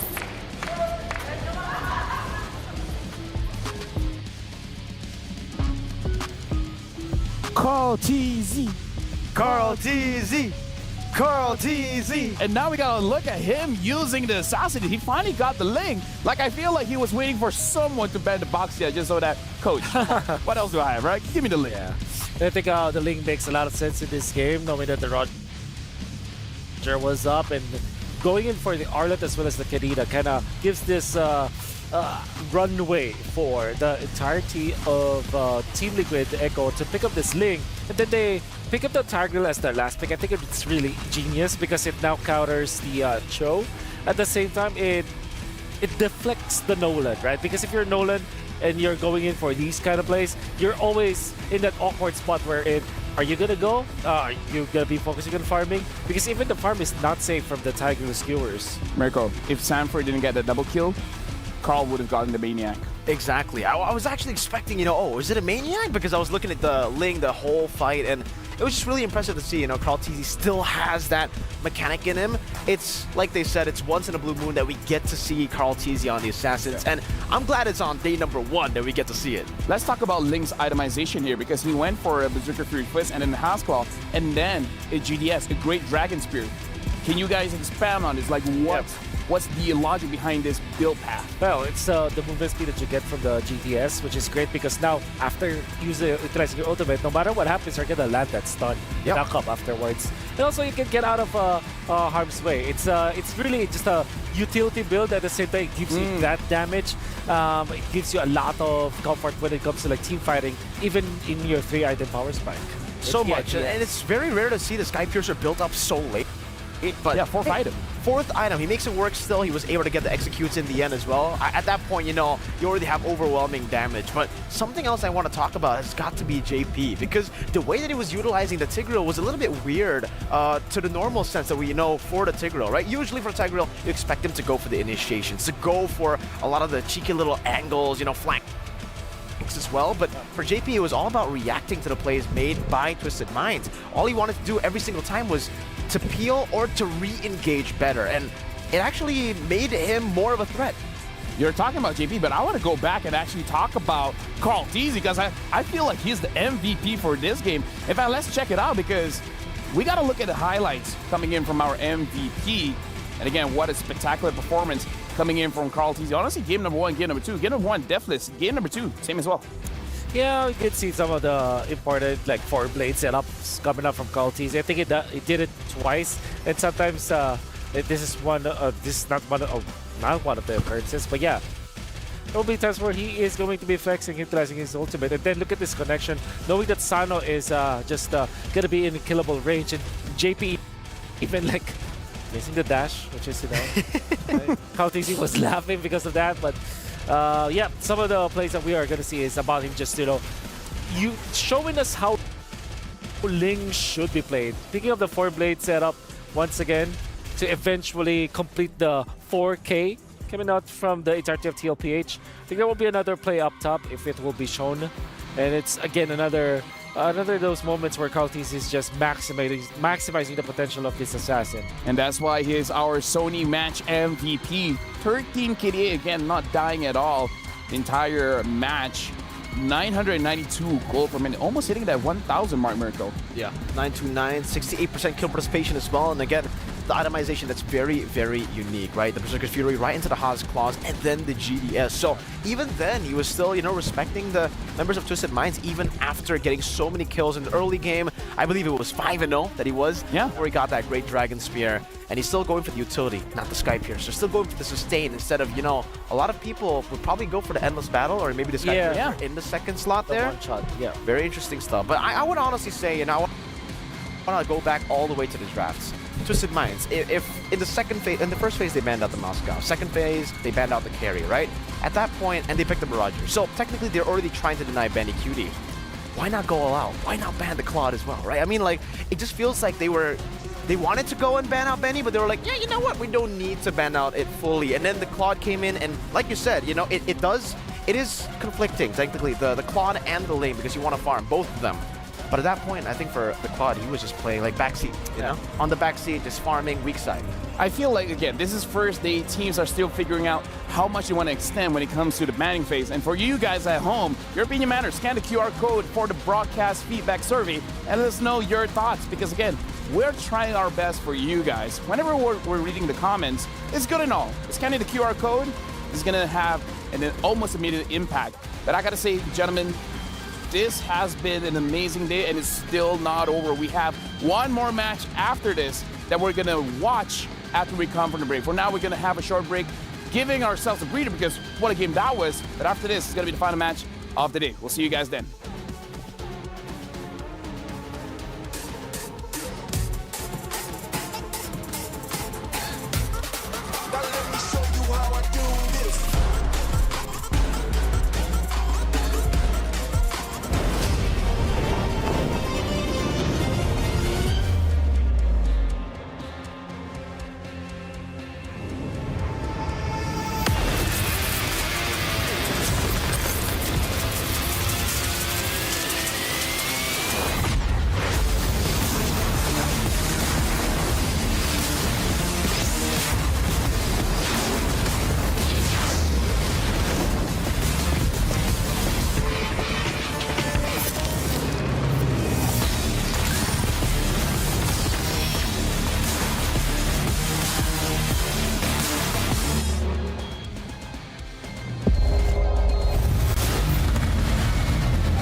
لحظات البداية عاشت معنا. كنا نحسبها وقت للتسلية بس. نحسبها بس ذكريات. عبود أعطي أختك اليد يا ولد. ابتكرنا فيها ابتكارات وإذا بغينا قلبناها خرافات. كنا نحسبها بس لمة وصحبة وسهرات. انتبه نوب ترى نوب. لكن كنا نشوف عالم ما حد يشوفه. لا يشغل وقته بشيء يفيده. الله عليك عليك صوت. عالم كبر وعاش فينا. عالم الحماس فيه يوصلك كل مرة لحلم أصعب بس ما يصعب عليك. بارد معك وين ما تروح.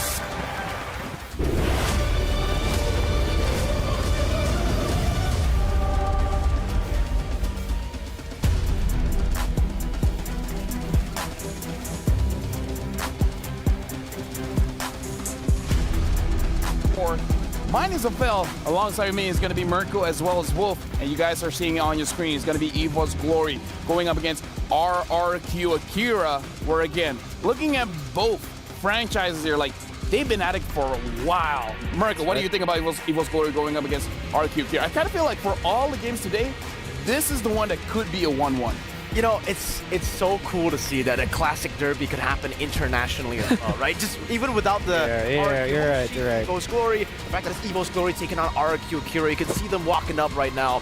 And yeah, I agree with you, LaFell. I feel like for this matchup, for this group in particular, almost everyone can beat each other out, right? We got EVOS, Fireflux, we got NIP Flash, and again, Theo as well. Yeah. Showing his flag there. This whole team is having fun, and I think that's what's great about both these teams, right? For EVOS Glory and RRQ Akira, they're having a lot of fun here in Riyadh, and that'll definitely be displayed in the game too. I expect some banger team fights from both these teams. I expect assassins in this particular matchup. Annabelle has been so good at the jungle. I think if there's one player that really just impressed me the entirety of MPL Indonesia, obviously Kai and CW, all those ONIC people are great. I think Luke was great, but there was one standout. It's definitely Annabelle. I think Annabelle just really outperformed himself as a rookie. You know? Yeah. I think he's got a lot of potential in him. And the fact that he is just performing so well in that region, and now we're going to be looking at him in the world stage. I'm just happy to see him, and I'm sure that he will be bringing us some banger plays. Speaking of banger, dude, this is the reason why I love now the MSC. We're expanding. We're going international, where before it's just Southeast Asia, but now we're going all over the globe. Now everyone has a chance to enter the mid-season cup. And the Derby EVOS going up against RRQ is, I would say, in terms of MLBB history, it's one for the history books, because this is the one where, like you said, it doesn't happen just in Indo anymore. It doesn't just happen in Singapore anymore. It's global. It happened in M1. I think that was really what set it apart from the rest, right? That was when it was called the Classic Derby. Unfortunately for RQ, it didn't really go the way that they wanted to. You know, 3-1, come back to 4-3 for EVOS Legends at the time. But now, with a new lineup for EVOS Legends, with the same lineup for RQ Akira, I'm really interested to see them match up, because I don't think we have actually seen EVOS Glory, or actually just EVOS in general, take on RQ Akira before. Right. Brazil, Indonesia, right? We've seen RQ Hoshi. We've seen EVOS take on RQ Hoshi, but not this. That's right. A lot of exciting stuff also. Like I'm just happy that Brands is back in world stage. You know, one of my favorites for sure. Yeah, Mr. Bombastic. To be fair, he hasn't been Mr. Bombastic for a while. Mr. Fantastic. He's been Mr. Fantastic. That's right. But honestly, you're talking about Brands. Might as well we expand this to the EXP as well. Takashi going up against Fluffy. We're roughly the same kind of hero pools here. Takashi has always been one of the expirators that I always look out for, particularly international events, where every time with RQ Akira, I always look at Takashi because he's really good at playing EXP. And I think that now that Benedetta is also back in the meta game, we're going to see a lot of Takashi Benedetta for sure. So for Takashi, you know, I think the standout has got to be his performance at M4 when he was playing the Benedetta, when he was playing these carry heroes. But for Fluffy, it's actually quite different for EVOS Glory. Back in the day when he was playing for Aura Fire, yes, that was the playstyle that Fluffy was known for. The Paquitos, the Esmeraldas, the damage dealers. But now, he's kind of taken a step back in a way where he plays the Terizlas, the Yu Zongs as well. He plays to playmake for the team. It's all about enabling the rest of the team in the team fights. And it's also a very unique style. Because if Fluffy is up against, you know, some of these players who want to go for the macro advantage, which is clearing up those waves and play in the split push, he can match you even with the Terizla, even with the Yu Zong. The question is he forced on these heroes because of Annabelle? Not necessarily, no. Because, you know, usually you would say that, right? But in MPL ID, at the start especially, Annabelle, see, he can play the Assassins, but he's not always forced on the Assassins. He plays the Alpha, he plays the Utility Jungler. Fredrin is amazing as well. Yeah, the Fredrin is great, the Baksh is great too. And still, you see Fluffy on the Terizlas. It's almost like it's his new style. Fluffy ain't so fluffy anymore. Yeah, and I think they're also like paving the way for brands to be successful as well. They're just peeling for brands. And Clockun. Exactly. Clockun is amazing, by the way. Gotta talk about that guy. But yeah, Annabelle, I think one of the most important traits that he has is his Restream. I think very sharp with the retribution, very confident with it, and I think that the Restream battle is ensued in this particular matchup. But we gotta talk about RRQ Akira again. Basically, in their own region, they've been stomping, right? No matter who they go up against, they'll take them down. Yeah.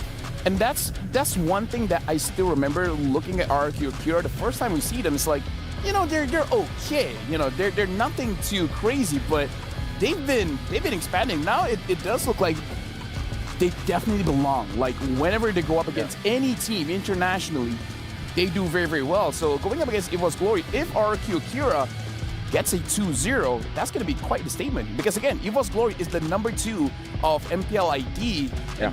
RRQ Akira, the champions of Latam. So as a champion, you have this ego, you know? For sure, for sure. Especially the thing is, you're carrying the RRQ banner. Oh yeah. You know, I think we've had this beef for a long time. A lot is in the line. You know, I think in an interview as well, back then the head of EVOS, he said like, okay, we can lose to every team except RRQ. We cannot lose to RRQ. So that's definitely something that's going to be very, very interesting to see this matchup. The stakes. Yeah, the stakes are high. And honestly, you guys are looking at the stage right now. I feel like they got to go over to the stage because we got to hear from Sandstorm and Mara before we actually get into the game. I want to see what they have to say for the final match of today.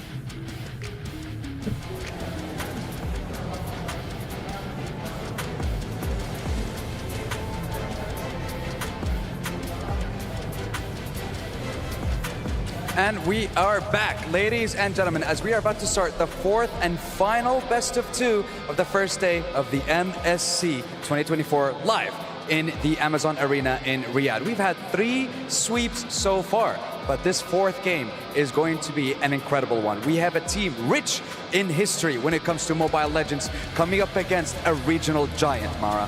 Up next, we have EVOS Glory of Indonesia going up against RRQ Akira of Brazil. Now, we're going to be starting off with EVOS Glory, and it's going to be an interesting story for them. Nobody actually thought that they would make it here. In fact, they didn't expect that they will make it to the pool of MPL Indonesia, because during the regular season, they were 9th place, 9th out of 9, with a change of roster, adding Annabelle, Dreams, Fluffy, Cloud Kun, and of course, the original member, Bronze. Well, they made it all the way to the grand finals, earning their ticket here for MSC 2024.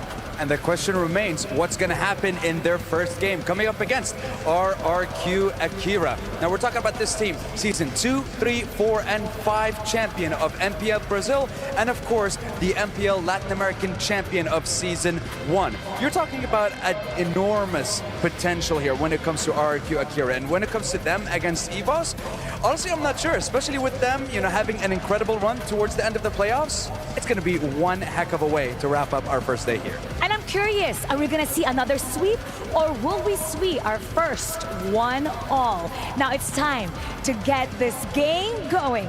It'll be EVOS Glory of Indonesia versus RRQ Akira of Brazil. Panelists, take it. Well, you asked us to take it, so we're going to receive it. Thank you very much, Mara, as well as Sandstorm. Thank you for throwing over to us, because we got a lot to talk about, because RQ, they're used to the BO2 style format, because that's how they do it in MPL Latam. But honestly, Mirko, even though we know you know a lot about EVOS Glory, do you have anything to talk about when it comes to RQ Akira? Oh, a whole lot, man, because especially after M4, I was really surprised with their performance. I think before that, we were just like, okay, RQ Akira are a team, they're really, really good, but internationally, it's always just different. But then M4 came along, and they were able to surprise a lot of people, doing really, very well, and actually taking a game off of Blacklist International back in M4 too. Yeah. And then in M5, there's a cap, I feel, on them right now. Because yeah, they're capped. They're not F-capped, they're just capped, right? Because F-cap is a different team. But yeah, coming into this, I really hope that they can let go and let go of all the pressure that's on them. Yeah. Every single time domestically they perform like crazy. They're basically like, they need to have fun. They're gods in Latam. They can be gods as well in the international stage, as long as they forget about all the pressure, about all the expectations. Because you know what game. You know what they say. In order to get great power, you got to forget about responsibilities. That is not the quote. Public advice for you, don't try this at all. I mean, that's what I do. With great power comes no responsibility. Is that what you... Doesn't that feel great, though? But yeah, now we got to jump into the draft. EVOS Glory is going to be first pick RRQ Akira. is the second pick. I don't know, every single time someone says Akira, some sharp noise comes to my mind. Yeah, it's like you just get a headache all of a sudden, you know? Okay. Either ways, first ban here, Angela as well as Minotaur. Looks like EVOS Glory doesn't want to go up against healers. They don't want to ban out a Valentina or Faramis as well. Yep, and this is RRQ Akira special. But this opens up a lot, right? Because the Angela as well as the Minotaur being banned means that Arlott, your Valentina, as well as your Roger, definitely gonna be opened up. And I don't know if RRQ or Akira are interested in letting go of the Louis. I still prescribe against it. And with the Valentina being banned out, EVOS might be looking towards either Louis or Faramis. Agreed. You know, something that I do want to tell everybody watching back at home, for RRQ Akira, you guys might not know this, but Blink has been swapped in over Louis this season. And it's a bit different how Blink plays the game compared to Louise. You know, Louise is more of a risk taker, wants to be able to find a pick that can actually win you the game, but obviously it could actually lose you the game too. Meanwhile, Blink, a little bit more consistent in that department. So maybe that's what RRQ Akira want to utilize here up against EVOS Glory as well. Yeah, Speaking of that though, that's why we see the Minotaur ban instantly. Yep. Louis or Faramis should be the ban here for RRQ. Or let both of them go. Right? Take either or. In that case, you automatically will pick up the Louis because it's just a stronger... Okay, so you did let it go. I think Louis should be the pick here for EVOS, right? Clockwood. Dude, Clockwood and Louis, that's scary. I hope that RRQ Akira is prepared for that. You know, like, funnily enough, for EVOS Glory, Clockwood's like the CW of EVOS. Oh, they pick up the Ling. They pick up Ling instead. Oh, wait. Is it? I mean... I guess so, but EVOS is first pick, right? Yeah, it was. I mean, either ways. We'll figure it out. Okay, once we... but I do like the Ling versus the Louis in that case. Okay, so it's Ling. It's going to be Ling for EVOS, and I think at this stage you don't want to pick up the Louis because Louis struggles against that. So I think you'll go Faramis instead. Faramis Roger, I would say. If that's the case. Wow. Okay, they're leaving a lot of options open. I think Louis still is good for EVOS. Yeah, I think so too, right? And back to my point earlier, Clockwood is kind of like the CW of EVOS, where a lot of people just, you know, they talk about how good Dreams is, brands, especially Annabelle, Fluffy, but a lot of people still forget about Clockwood despite his amazing performances in MPL Indonesia. With the Loyi pick, obviously that's definitely one of the signatures, but even then, anything, as long as he can carry the game, as long as he deals damage, Novaria is amazing for him. The Valentina as well. Even the Fairman. He's just a solid mid laner, man. I think you go Louis Arlott here for if you're EVOS. The other option is Faramis Edith. Do you consider the Terizla here? Claude for brands. And Terizla. Oh, this is a big shift. Okay, now I gotta say, I don't understand EVOS. Well, I do, right? So I agree. I think this shout outs to LaFell, by the way, as well. Am I on? Terizla. Yeah, you are on. Okay.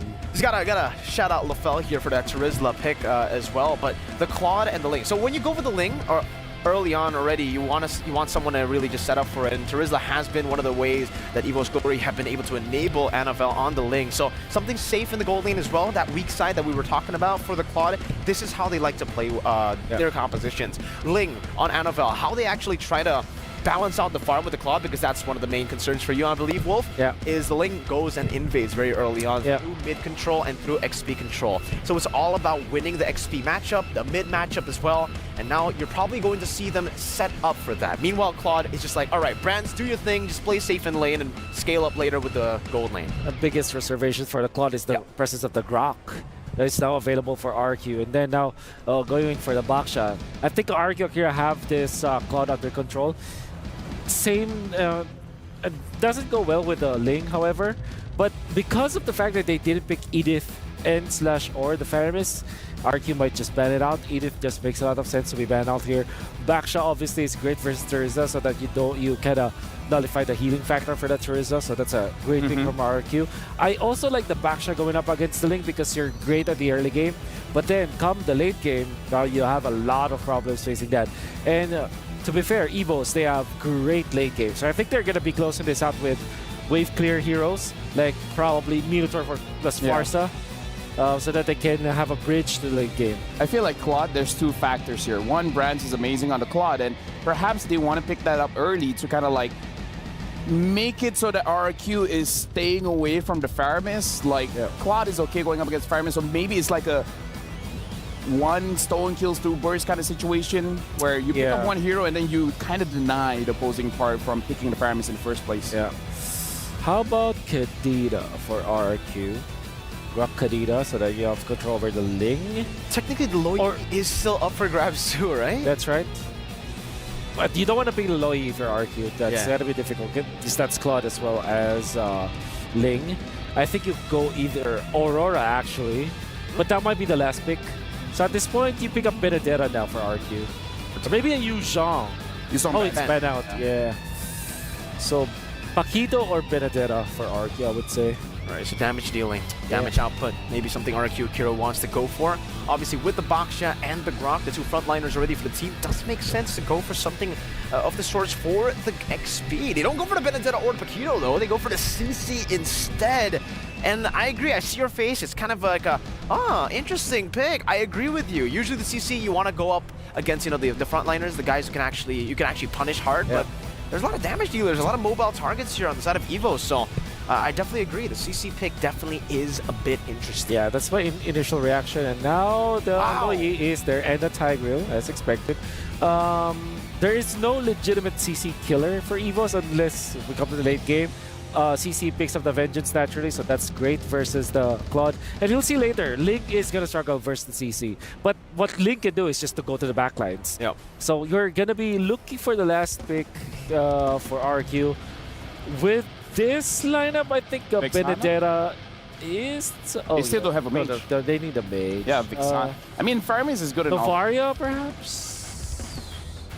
I'm not sure about Bavaria, up against the Link. Yeah. Very to play. Or Faramis. They still go for the Faramis, even though there's a lot of reasons why the Faramis wouldn't work here. But again, I respect that they still go for it because it is an amazing hero.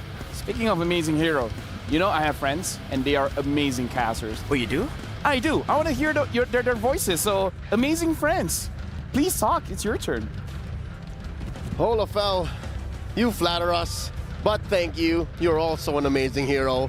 Welcome to Desk at your service. It's Leo and Gideon bringing you this Game 1 in a best of 2. The final match on this broadcast. It's EVOS Glory going up against RRQ Akira. Yep, this is going to be an exciting one here because, again, I want to see RRQ Akira really make strides here at the International. We always have high expectations, but they always fall just a little short. But considering what the draft is right now, I'm so surprised Farmers wasn't picked up earlier. Os Reis de Latam, the kings of Latam, as they're known, had to get that last pick, Faramis. Even the analysts are wondering, why is Faramis not be big help? I think LaFell said, maybe Vixana. Was it Mirko said maybe Vixana? Because that's how far Faramis has fallen, man. I don't know. I personally think that Faramis is still pretty relevant in this meta as of right now, right? But there are certain conditions that need to be met. But against a lineup of EVOS Glory, where everybody has some form of an AoE, a disgusting amount of initiation, it can get really brutal really fast. They got a good amount of comfort picks. Again, Brands, the king of the marksmen, picking up his signature Claude, who's able to defend for days. One of the few reasons why they went as deep as they did in the last MPL ID playoffs. Of course, you have Annabelle on his lane. Petra, man, as good as the Carl Easy Ling was in the prior match, this is also a thing of beauty. Honestly, I would have liked to see him have played the Hayabusa instead, because I've seen him play Hayabusa before, and when he gets like that one kill, this team makes magic happen. Somehow they get that one, and they turn it into two, and now Gusta Lagusta has to deal with a full level 4 Annabelle. He makes it out, but he doesn't want to commit the ult just yet. Something else to note, you're looking at RRQ Akira's lineup. There have been word in the grapevine that maybe Luis isn't playing. Maybe it's Blink, their ever-loyal 6th man. But no. Here he still is, the Brazilian heartbreaker, back on the world stage, playing on that Grok. And he's just holding down the fort, man. Usually when you're a Grok, you're hyperactive when you're rotating, when you're checking in on the opponent's jungle. Here's just, I'll wait for you, Saigen. I'll wait for you to get your wave back in. Hey, Dreams, how you doing? Dreams is having the time of his life, right? Just fighting against the Grok to try and hit level 4, but worst yet, Clockwood ends up missing a good amount of EXP, doesn't hit level 4, but we look at the top side, right? Annabelle, he's able to steal whatever camps that he wants because there's such a strong freeze on the top side of the map, and now Sagan, oh no, he walked into the wall, pops down the Nether Realm to keep himself alive. That is unfortunate. Now, Luis spots Annabelle. Let's go. I was just about to say, what was that, Gideon? What was that fumble? Did he miss out on the Shadow Stampede, hence why he had the Netherrealm himself into surviving? I mean, he might have fat-fingered the Purify into the wall. Butterfingers. Butterfingers. Hey, look, I mean, I'd be nervous on my well, technically not even their first match, essentially, in terms of experience, but on an international stage like that, especially playing on the Amazon stage, it's a little daunting. It's huge. Yeah. You feel like a little speck in this amazing stage that is the possibly biggest we've ever had in the history of our esport. Down bottom, check it out. Takash, Astro Thunder, pushing away Fluffy. I like that lineup, actually. I like that matchup. As the CC, I'm pretty confident. Look at this, a rotation, the diversion by Dreams and Clockun. Hey. Blasting Gusta Lagusta. Minute 0, he hasn't had anything, man. He's struggling. He may be struggling, but in terms of gold, right, he's not too far away. The only hold on, the wall trash from Luis, and he's pushed out position. He quickly flickers out of there, and now with Power of Nature, he should be all right. But Brands, he just uses BMI, manages to go back in position. Great positioning from Dream, just covering the battle mirror image. The reason why they call him the Indonesian Nightmare. Always putting up where they need him. Interestingly, that was a good trade of ults. Battle spells, though, I think that's where EVOS Glory won out. This is uncharacteristic of these two teams, Gideon. Because look, 4 minutes in, second turtle almost up, no kills from EVOS Glory, who loves fighting, and from Akira, who loves to snowball. Neither of them able to find a grip. Well, I do think, you know, this is very much in the playstyle of RRQ Akira. However, I will say for EVOS Glory, this is, you know, rather interesting. Usually they play around heavily around Brands. This time around, people are able to express themselves. Like, look at this, Luis. He's getting surrounded by all the members, forced to wild charge out of there as King and Gusta Lagusta are trying to claim back the space. And now EVOS Glory is like, it's totally fine. You can sit on top of the turtle first if you want. And they're delaying this take. So far, I'm not so sure if that's to their benefit or if Annabelle is just saying, you know what, take your time, guys. I'm still on my purple. I think it's most beneficial for Brands because he can walk down to the mid lane, pick up some gold, go back to the top lane and lose basically nothing in his lane, and they can just chill out, right? EVOS Glory, as much as they want to play around Brands, they know that he needs resources, and they'll create some space to get him those resources. And as you just read, it's definitely for EVOS Glory now. All 5 just wailing away at the turtle. Another one secured here, but this time going over to EVOS Glory. So they're 1 turtle apiece still on that pacifist run, Gideon. No kills for either side. Not yet. Oh, whoa, that was very dangerous. And now in the mid lane, hopefully, okay, it breaks down, as you were saying. Takash has yet to leave his lane, man. I mean, I would say he is a little slow on the rotation, but then again, he doesn't have to.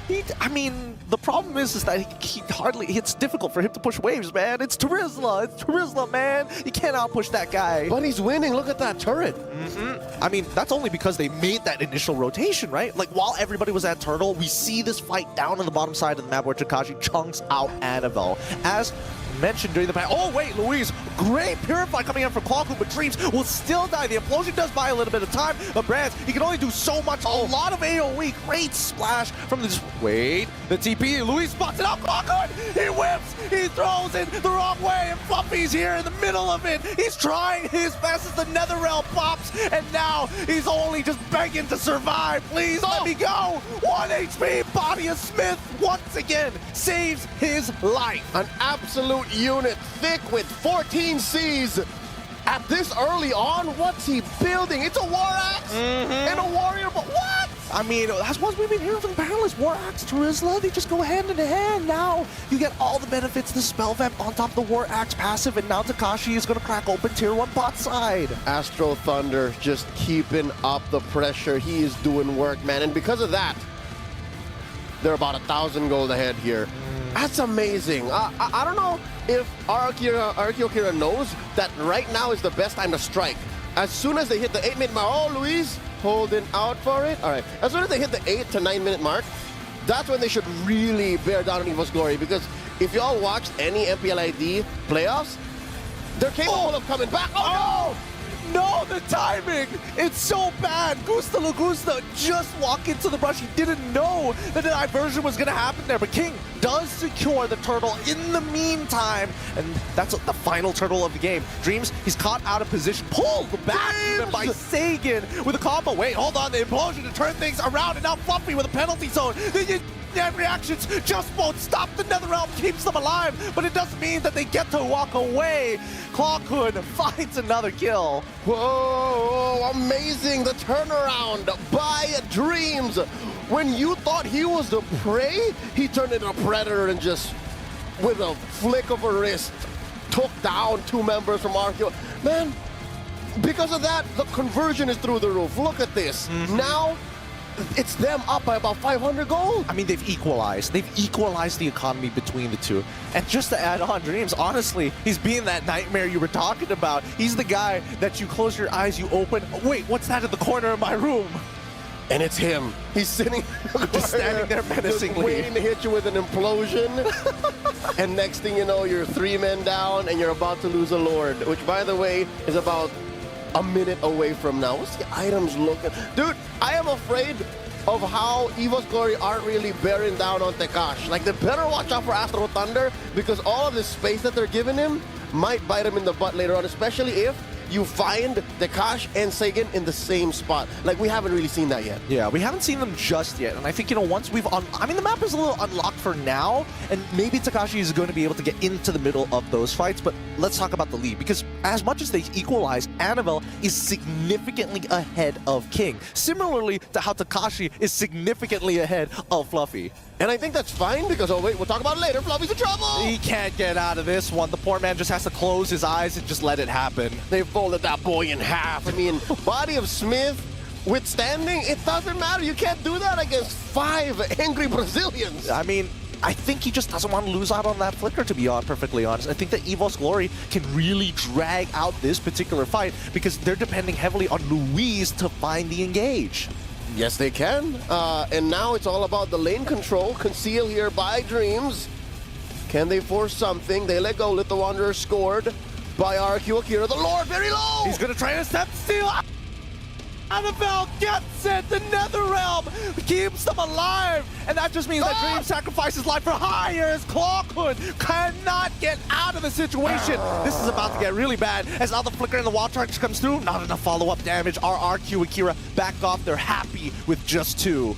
And I think EVOS Glory just really threaded the needle there, stealing away the Lord from RQ Akira. I think both teams just walk away saying, whew! Yeah. It's, well, I mean, it's a little stressful, I'm not gonna lie, and it looks like it's gonna be the Queen's Wings purchase for the side of Fluffy. He wants to engage, and he wants to maintain his kill threat. He wants to keep going, man. He wants to keep going, and I think it's that pressure. It's an all-in engage from EVOS Glory, where RQ Akira don't mind if the fight goes longer, which is interesting. It's a switch-up. It's a switch-up between the dynamic, because earlier on, it was EVOS Glory who wanted to go longer. But now RQ Akira are hoping, hey, can we slow down a bit? Can we let this Lord simmer? Because we're better like that. Yeah, let's just let it cook in the slow pot in the hot pot just for a little bit longer at this point in time. I think that RQ Akira, once we get into the mid game, like, Sagan is going to be a legitimate threat in these fights, considering that EVOS Glory kind of want to like engage at the same time. So here we go, mid tier 1 now under threat. King, he's able to tank the damage for now, and it looks like it's enough to deter the rest of EVOS Glory. Hold up, Gideon, I just noticed. Annabelle rocking the Warcry just now picked up the BOD. Not a single kill just yet. What's going on? He's been power farming, right? And to be fair, he is significantly ahead of King. Last we checked, he was 1K ahead. Here comes the wild charge. Oh, it actually connects. He's trying to get on out of there, Brad. He cannot keep on attacking Tekashi. And now with the Netherrealm, all of it being broken at the same time. Sagan is still alive, looking for the opportunity to get back onto it, but Annabelle is able to take out King and Gusta Lagusta in one fell swoop. Not close enough, it seems. Brands was so expensive. It took all of RQ Akira and Tekash just putting a beat on him. Maybe 5 seconds of pure yo-yo action. Look at this. We'll see it in the replay once more. Look at the back line. That's where my guys were all this time, the huge collapse, there really wasn't much. Again, very ult reliant, very all-in explosion from EVOS Glory. Akira, maybe go one more time. That should change the tone. I would imagine that it would. Oh my goodness, it looks like a majority of this lead from EVOS Glory actually is from this league. Yep, check it out. So far, again, I think they're in the right spot. They are where they need to be. Again, I mentioned this like 2 or 3 hours ago. As a utility jungler, your items are just naturally cheaper. Yeah. So King doesn't mind. He's a king that sits on a paper throne, but it's a throne nonetheless. Hey man, that paper mache is slowly getting coated with gold eventually, right? Super low kill count game considering the compositions we're seeing from both of these sides, right? 4 to 6. It's pure macro. It's pure macro. Brazil and Indonesia picked up on the amazing macro.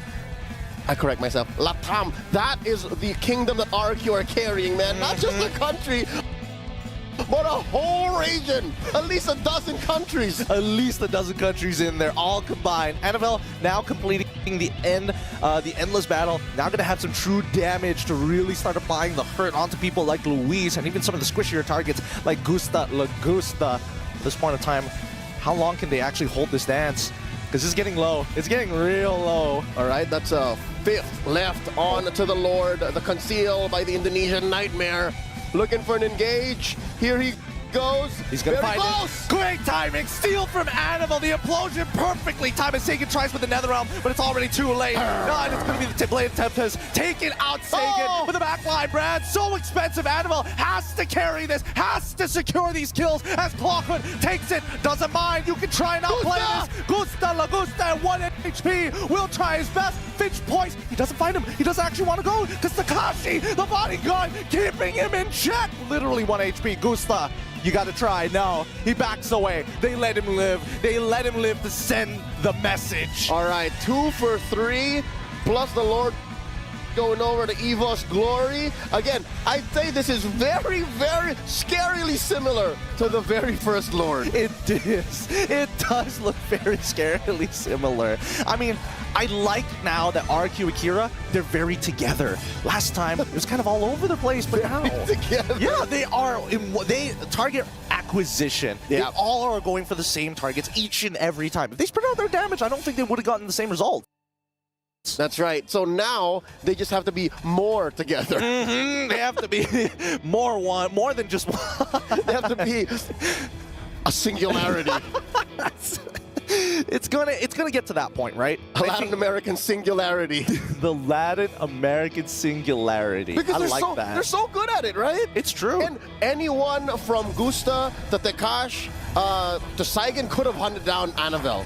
Is anybody going to protect Fluffy here? They're just going to... Oh, Fluffy, he's going with it. And now, with the penalty zone, NetherRealm already comes out. They've already lost their 10 HP. They got to get on out of there. But now Anavel in the middle of 4. The conceal comes out. He finds 2. Give him one more. No, he's out. But now the backline, Takashi as well. So close, but Brands, he survives this time. The big difference maker is here. Gideon, they did not heed our words. They were less than together there. They were pretty spread out. Again, one more look. They were together where it mattered for Anavel, and then they were spread apart, dispersed when they couldn't have afforded to. EVOS Glory divided and conquered, man. 10-10. Say what you will about that scoreboard, but the map has turned blue. The EVOS fam are happy. Yep, and look at Anavel. He's just tanking damage just for fun. He knows that I can hear the theme song now, man. I can hear the EVOS fam theme song. Oh, boy. I mean, at this point, I think still, Akira, they still have an opportunity, but they need somebody that can force out that Bladed Tempest as early as possible and still take care of Brand. So, hold on. Target the acquisition. Indonesian Nightmare is on a roll, dude. He forced with a single... to be fair, he flickered an implosion and forced such a response. And that's what you want, right? That's what we want to see from EVOS Glory. And hopefully they can keep on rinsing and repeating the process. Maybe if they can buy 100 seconds or so, but Lord already spawned. Okay, to be fair, 100 seconds is plenty time in the world of MLBB. Look at the ults and the resources from RQ Akira as they make their way to the Lord, approaching half health. King rolling out like the Autobots. Oh, and he's trying his best. Where's the Nether Realm? It's going to be popped soon, but now coming back in with the Lycan Pass, they're holding it for as long as possible. They've already broken everything. They lost their temp HP so fast, and now Annabelle breaking apart the backline. Lycan Pass keeps him alive. Oh, great movement from Gusta Lagusta as he takes out Annabelle. Brad TB's into the backline with the help of Falcons to find the trade. As beautiful as it could have been for Gusta Lagusta clean house, they forgot that the king of marksmen, Brand, is still here, and he's the one who comes in claiming their heads, and that just straight up opens up this Lord.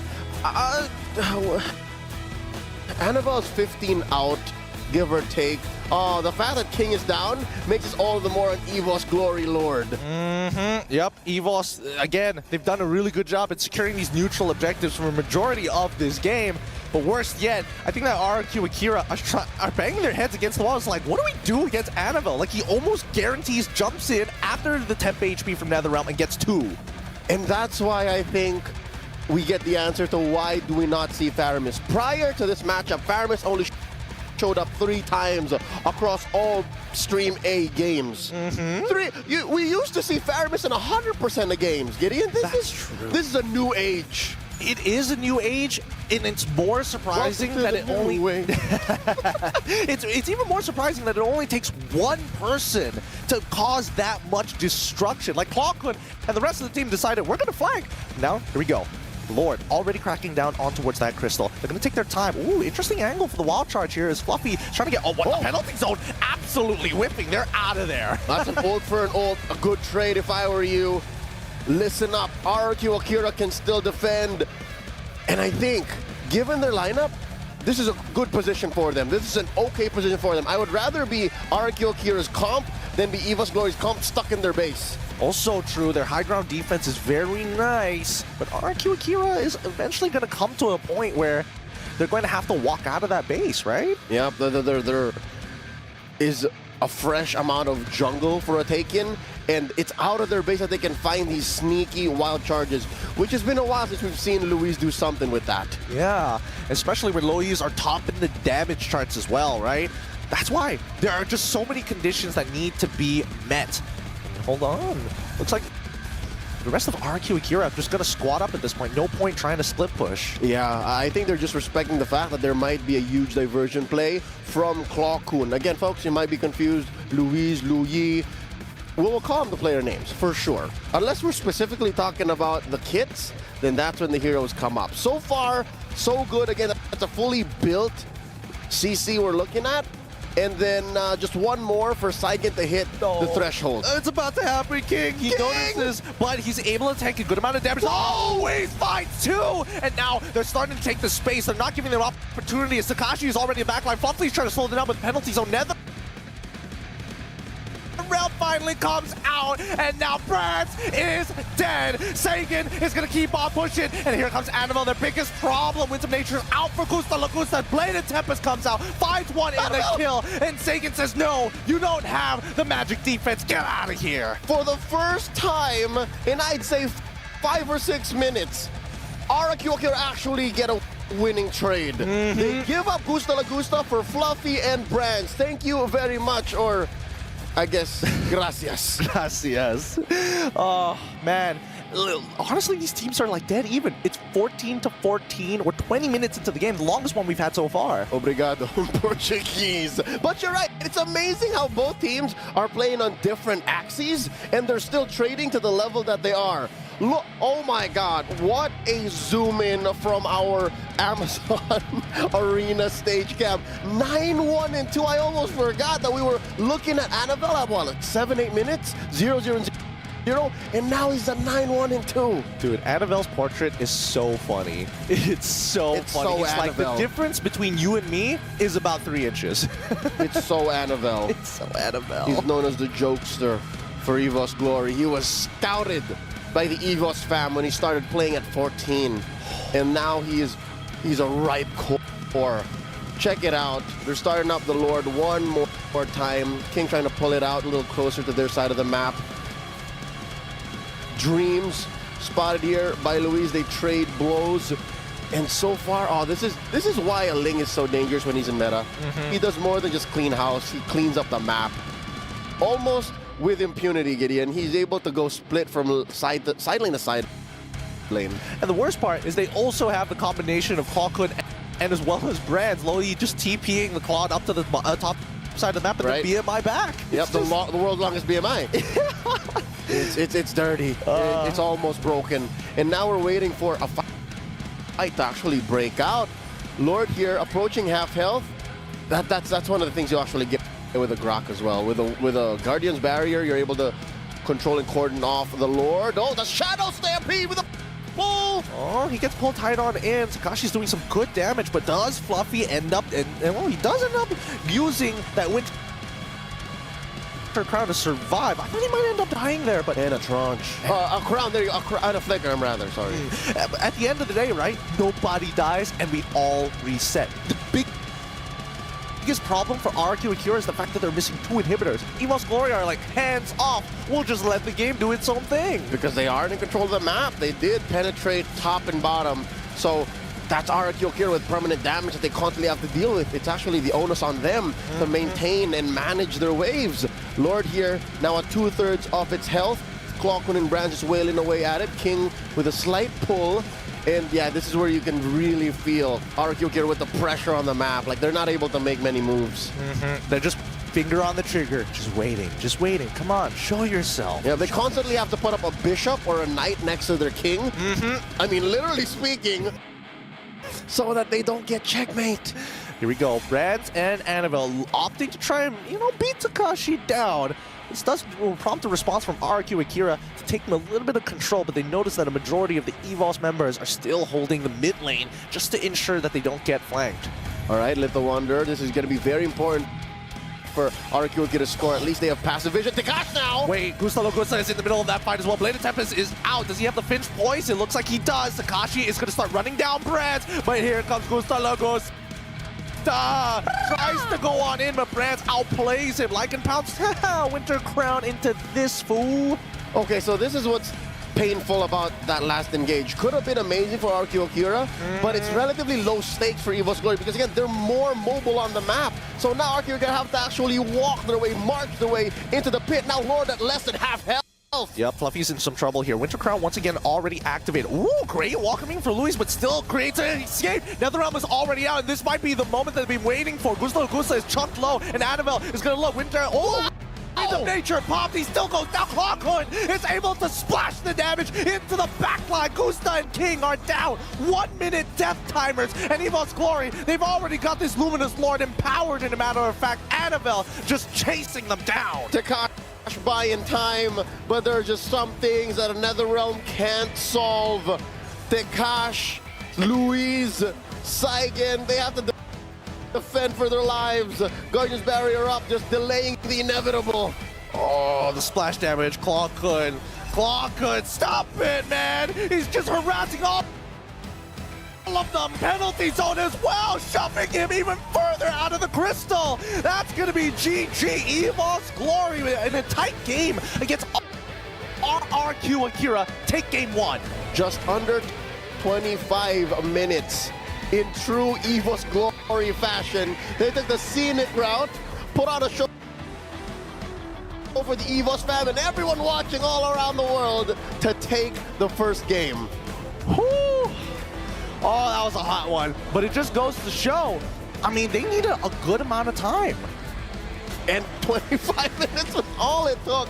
I mean, GG well played still for the kings of MPL Latam. Even with the whole Blink and Luis situation, it's like they never missed a beat. It didn't feel like they missed a beat, but at the same time, they had the correct ideas to actually attack the EVOS draft. Well, let's hear from our analysts as we go look back at the highlights for game 1. Even though RRQ Akira, they were very together, but they didn't exactly hit the singularity point. And it took 25 minutes, but EVOS Glory, they got it. They really did, man. I think, the question is for you guys, were you guys shocked at EVOS Glory's playstyle? No. Are you guys surprised? No, right? Not at all. I feel like this is just the normal EVOS Glory gameplay that we've always been seeing in MPL Indonesia. They've just been always with this kind of lineup, right? Yep. Layering, layering, layering. That's what they're good at. They're like a one trick that likes to layer, but they're really good at that one thing that they do. They're onions. They have a lot of layers, and they make your opponents cry. I would have thought of lasagna, but yeah, sure, onions. Onions, man. Yep. EVOS Glory are just onions. Yep. I think the MVP plays that I would say for the side of EVOS was when Brands went for the Winter Crown play that we've always just theorized about. Really, really good at utilizing that mechanic, that unique mechanic. And then Dreams, that last Lord Tense, was able to just man up against the entirety of RRQ and use the implosion not for a setup, but to actually stop RQ from even getting vision onto the Lord, which was so instrumental to EVOS winning that.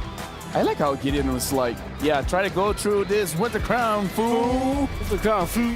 Oh, so many Winter Crowns, by the way. Yeah, so many Winter Crowns, and really show dividends in this game where you feel like you've got the upper hand, and then they just turn things around. But gotta say, RQ Akira, we were talking about the CC pick, but honestly, I felt like it did well. Yeah, it did really, really well. I think we figured out in the game itself, we were talking about, you know, okay, the CC usually we pick it up against tanky members, but in this particular situation, it's always great up against NFL because NFL likes to go for the cross map play. He likes to go for the mirroring and for the split pushes. So if you have someone there to match up against him and, you know, actually take the 1v1, the duel against him, it's really, really good.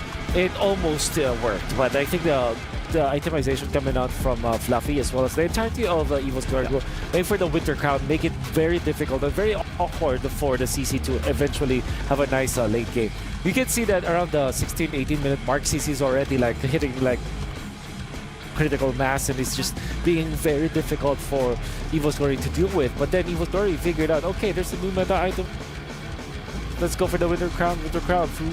Winter Crown, fool. Speaking of which, we gotta look at the MVP because I gotta say, without even looking at it, it's probably gonna be Annabelle. We gotta look at the Sony MVP of the game. We're highlights first. Annabelle. Mirko, talk about how Annabelle takes his time. He wants to get the farm, he wants to get the items, and then he's gonna get unleashed. See, he's a very different player on Assassins, right? On Assassins, a lot of players tend to, especially after utilizing utility jungle for the longest time, they tend to kind of lose that assassin instinct. But for Annabelle, it's still just a very, I would say, selfish style. But it works as an assassin. It works? You want to be selfish on an assassin, and it works so well for Annabelle. For the most part, even in the regular season, it's so tough for a lot of teams to actually go up against EVOS because when usually you would think, you know, the assassins would actually come in to finish off the job, he sometimes in early game just farms. Even when everybody's low, he's like, nah, you know what? I'm gonna just take my time. I'm gonna farm up. And you can see from the itemization, that's exactly why he chooses to farm. He goes for a very, very greedy build in the Blade of Despair so that he can pull off those kind of big plays in the later stage of the game. Yeah, 90%, 923 GPM and 68% kill participation. There was a point where he was, what, 7-0? So 6-0? 8-0. 8-0. That's how good he was with this particular hero. And of course, we know for sure that the Ling is one of the strongest heroes out there. I think it is criminal for RQ Akira to give both the Ling as well as the Lu Yi. I mean, again, we got to talk about this because the Ling first pick, like you said, Wolf, it made us to a situation where it's kind of not good for them to pick up the Lu Yi itself. So perhaps that's the idea coming in from EVOS Glory. Once we pick up the Ling, we made it so that whatever mid laner that you're going to pick up is not going to be looking good. So perhaps that's the trap. And I kind of feel like RQ Akira, they should see this coming now. The Ling is a problem. Even though it's a trap, I feel like, again, they had so many different opportunities to go for the ban on the Lo Yi. Because in the second phase, they completely ignored it. The fact that they gave the Ling in the first phase, and it passed through the first phase is like, all right, EVOS were like, okay, we're just going to go for some other prios. That's right. But then they got another prio, so why not? Just add on to it. I think overall the draft was with Faramis as well as the CC. It makes a lot of sense in the late game. Kind of good versus the Claude because you have the CC with the Vengeance as well as the Grok. However, the Lu Yi was definitely a problem, not because of the Lu Yi itself with the first skill, second skill, but this time it was the ultimates that really just made it difficult for them. You saw how Clockwind was able to utilize this hero to kind of, psych the entirety of RQ Akira. And we did say that Lu Yi is one of Clockman's favorites. It is. Yeah. Now, here's the thing, folks. Like, you guys gave very good insights, but you guys are giving insights inside of the studio, inside of the game that we just saw. I kind of feel like we got to go to Eterna, our Aces ROG reporter, where she's looking to talk to Team Liquid. So where are you at? What are you guys talking about? Hey everyone, it's Eterna, and beside me we have Team Liquid Echoes JP. Now, that was your first ever match here for MSC, and it is on one of the largest scales and largest sizes of the international stage. How did you feel after that match? We're so happy because our first game is 2-0 sweep, and this is our first time in Riyadh, so we're so happy to be here. It was a very dominant match too, right? 2-0 against Twisted Minds. I'm pretty sure they are shaking right now in the group stage. But of course, one of the things that I really wanted to ask is the fact that Carl Tzy mentioned in an interview that he promised to bring you here, JP, with their team. Now that they brought you here, do you have any messages for them? Thank you, bro. I hope we win this MSC 2024. We hope you do too. Good luck as well coming forward, and we hope we get to see you in the knockouts. Thank you so much, JP, for your time. Thank you so much, and thank you for the support. All right, we're sending it back to the studio. Thank you very much, Eterna. And I gotta say, JP knows how to keep it sweet and simple. It's like, thank you. It's great. We love Riyadh. We love Riyadh. It's been amazing so far. It really has, man. Food is good. I've been enjoying my experience. Yep, Mali is great. Mali is great, yeah. I love it. I love all. Actually, all the I love you. I've tried. I love you. I love you. Now I'm uncomfortable. But the thing that I'm comfortable with, we talk about game number 1. It's going to be amazing. Do you guys feel we're going to see adjustments coming in from Akira for game number 2? No, they're going to be picking up the same thing. They're going to play the same way. No, just kidding. I think now that you say that, they might pick up the same thing. It's like, you know what? It's just an execution issue. The trap is fine. Probably. But I think the best thing here is that just don't give a lot of comfort heroes for Evil Story. Claude as well as the Ling and Claude and Louis all together. They're just really just brands as well as Falcons heroes. It's always criminal to give these kind of the champion teams their comfort pickups. True. Maybe just take away one and give out the other and answer it from then on. Again, right, for EVOS Glory, the way that they can actually make this kind of composition work is, well, for the Assassins, they go for a winning lane in the XP. Right after that Terizla pick, they ban out 2 XPs. It was Yuzong in the Arlet this game. And then in the mid lane as well, picking up just a winning matchup in the mid lane. And they actually did that because of the Lo Yi being left open. And it was a very missing Grok. Clear speed, yeah, very missing Grok. But when it comes to that skirmish, trading power, it was EVOS. And that's why they were able to create so much space for Annabelle to farm up. If any one of those lanes gets stopped by another winning matchup coming in from RRQ Akira, it would be a pretty solid way to adjust. Simple question for the both of you. You only have one ban. Do you ban out the Louis or do you guys ban out the Ling? Yeah, I would buy the Louis. Because Ling is a little bit manageable. I can go for a Tigreal. Louis amplifies the entirety of the team. Ling is just, you know, as our good friends from the Castro desk would say, singularity. Singular. He's just singular? He's a one. Yeah, you know. Yeah. Maybe he's just one with everything. Maybe he's like a pizza. Yeah, but then again, Louis is very together, man. It kind of, you know. so for you would ban out the Louis. What about you, Mirko? Yeah, Louis. I you ban out the Louis? I would ban out the Louis too. I think even though I have been talking about, you know, the nerfs on the diversions, I think a lot of the teams, a lot of the players, the top tier players have been able to make it work. So Louis just adds so much value onto the team. I think even the Claude, the setup that they had for the ambush up top was because of the Louis diversion. I would say Louis should get a therapist skin because I feel like that's what she is. She's just a therapist. Whenever people want to break apart, she's like, nah, fam. More together. More together. Very together. Even more together, make it into a singularity. Maybe that's why. I mean, I don't know. As Asians, we don't see therapists a lot. Maybe that's why Louis is very strong here. That's why we get a Louis. Therapist? No, I just rely on my Louis to keep it all together. What about you? I talk to you. That's what you see, that's a bad idea because I have a therapist. Well, I tell you things so that you tell your therapist, and then the therapist will tell it to you. You're the middleman. You're the middleman. I don't know how comfortable I am with this one, folks. I mean, like, you guys can talk to us in the comment section. If we need someone to talk to, can we talk to you guys? Okay, probably not. Going back into the game. Game number 2. RQ Akira, we were really thinking that this could be a 1-1.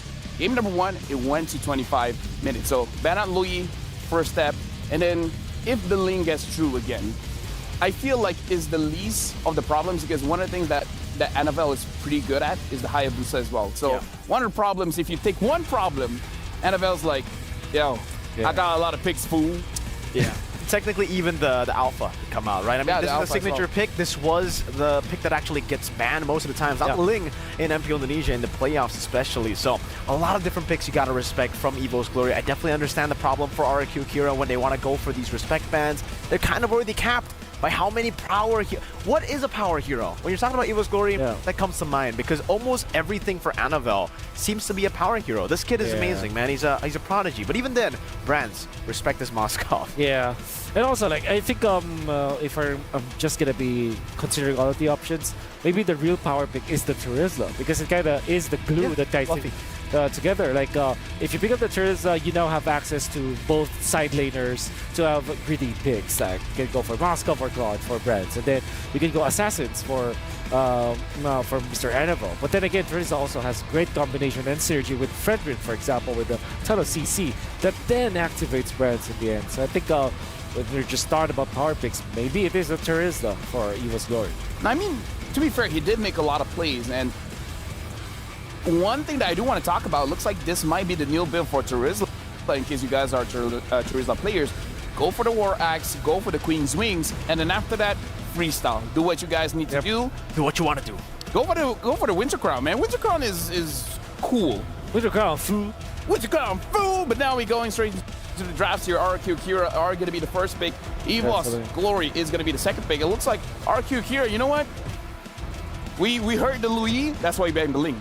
Yeah, but again, they're on blue side, so this changes everything, right? Because they were on the red side, I would say the Loyi ban would make sense. But now that they're on the blue side, hey, ban out the Ling, you get a chance to pick up the Loyi. You're forcing EVOS Glory to ban it out by themselves here as they swap. What could happen is that if they do give up the Louis, there's a chance where EVOS picks up the Nolan, because Faramis will not be open, Vexana will not be open, you're stuck with the Louis.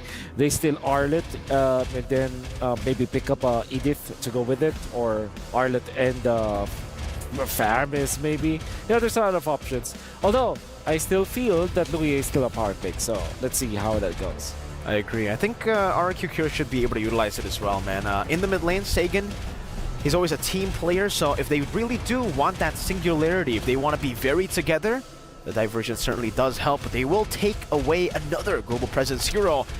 So 3 heroes that have a lot of pressure on the map, man.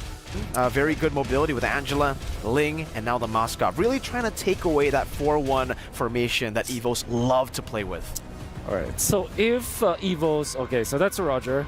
Loyi is there for RQ. The natural answer afterwards is Arlet, I would say. And then you pair it up with probably your jungler already, if you're EVOS, like Fredrin Arlet. Looks really good going up against that Louis. But we'll see. Again, another assassin could be good. Like, or maybe Terizla should be the priority, right? So Terizla plus Nolan, somewhere along those lines. Oh, Valentina instead. This will not stop EVOS from picking up the Louis, but they might reserve it for the 3rd pick. Right, so maybe they won't go Assassins now. They go Fredrin Arlet actually for EVOS with this kind of comp. This is interesting. Valentina is a very strong pick, which has a very good win rate here in the ever since wildcard. But the thing is, do you go for Valentina over a Louis? Maybe RQ Akira. They already know certain picks is gonna get picked up so that they can steal away the ult. I don't know. Yeah, I guess so. And right now, technically, it does work in favor of them with the Valentino pick, right? The Edith comes out later on if the Loyi does get picked up in the first phase, last pick in the first phase, and that'll be trouble for RQ. But as of right now, that's a good ultimate. One of the best ultimates to take as a Valentina in the early game. The Primal Wrath to be used up in the neutral objective fights. Yeah, I wonder if there will be a chance where Lolita is going to be the pickup for RQ Akira. However, the Fredrin now not being taken by RQ is very interesting. But then, like we said, Loyi could be the 3rd pick for EVOS Glory because they're not pressed in that situation, already knowing that Valentina is up. RQ without the Roger, do they take the... they still pick up the Grok and the Terizla. So they have revealed their hand. EVOS still pretty much a Louis game for them. Yeah. It should be the Loi, it should just be that pick for Clockun. But another way that they can take this draft is maybe possibly an Xborg. That's something that Fluffy has been finding a whole lot of success with, especially now considering, you know, there are a lot of tanky, beefy boys inside of RRQ Akira. It's already a different ball game at this point. So, interesting. Xborg was actually the prio pick for Fluffy for the longest time in the regular season, and then they started getting banned, so he had to move over towards the Terizla, and then the Yuzong. Yuzong could also be a pick here. We haven't seen Yuzong in the first phase for a while. I don't think we've seen it at all today. Yeah. I mean, it has been bad. It's just it hasn't been picked up at all. So, again, right now, looking at the picks, they pick up the Vexana. So far, looking at RRQ Akira going up against EVOS Glory, I would say the first 3 picks coming in from RRQ, it looks a little bit more solid because they already have their front line. So we can imagine how the setup is going to look like. They just need to build their comp with more damage compared to what EVOS Glory has. I guess it's a mix-up. You got some setup, you got some damage, but I kind of like the first 3 picks coming in from RRQ Akira. Oh, that is interesting. The Vexana. I think that they just won't pick up the Louis anymore, especially because there's Terizla. And usually when there's like Terizla and Grok, you know that this is a frontline kind of composition where Vexana kind of flourishes. It's a front-to-back that RQ might be looking for. And I really like this Nolan ban because we did say that Nolan is a valid pickup for EVOS eventually.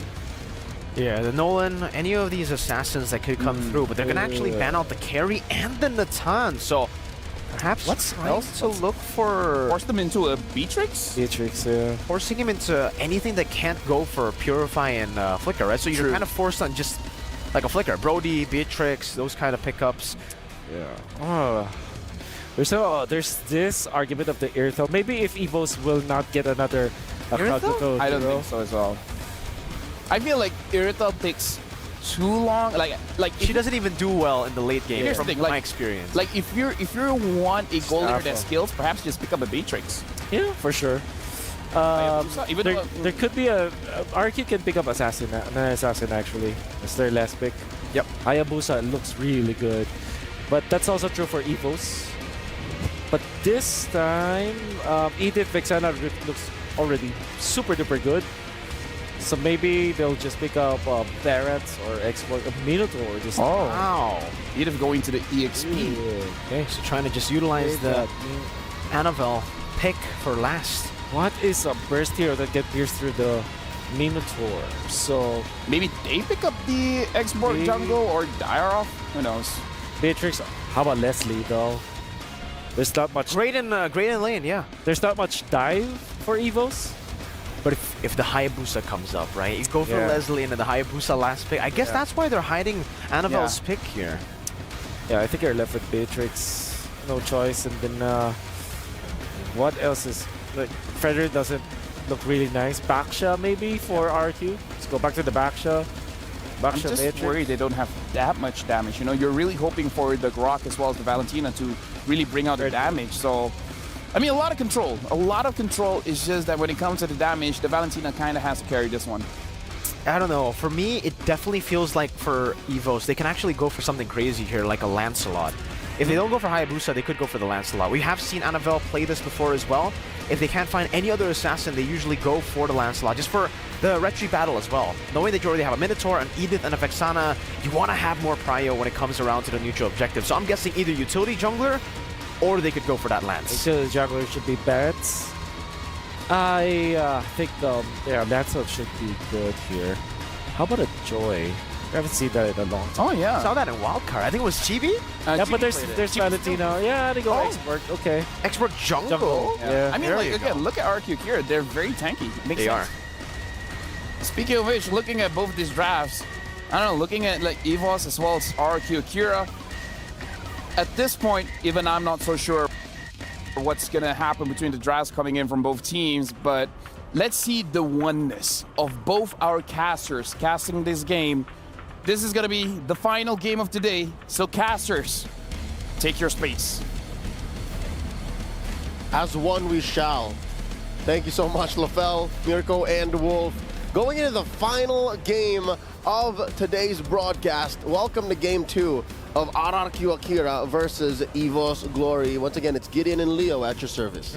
This time around, the compositions are kind of interesting. I have to admit that RRQ Akira, they're bringing in some, again, we said 16 Cs on that Rizla before. Now it's way more with the RRQ Akira lineup.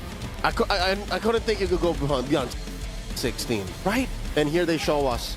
That is definitely Takash looking to be one of the frontliners alongside Luis and King, because that's what you need right now against EVOS Glory's lineup. But here's what sucks, right? Since they are red side for the Kingdom, here's what sucks. Since EVOS Glory is red side, they got to pick up the X-Borg, which will definitely shred through what's left of King, Takash, and Luis when Dreams is done with the Minoan Fury. Oh, yeah, I think that's not even the worst part, right? Because even if they do start the shred, let's talk about like the raw peel that they have in Clawhood, in Dream, in Annabelle. I mean, Fluffy is by far the worst one when it comes down to the peel and initiation. Kind of depends on the situation, but regardless, right? That's just so much to get through. And unless RRQ Akira can find these big wombo combos, I think it's very possible, right? Like, I'm looking at Sagan, I'm expecting a Minoan Fury steal. It's very rare that we actually see Valentina with so many ults to steal. I'm looking at 3 minimum, right? 3 juicy ults for Sagan to get to. And let's not forget to talk about Gusto Lagusta, right? Gusto Lagusta, what he Gusto want to do here is to find a spot where, oh, wait. That's a lot of damage. On a Terizla at a minute and a half in. It's fine. It looks like both went for like the hyper early rotation to try and hit 4 as soon as possible. But they both did not hit it. It's this wave here. They went 1 wave earlier just to fight for control. All right, back to what I was saying, man. Gusto what he wants to do is to get Brand into the defensive position early to compromise that Blazing Duet intro later on.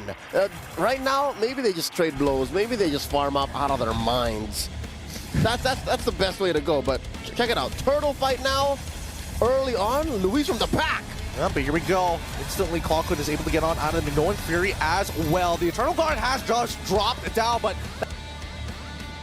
that last Insanity is doing more than enough damage to start melting the members 1 by 1. 2 already down, and RRQ Akira, they've flicked so many flickers, in a matter of fact, have been expended to dodge that raw damage. If only the game ended at 2.5, that was it. RRQ Akira wins, right? If all you need to do is take a turtle and kill 2 opponents, then that's it. But how do you translate? That's the question. I think that's what RRQ Akira had trouble doing in game 1. I agree, yeah. They had a good control of the early to mid, and then eventually they forgot, oh wait, Annabelle is just snowballing out of control. Now though, they're on to a great start. Getting how often you see 3 minutes in, 2 kills up, about 2,000 gold ahead. How often do you get this? I mean, I'm probably the wrong person to ask this question too. I'm from a region where it's pretty often. It happens all the time, but here comes the rest of the team. Great last Insanity to dodge for a majority of that damage, but without that Faraga armor, it does mean that RRQ Akira can walk up pretty freely. There you go. King just stealing away, paying the iron price from Annabelle's farm. And here's the thing, man. Usually you see an X-Borg in the jungle, you go like, oh yeah, he's one of the more sustainable, low-cost junglers. Nay, I say to thee, nay. You need more items to make a difference, because if not, you're a one-time last Insanity kind of hero. Because after that, you're nothing. Yeah, this is starting to sound like Hooverstank real quick, man. But I think that for the most part of it, EVOS Glory should be able to control the tempo, right? The onus does feel like it's on RRQ to make things happen fast in this game. Yep. So now, I think they're poised to do just that. I think they can force out certain responses, given that Turtle spawned up top. And now, I don't think they see this. I don't think they know that the river is rife with RRQ Akira troops. Like, river control at this early stage of the game isn't as important as it is like in a Lord Dance, but with rotations like this, oh, look at the Blitz. Look at the Blitz. So fast. They clean it up without any issues whatsoever, and they instantly utilize the rotation, the help of the speed, river speed, river flow. There's no direct term for it, but essentially the buff that gives you extra movement speed when you're heading back to your lanes once you're done with the neutral. And with that being said, they even bother walking into EVOS' Glory's jungle just to scout out the positions, right? It does give us an idea that RRQ Akira might want to, well, turn up the tempo a little bit more. Oh, Sagan, he might be in some trouble here. Force the flicker away. Doesn't get hit by the Fear King. Is able to peel them off just in time. Now, the scouting mission, the recon is done. As Mr. Wagner would say, it's the fear. It's the fear that's keeping them in check, because that could have definitely been lethal for Saigon. Now they clap back, forcing out one from Annabelle. Pop!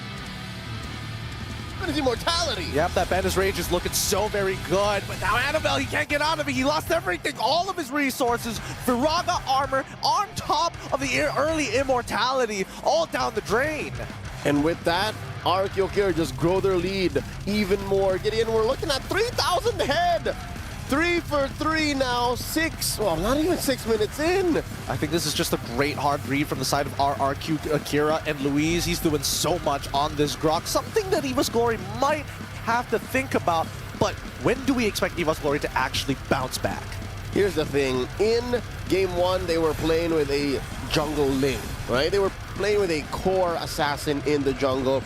And the slower it goes, the better it is for them. But now, I don't know, they're just really waiting on brands. They're waiting on brands. I don't know if Clockhoon is the right person to look at. If you're looking at like a mid to late game power spike, sure, Vixanas are great. Clockhoon is a very talented individual.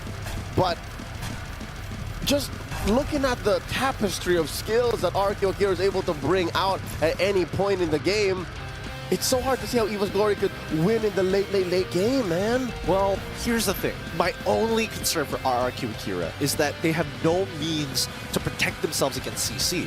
No, I'm not seeing enough purifiers here. I'm seeing a lot of flickers. There's zero purifiers, actually. That's the thing. And that's why I feel like EVOS Glory, they could really punish somebody here if not for Luis. The Bandit's Rage already out. Fluffy is able to get out of there with the help of the Primordial Form, but now Annabelle, he's trying to breathe. Let him go. They won't let him escape the damage. And even Dreams is forced to flicker on out of their brands, is going to unleash the Blazing Duet to say no more. Please stop. This is my offer to you. They don't ruin that boy. Oh. Annabelle has been having a rough 7 minutes, man.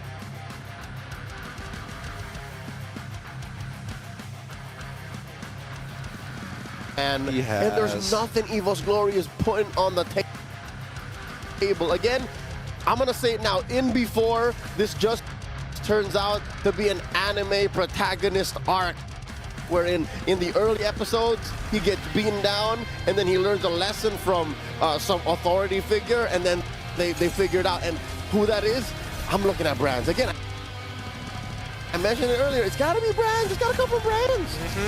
Until he gets that Trinity build, you can just see that brands, his damage is like, it's just tickling them a little, right? There's just not enough time to buy as of right now, considering that Gusta Logusta is just chunking down these towers. But here's the thing, Gideon. RRQ Akira ain't going to stop to wait until Brands gets his Trinity. There's no honor here. There's just violence.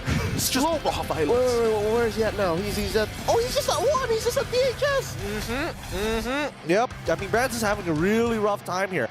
I think that maybe RRQ Akira, if they can secure this next Lord, and if they can break open an inhibitor, they can set up for a checkmate angle. And that would be very surprising to see, especially against EVOS Glory. They like to play slow, but most importantly, they trade very effectively. Right now, they haven't been able to get anything back. Oh! Luis with the flicker and the wild charge. Gusta Lagusta capitalizes on the combo. And the rest of them, oh, wait, no, it's actually pretty good. The Eternal Guard does help Fluffy find one, and they get a double off of it. Clockhood able to capitalize himself. Good wombo combos. They were way too together there. They were more than together. They were more than together, because again, that wouldn't have happened, and that wouldn't have been as bad as it was if it wasn't for how clumped up they are. And again, I don't blame a wild charge in as deep as that. But you do face off against the last Italian that popped up perfectly, and then the fire missiles, and don't even mention the Primal Wrath. That's what allowed for the gap to be closed. Asterisk, you're still looking at a 7K goal gold lead. It is a 7K gold lead, and this very first Lord is going to be very important to a steal for EVOS Glory, right? To buy some time, and now the burst comes through. King gets it. The Eternal Guard comes down just a little too late. It was a mile within a light years gap between RRQ Akira and EVOS Glory. The Kingdom versus the EVOS Fam. The eternal battle that never ends. You guys know the name. You guys, I'm not even going to say, but you guys know. You just feel that vibe, feel that energy. You just know, as Leo says, it's coming to that point. It's getting to that checkmate angle. Yep, we're close to it. And I was going to say, if they do find that, again, that Lord take into an inhibitor push, I'd give RRQ Akira maybe a 95% win rate. Like, that's gotta be it. I mean, the guess coin odds are not looking good for some people here, is now they're going to start knocking on their door. Let's see how much they get off of this, right? Because we're expecting out of tier targets, tier 2s, yeah, be gone. Clean. But the inhibitors, that's what makes the difference. Anivil gonna get his Firaga armor pop. Does have an immortality. Fire missiles off as he backs away. Yeah, he ended up, well, I mean, he ended up losing his Firaga armor, but that's kind of a good thing. He doesn't take the damage of Bennett's Rage. Now he just put back his armor on once he gets back to base, and oh, what a dirty trick. Luis just slowing down the Lord to synchronize these waves, and now it's a huge wave crashing down by the inhibitor.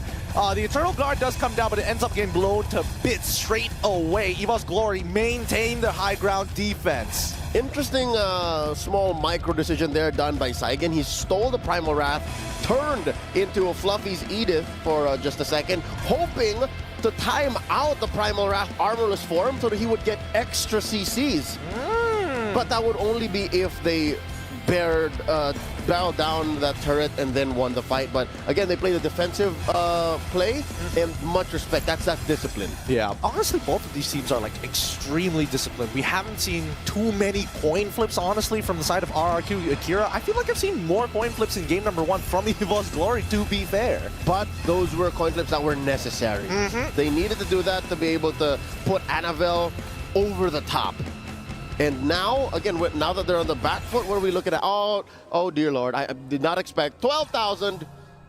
That's 12. Is that 12,000? No, that's 7,000. That's 7. All right, cool. That's 7,000. My math is off. Don't worry, but honestly, a 7,000 gold lead, it's getting pretty bad, right? We're on the cusp of it, like, being an overflowing lead for RRQ Akira. And I was looking 25 elsewhere. seconds. Oh, you're looking elsewhere?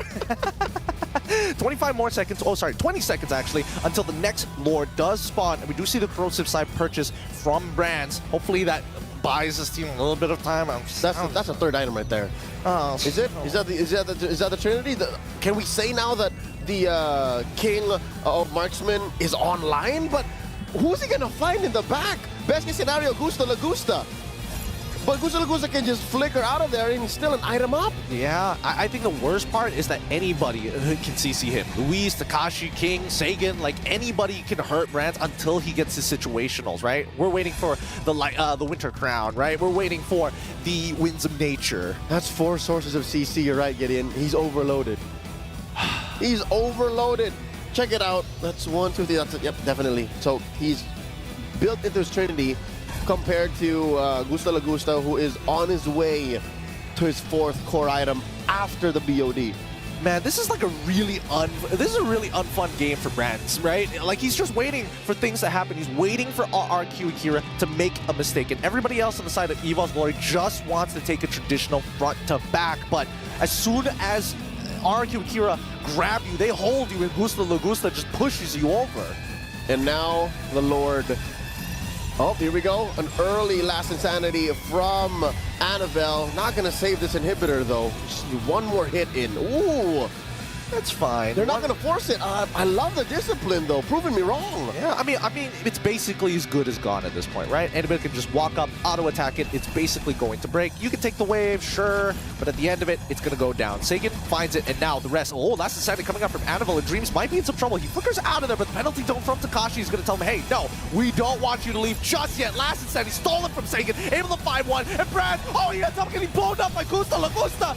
Wait, no, this can't be the end game. This can't end just like like that, EVOS Glory on high ground defense duty once more. Oh, it's just Luis who's very low. Everyone else from RRQ Akira fresh, ready to fight. Underneath tier 3 in mid. Annabelle still keeping his Firaga armor. Oh, he's trying his best. He needs to get that armor back up to use the last stand and clear the waves, but they can take their time here. Takashi, he's taking a lot of damage, has to use the penalty zone and get out of there. That's a DPZ if I've ever seen one. Big DPZ. They do have a minute to wait until an enhanced Lord spawns in the upper quarter, and I think that's fine. At 14 minutes, when the Lord does spawn, it'll be about 15. I think they're still good. Now you're looking at, okay, can't confirm, this is 10,000 gold, right? Yes, 10,000 in between. I think they're okay. I think they can afford to wait for this Lord and then go for the GG push. So now, right now, I'm calculating in the absence of our real-time win rate AI, about an 80% win prediction rate for RRQ Akira. We need to get a graphic for that. Leo's prediction win rate right on screen at some point in the broadcast. Now, I think that, yes, I agree with you that they kind of need to rush this down, though. As soon as that 22 seconds expires, the Lord is up. Hey, start working at it, right? Get EVOS Glory to come out of their base, but they can't drag it too long. Because keep in mind, EVOS Glory, once they hit the 42K mark, then they can pretty much go toe-to-toe with RRQ Akira, with the exception of no situational items to swap out. But they are far from it. Again, 5 seconds from now, there's no way you're farming up 5K. There's no way. Let's see how long RRQ... I mean, who would have the big shutdown at this point? Hold on. The combos are coming up, and Fluffy loses his immortality straight away. Minoan... Oh, the motivational roar is going to keep him alive, but Annabelle doesn't mind taking his time with this. Building up that heat is a good idea, but without an immortality, this can get dangerous very fast. Oh, he might go for the Gambit here. Might go for the last standing retribution. There's the knockup. All right, the Minoan Fury and Flicker is out. In RRQ Akira, they've got smiles across their faces. They know for a fact that EVOS Glory, without that big ult, without that battle spell, and an exposed crystal, this is going to be the GG push. Lord's going to be spawning up top. Worst case scenario, RRQ Akira pops all inhibitors. That's minimum, all right? Minimum. Best case scenario, it's over. I can only imagine what's going on through EVOS Glory's mind. Again, number one is wave management, right? Clear the waves, make sure minions don't crash in. They know that they're gonna lose both inhibitors. Best case scenario is they might even get the punish. Now, you ask the question, who could they pop the piñata on? Who could they shut down? Because they spread out the kills very well. They do. Here we go. The end game might just ensue faster than we would like to imagine here. High ground defense for the side of EVOS Glory.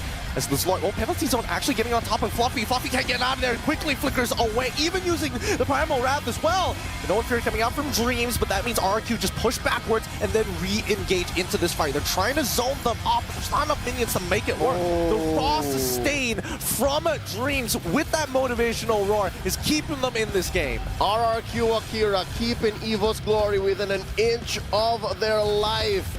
17 minutes in, 8-2. You're looking at a, now can confirm, 12K gold lead.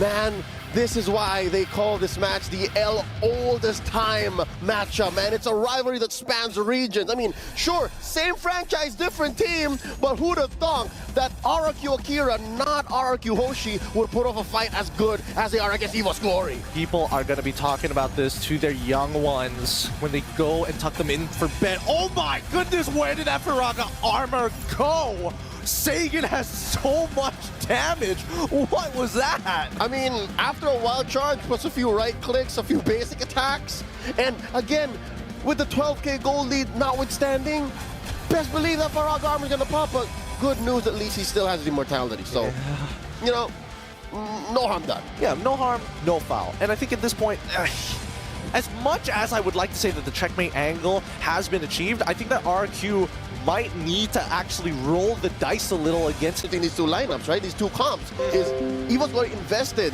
in Purifies, RRQ Akira invested bait out these engagements from RRQ Akira and Purify and then punish. I think the biggest problem is that EVOS Glory's comp doesn't hold space very well. They're good at taking and backing away, right? Giving and taking all the time. But RRQ Akira, they're very good at taking and sitting on top of the space, right? So that's when the BMI needs to be, well, hopefully not in a visible spot, because that means RRQ Akira are going to start creeping up. And once King is on top of that BMI, I'm sure as hell AP.Bren does not want to take it back, but here we go. The wild charge looking kind of good here. King still has a good chunk of his life, but in the back, Takashi just threatening from every single angle. They do not want EVOS Glory anywhere near the pit. That's right. I was going to say, even if the wild charge has been committed by Luis, there's still a penalty zone waiting, cocked and loaded, plus a flicker. I'm pretty sure EVOS Glory is aware of that, plus a flicker. Now, we're waiting for more to come in. This is about to go ahead and collapse. Oh, here we go. They're going for the rush. Oh, Dreams flickers in with the Known Fury as well to catch all four, but really not enough damage. Last Insanity doesn't connect on the right targets, but Takashi finds four BMI into the back line, and quickly, Winter Crowns are being popped, but it's too late. The damage has been done, and RRQ Akira will run down the last remaining members of EVOS Glory. Astro Thunder live in Riyadh, about to go ahead and end this series at 1-1. You can never count out Latam. RRQ Akira take a game from EVOS Glory. GG, well played. On this very broadcast, that is the first series to actually go the distance. What was it? 25 minutes. 25. Game 1, 25 minutes. Game 2, shy of 20? Yeah. And then we end at 1-1. Yeah, and it had one of the lowest kill counts we've seen thus far. So minimal people were dying because all they were doing was trading immortalities. Chef's kiss. What a performance by Tekash, also known as Astro Thunder. I asked him at M4 about 2 years ago, what kind of moniker you want, man? You've worked so hard and you have developed to a point where you're an athlete that deserves to have a moniker that you call your own. And he says, you know, I'm a big fan of Travis Scott. Call me Astro Thunder. And Astro Thunder just delivered. He delivers. He's the one that you look for the big engages, to the follow-ups, to everything you need in an EXP laner. That is the man you want to believe in. Holy, what a game this was, honestly. Not to mention at how much he's grown. He's barely just leaving his teenage years, and the last time I saw him, he was like 6'1". Now he's like 6'8". He was up to your shoulders, and now he's almost as tall as Luis. Oh man, amazing work by RRQ Akira, amazing work by Tekash. And you can only imagine really what's going on in the minds of EVOS Glory. Look at, in the room, they're in disarray. I think they have to rethink it, right? They've got to rethink their drafts, rethink a couple of their strategies. We like the new play style initially at game number 1, and it feels like they devolved a little bit to play what they're used to around brands, but it's tough. Well, to be fair, it still is 1-1. There's the rest of the group stage to look to. But again, momentum is on RRQ Akira's side. Now we're going to be throwing over to the stage in just a bit. Again, Marakino and the Wood Sandstorm are on stage with Tekash. Again, GG well played to both teams. Now let's go on over to hear from our winner.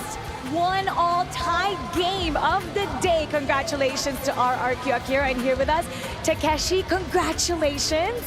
Now, EVOS has managed to defeat various RRQ teams like Hoshi, Sana, Kaito. How does it feel to deny EVOS a sweep against RRQ Akira? Yeah, it was half revenge because it was 1-1. But yeah, it's good to win EVOS. But yeah, I think we lose to ourselves in the first game. I think we lose to ourselves because we played so bad in the first game. I choose the pick CC. I think the other pick will be better than CC. So it was half my fault. And yeah, but Anavel is so good. I mean, he's so good.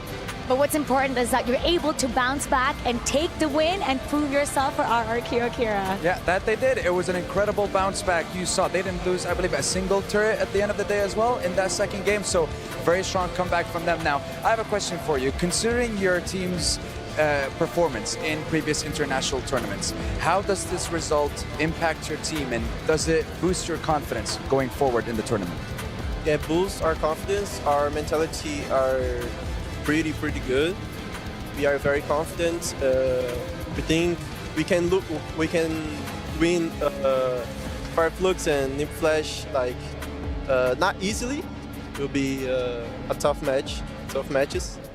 But yeah, we are very confident. I think we are superior than the our M5 appearance. I think we are superior today, and yeah, you will see.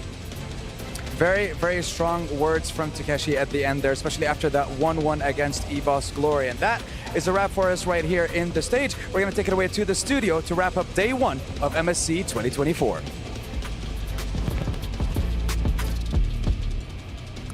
That's right, and I gotta say, I love the interview coming in from Takashi. He gave a lot of insight where he was like, he picked the CC, and he's like, maybe there are other picks that are better, and NFL's crazy on the lane. But let's look at the game number 2. Yep. Yeah, you know, I think first question is, are you guys shocked? Are you guys surprised by EVOS' performance? Dude, I'm looking at this game. I actually am. No.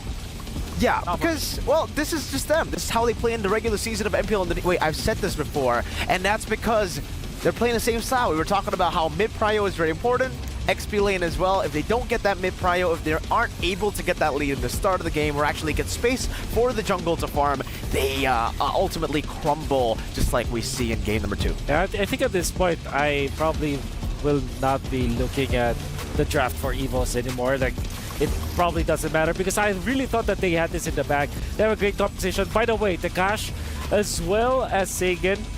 And this is done off cam. I told you, and this was I kind of called that the ultimate from the export from Sagan will be the finisher. But the Takash initiation was the one that started it all. It was actually the precursor on why RQ was able to win that match. And again, it's the same build path, right? The War Axe into the Queen's Wings, and then obviously just the other items to finish it off with the Blade Armor here up against the Claude. And really, even in the late game, you really never saw Brands become the ultimate threat that he beat. Even with the full items, dude. Even with the Winter Crown. And okay, I have a question. EVOS, all of the Winter Crown Wolf.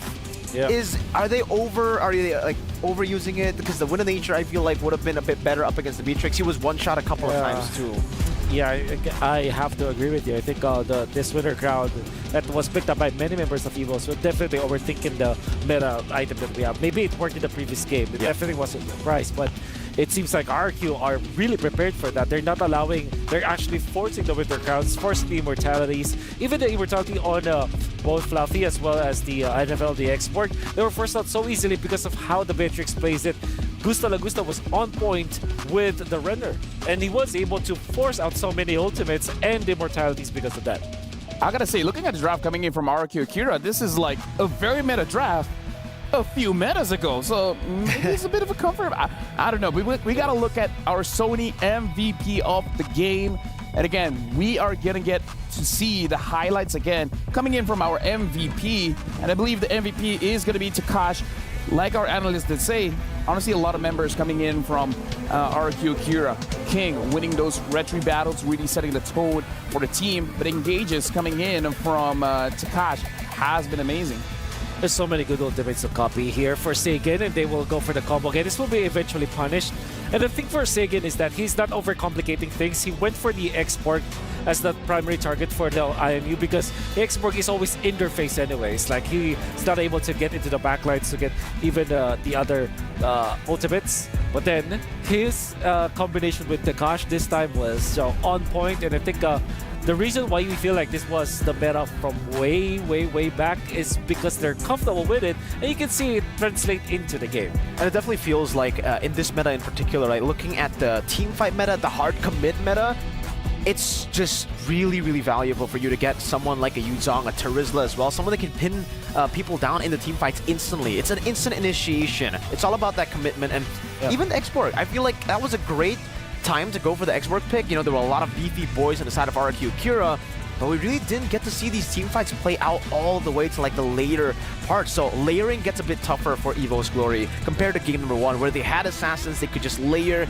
their damage. Here they had to layer their skills on top of their damage for the CC, and it really didn't work out. I think the main difference here is that the Edith was picked up in the EXP lane, and they went for the Minotaur. If you combine those two beefy heroes together, they're quite passive. And if you combine it with the Vexana, that's even more passive. They're waiting for people to come into their box and punish them. However, because of how fast the side of RQ Akira played, and Frederick was also very much on point when it comes to like allowing for the Valentina to deal the damage eventually, and then Takash was just very active in this game. That allowed them to really just punish this slow meta game from EVOS Glory. So based on what you guys have been saying, talking about the layering when you're coming into the team fight, it looks like you got to go Riyadh or go home. Get it, go big or go home. Fully engage. Once you decide to fight. That's a 2 out of 10 for me. I'll give that a solid 1. You know what? Mark your calendars. Because on July 7th, the Soul Vessel Series skins, Amon Vessel of Deceit, as well as Hanabi Vessel of Rage, are slated for a stunning reveal. Don't miss out. So make sure you guys grab it while you guys still can. And listen, Mirko, we've agreed, right? Throw out a bunch of 2s, and just like the skin, you're going to get a 10. Exactly, right? You throw out some of the other skins, and you get this skin? Is that what we're heading to? Our jokes, and then a big skin. Ah, so the battle will then go ahead and check out the, as Wolf says it's the wrong way, but Amon. Just say Amon, man. It sounds way better. What's wrong with you? Hanabi as well. If you play Hanabi, like me, I don't play Hanabi. Amon. It's always been Amon. You and Arashi are the same, you know. When you talk about Amon all the time, it's Amon, bro. I'm in Jays. Yeah, same guy. Same guy. And you know, shout outs to Jace if you're watching. And for you guys in the comment section, is it Amon or Amon or Amon? Do you say it that way? I say Amon. Amon. That's how I say it. That's why I don't cast anymore. I'm just a host. Yeah. It's like, and look at Amon. That actually sounds good. Yeah, maybe you should become a caster. Maybe I should become a caster? Yeah. You know what? What if it's Kyrie on the Amon? Kyrie! All right, you know what? Now you're a Descos. You know what? Here's the thing. You guys want to hear something crazy? Sure. If you guys want to hear something crazy, then I'm going to delay it. But what I'm not going to delay is the new hero. Jusin, the new mage hero, arrives on June 29. Well, it's here now. With the exclusive pack, get the hero and the Ethereal Serenity skin during the launch week. It's only 469 diamonds. You guys can also get her skin for only 51 diamonds if you grab it right now. It's only during like the first 14 days, so while it's still up, make sure you guys get it. Do you guys still want to know the crazy news? Yes. Okay, I'm still going to hold it in. All right. Well, you know, do you want a translation for the Juicin hero for all the Gen Zs out there who wants brain rot? Sure, go ahead. Well, there you go, guys. If you guys want to play Juicin because of the Skibidi Gyat, you can be an absolute Sigma by picking it up in the store. Man, this makes me feel old, Wolf. This makes me feel old. How does it make you feel? I feel like I never ever wanna, I wanna tear my ears apart, dude. You know what will tear your ears back in? What? What? We gotta say the first day of MSC at EWC, we've hit 1 million plus. Whoa! PCU. And again, that's amazing. This is day number 1. As a way of saying thanks to all of you guys for the support that you guys have been giving, we're gonna give an in-game code that you guys can redeem for yourself. Well, in the in-game app. Keep on supporting the stream. Wow. Stream A, you know, we've done all the games, but Stream B is still going on. See you soon, going up against SRG, Selangor Red Giants. Can you guys believe we've hit over 1 million PCU? Absolutely, I think this was really monumental. Thank you so much for the viewers, for the hype that is hyping up MSC. It's a very important event for us. As talents and very important as part of the community. We're just very happy to hit 1 million PCU the first day, dude. It's all because of you guys. I personally expected it because I know how crazy you guys can be with all your support for MLBB and MLBB Esports, especially considering, you know, the big teams are all playing today. So keep supporting tomorrow because we're going to have some fire matchups. So how would Gen Z react to that? That was lit. Slaps. That slaps. That's a banger. Lit, fam. Here's the thing, I did not expect for us to hit 1 million. I expected us to get 3. For 3? Like 3 million? 3 million. But now let's look at tomorrow's schedule and see maybe we can hit 3 million for tomorrow. So again, for tomorrow, these are the games gonna be RRQ going up against Fireflux, EVOS going up against NIP Flash, and then later on it's gonna be RRQ and NIP Flash again, and then Fireflux going up against EVOS. Wow, so we're going to wrap up Group A tomorrow. Straight up with all these 4 matches being played. With Fireflux losing earlier to NIP Flash, this definitely sets the stakes. It's 1-1 RRQ easy. I love Mid Flash. Yeah. Yeah, I think you were very clear about wanting to see NIP Flash. Both of you. And I am excited for you to see NIP Flash. You know what? I'm so excited for you guys at home, again, big thanks for over 1 million PCU. My name is Milfel. This is Mirko. This is Wolf. You guys have been amazing. It's not the end of the day. Stream B is still going on. But now, let's actually watch the Kadia play of the day.